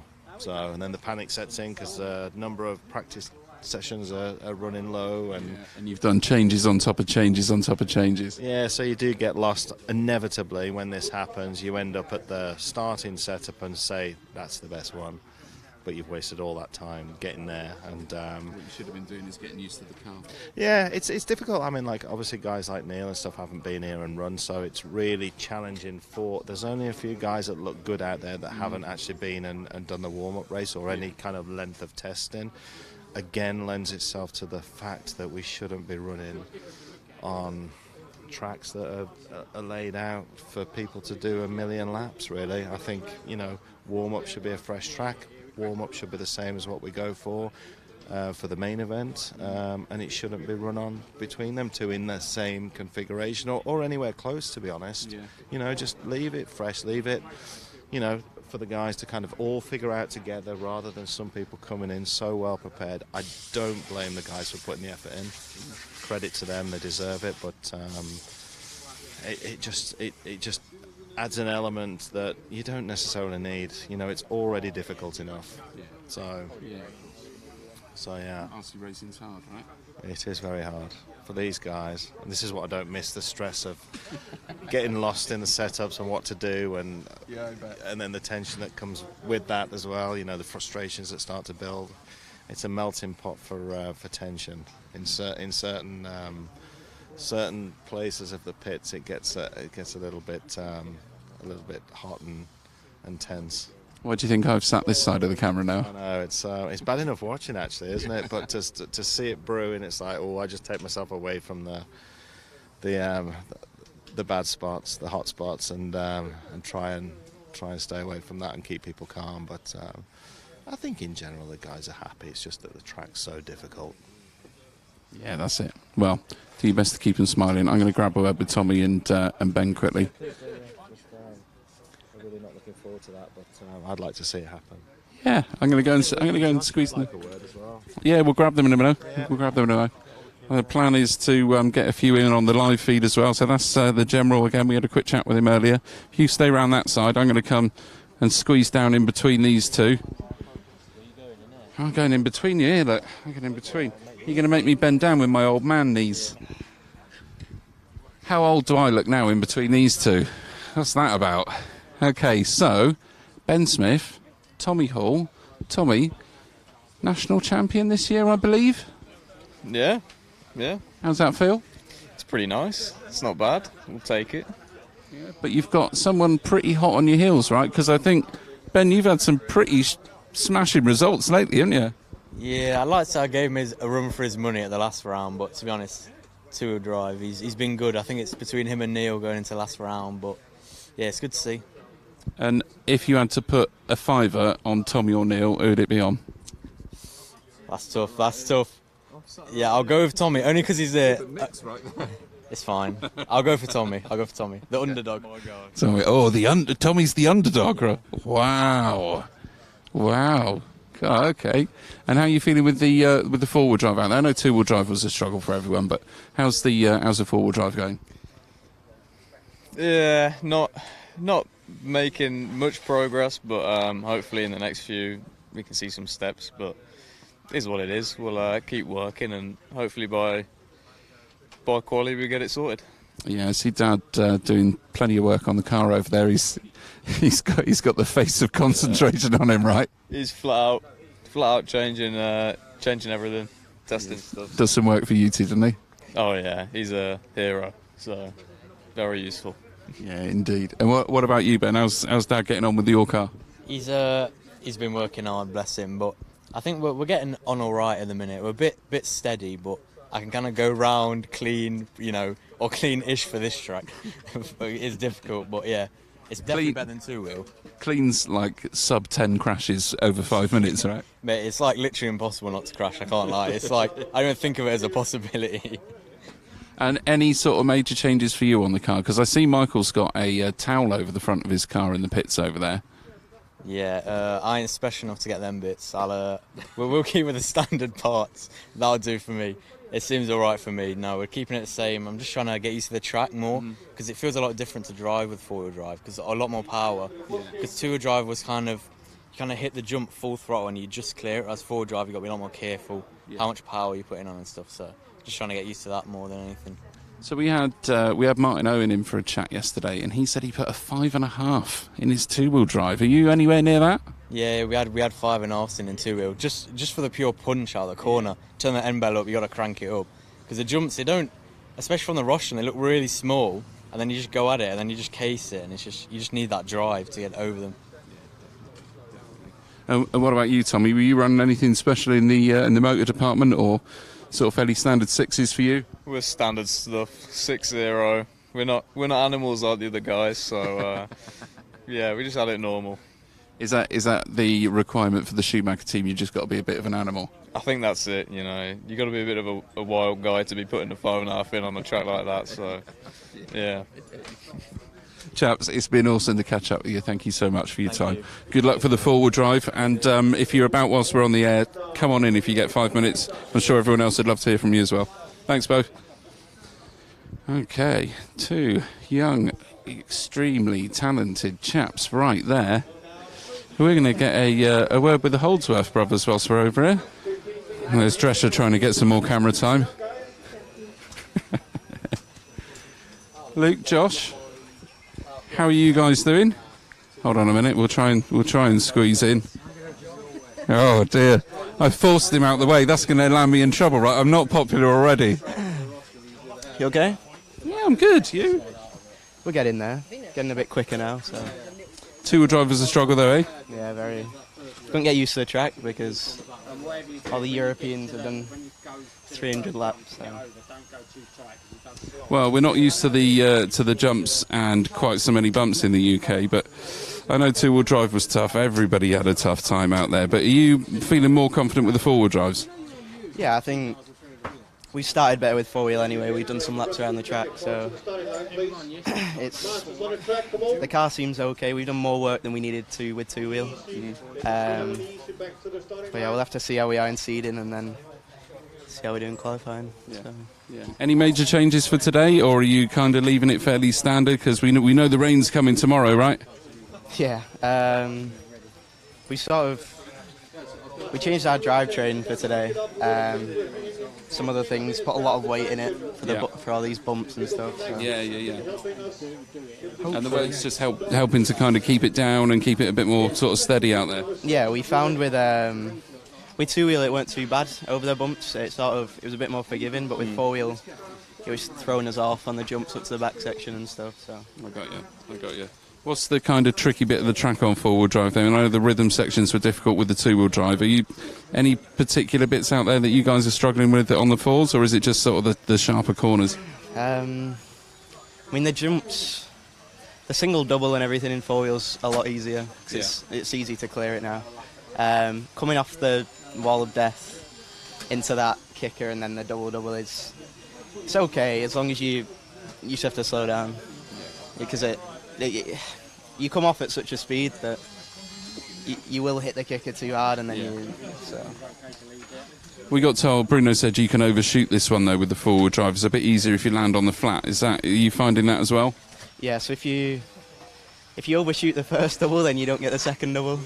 So you have to brake for the kicker, power for the double, and then brake for the next double.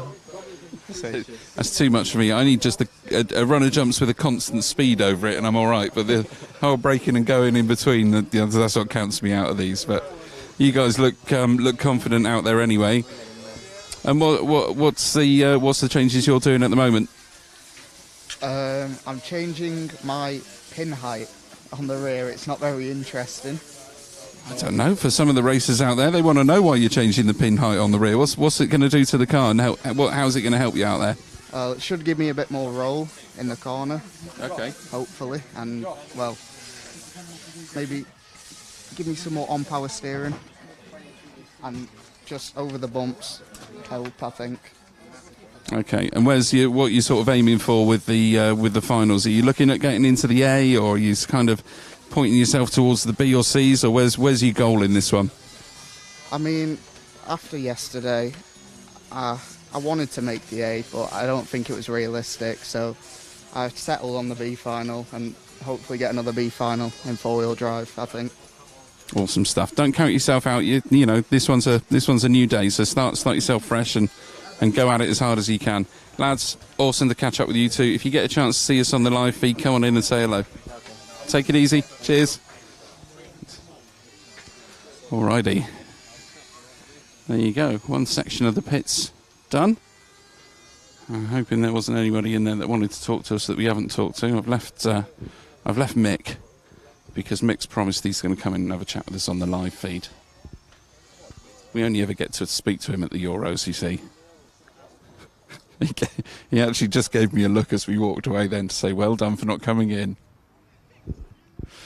But we love Mick. We love Mick, Cragg and Neil. So we'll get them eventually. Look who we've got here. Who's this coming towards us? I can't have you. Why can't I have you? I've already spoken to them. No, they got us. Okay. Are you having a good time though? I'm having a wonderful time. It's a reset from two-wheel drive back onto four-wheel drive, and just work hard and try and get the job done. Really. That's exactly what I've been saying to people. We've got a few glum faces in there still. Go and G 'em up, get them ready for this four-wheel drive. It's going to be good. Thank you. You have a good day too. Always do. Thanks, bud. Okay.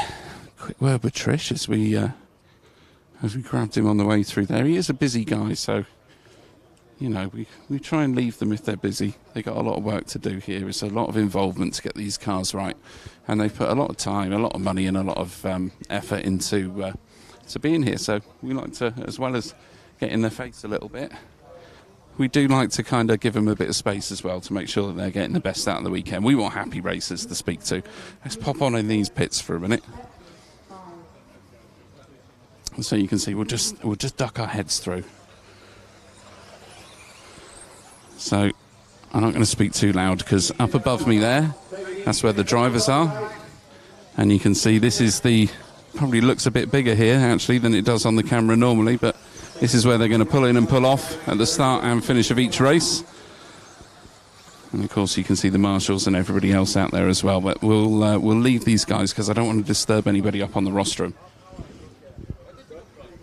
And let's have a little wander down through some of the lanes of the pits and see if we can pick up a few of the drivers to speak to. We'll start, I think Michael's done a runner. He's already spoken to us.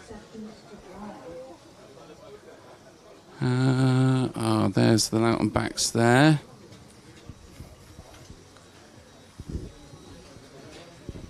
How you doing, Daniel Kovac? You all right? I'm all right. Yes, really good actually.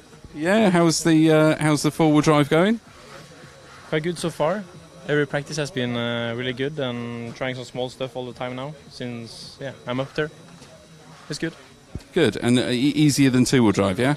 Yeah, it is. Any major sort of changes you're doing on the car at all? I mean, you look like you're doing a lot less work than I've seen some people do with the cars all in bits all over the table at the moment. You look fairly relaxed compared to some of them. Is it going that well? Yeah, the car is working well, and only some small changes on the shocks and some angles, and then try to improve a little bit each time. So you're preferring the wall ride to the little triangle kicker jump? Yeah, the wall ride is much fun. Yeah, it's awesome, right? Yeah. And what's the aim for you? Sort of A? You think you'd make the A, or are you not confident for that yet? Same as two-wheel, so like first to make the main, then top 5, then top 3, and then win. We'll see how it goes.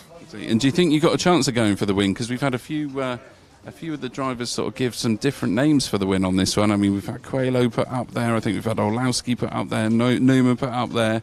Do you think you've got a chance of really going for it this weekend? I mean, I've been really close one time before. But everything needs to be perfect, and I need to have the luck on my side.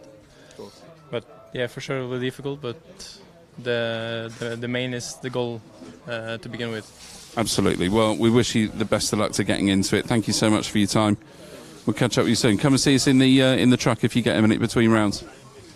Barak, got a minute? Yeah. You doing? So we're with Barak Kilik, of course, from Yokomo. How's it going out there? Yesterday the race was good. I finished in the two-wheel P5, and I didn't expect this at all. And today we have the four-wheel drive and doing good. And Well, the car looked great yesterday. To be honest, it looked really good going out. Were you confident with it? Yeah, I was super happy with the car, and actually the setup also was super good. Sasha helped me a lot, and was pretty decent. Yeah, good. It looked like you had every bit of pace to compete with anyone out there. So it's lovely to see, to be honest. What's the feel now with the four-wheel drive? Are you as confident with that? In the first one I was not so happy, but in the last one I was pretty fast, and the car worked really good, and we will see what happens. Cool. All right, we'll look forward to seeing you out there. Thank you. See you soon.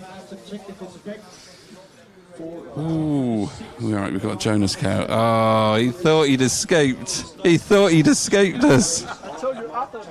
He said after, but we're here. We chased him down. Jesper Rasmussen, how are you doing?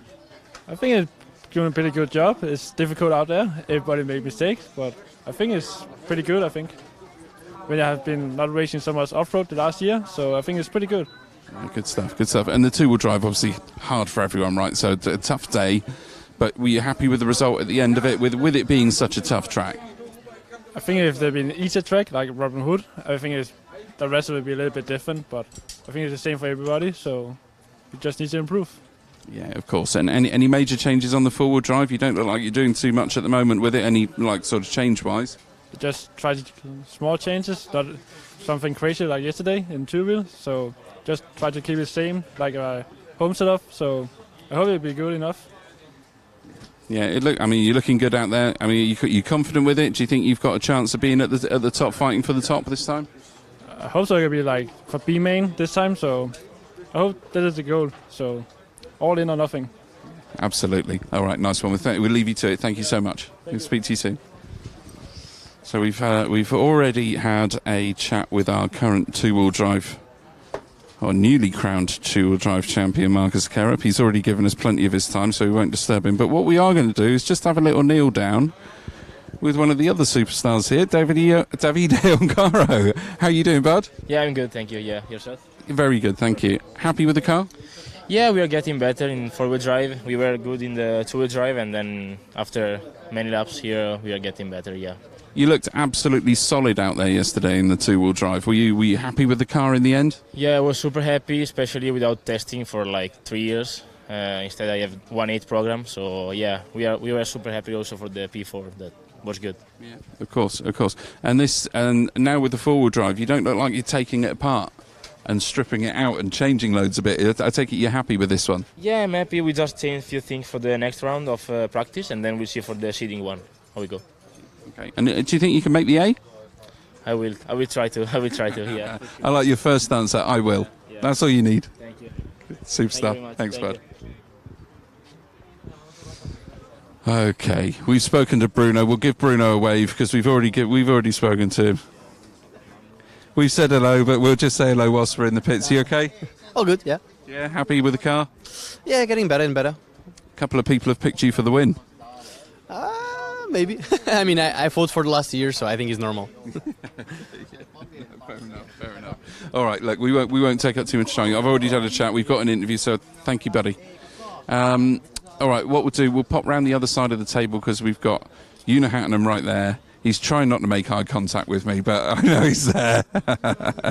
We've got Pekko Ivanen, of course, and we've got the Landons behind. So we'll just have a quick chat with them. You might see if we can get Martin Bayer, and then we'll call it after that, because otherwise everybody's going to be... Everybody's going to be annoyed with me being in the pits. Oh, we don't mind about that. They can be as annoyed as they want. Pekko. Hello. What up? What's up with you? Better in 4WD. Yeah, I can see the smiles on everyone's face. So four-wheel drive's better, right? Yeah, much better than 2WD. How are you coping with the bumps out there in four-wheel drive? I'm told that's the issue. Putting extra weight in the car is what a few people are doing. Yeah, I have a lot of extra weight on my car, and it seems going better with the bumps every run. So I think it will be better. Yeah, good. And do you think you can fight for a top spot, or where's your sort of aim today? Is it to get into the A, or you know, what's your kind of aim overall? I don't know yet. We'll see after these practices, and then I will decide what I want. Hey, well, as long as you're happy in the wet, because it looks like it's coming tomorrow lunchtime. Yeah, hopefully it's better than 2WD. I think it's because it's 4WD, so it will be easier. Yeah, at least for me. Yeah. And how are you feeling about the tyres when it comes to the wet then? Because I mean, obviously on the four-wheel drive, the yellows aren't quite so bad. But would you prefer it if you could switch over to a silver? Yeah, I would. I haven't done that many laps with the silvers, but when I did, when it was wet, it was much better than the yellows. Good stuff. Best of luck for it. We'll look forward to catching up with you as we go through. Thank you. All right, let's grab a quick word with Una whilst we're here. Una's on Facebook. He's obviously looking me up to get a couple of pictures in with me, I'm sure. You all right? Yeah, I'm good. You? Yeah, good. We've missed you. Where have you been? I've been in the army and still I am for 2 more months. Then I'm done. 2 months, eh? Yeah. How is it? Good? Not too bad. It's different. It's once in a lifetime. Yeah. But yeah, of course I missed racing because this is my maybe 3rd time this year on the track. So I know it's been not too much practice for me. So you weren't too worried about the two-wheel drive results yesterday? You were happy with that, with such a big break in between? I mean, yeah, I was happy with the speed I had. I was doing the same lap times as the fastest guys, but I know I would have needed more practice to get more consistent on the track. But anyway, 13th, not too bad. Of course, I wanted the A main, but I knew it will be hard with this practice. And what's the aim for the four-wheel drive? Have you got a target in mind for that? Do you want the A, or are you kind of settling on going, well, if I make the B, I'll be okay? Or we'll see in the qualifying. For me now, the goal is to make clean runs, because in two-wheel I didn't get any of the good runs in the qualifying. Mm-hmm. So maybe that's my goal, and just to make the car good for me to drive. That's the 2 main goals for me. How are you feeling with the car at the moment? Are you confident with it going into the four-wheel drive?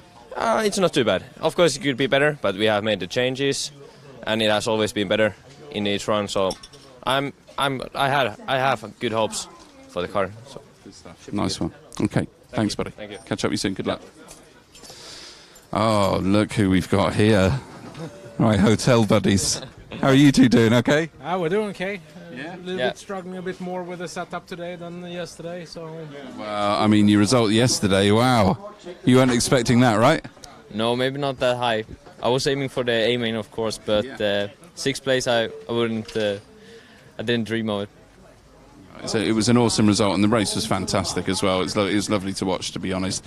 You're not so confident with the four-wheel drive then? Are you making some changes on it, or what's the deal? Yeah, we didn't start off as good as in two-wheel drive. It was kind of hard to drive it, but it's getting better and better, and hopefully maybe I'm aiming for top 20, and we'll go from there. Top 10 is a bonus, always. Of course. Any major changes we should know about? We went from the sleeper to the middle diff now, or mid diff, yeah. It made the car a lot easier to drive, so that was like the main difference. Okay. Good stuff. And you're confident too, right? Always. Guys, hopefully we'll see you back at the hotel later for a few drinks. Take it easy. Thank you. Okay. One more, and he looks busy. He looks busy, but I think he's just trying to look busy so that we don't talk to him. How are you doing? Yeah, good. Happy? Yeah, I'm back to four-wheel drive, so finally we can put some power on the ground. So yeah. Two-wheel drive was a struggle though, yeah? A little bit, but in the end we found a good setup, but it was quite too late, so... It's the way it goes sometimes on these weekends. Yeah, that's racing. I mean, it happens. Yeah, of course. We have to learn from these, and we have to go forward and enjoy now four-wheel drive. And are you using Bruno's setup, or is Bruno using your setup? He's using my setup. I will accept it. Good, right. Look, always good to speak to you. Please come and see us in the hut if you can, all right? Good luck for it. Okay. I think we have caused more than enough trouble in the four-wheel drive bits of the EFRA 2023 European Buggy Championships. So I'm going to call it there, and we'll see you guys on air soon.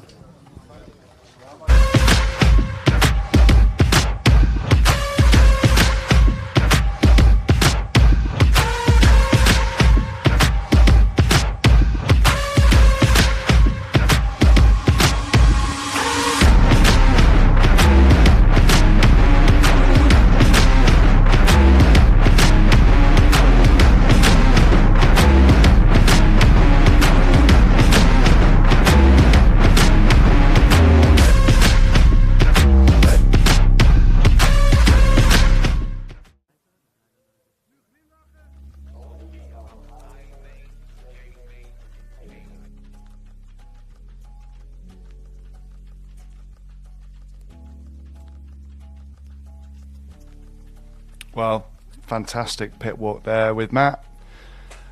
And we are looking at the first A main going off at 3:20 local time. So that's almost an hour away.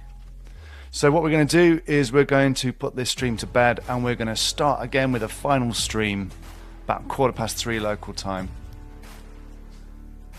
And we will be back with you then. Thank you to Schumacher, Hobbywing, X-Ray, Rudog.eu and S-Works. This has been the four-wheel drive, the EFRA four-wheel drive qualifying heats come to a close, and we'll be back on the next stream with the finals. Bye for now.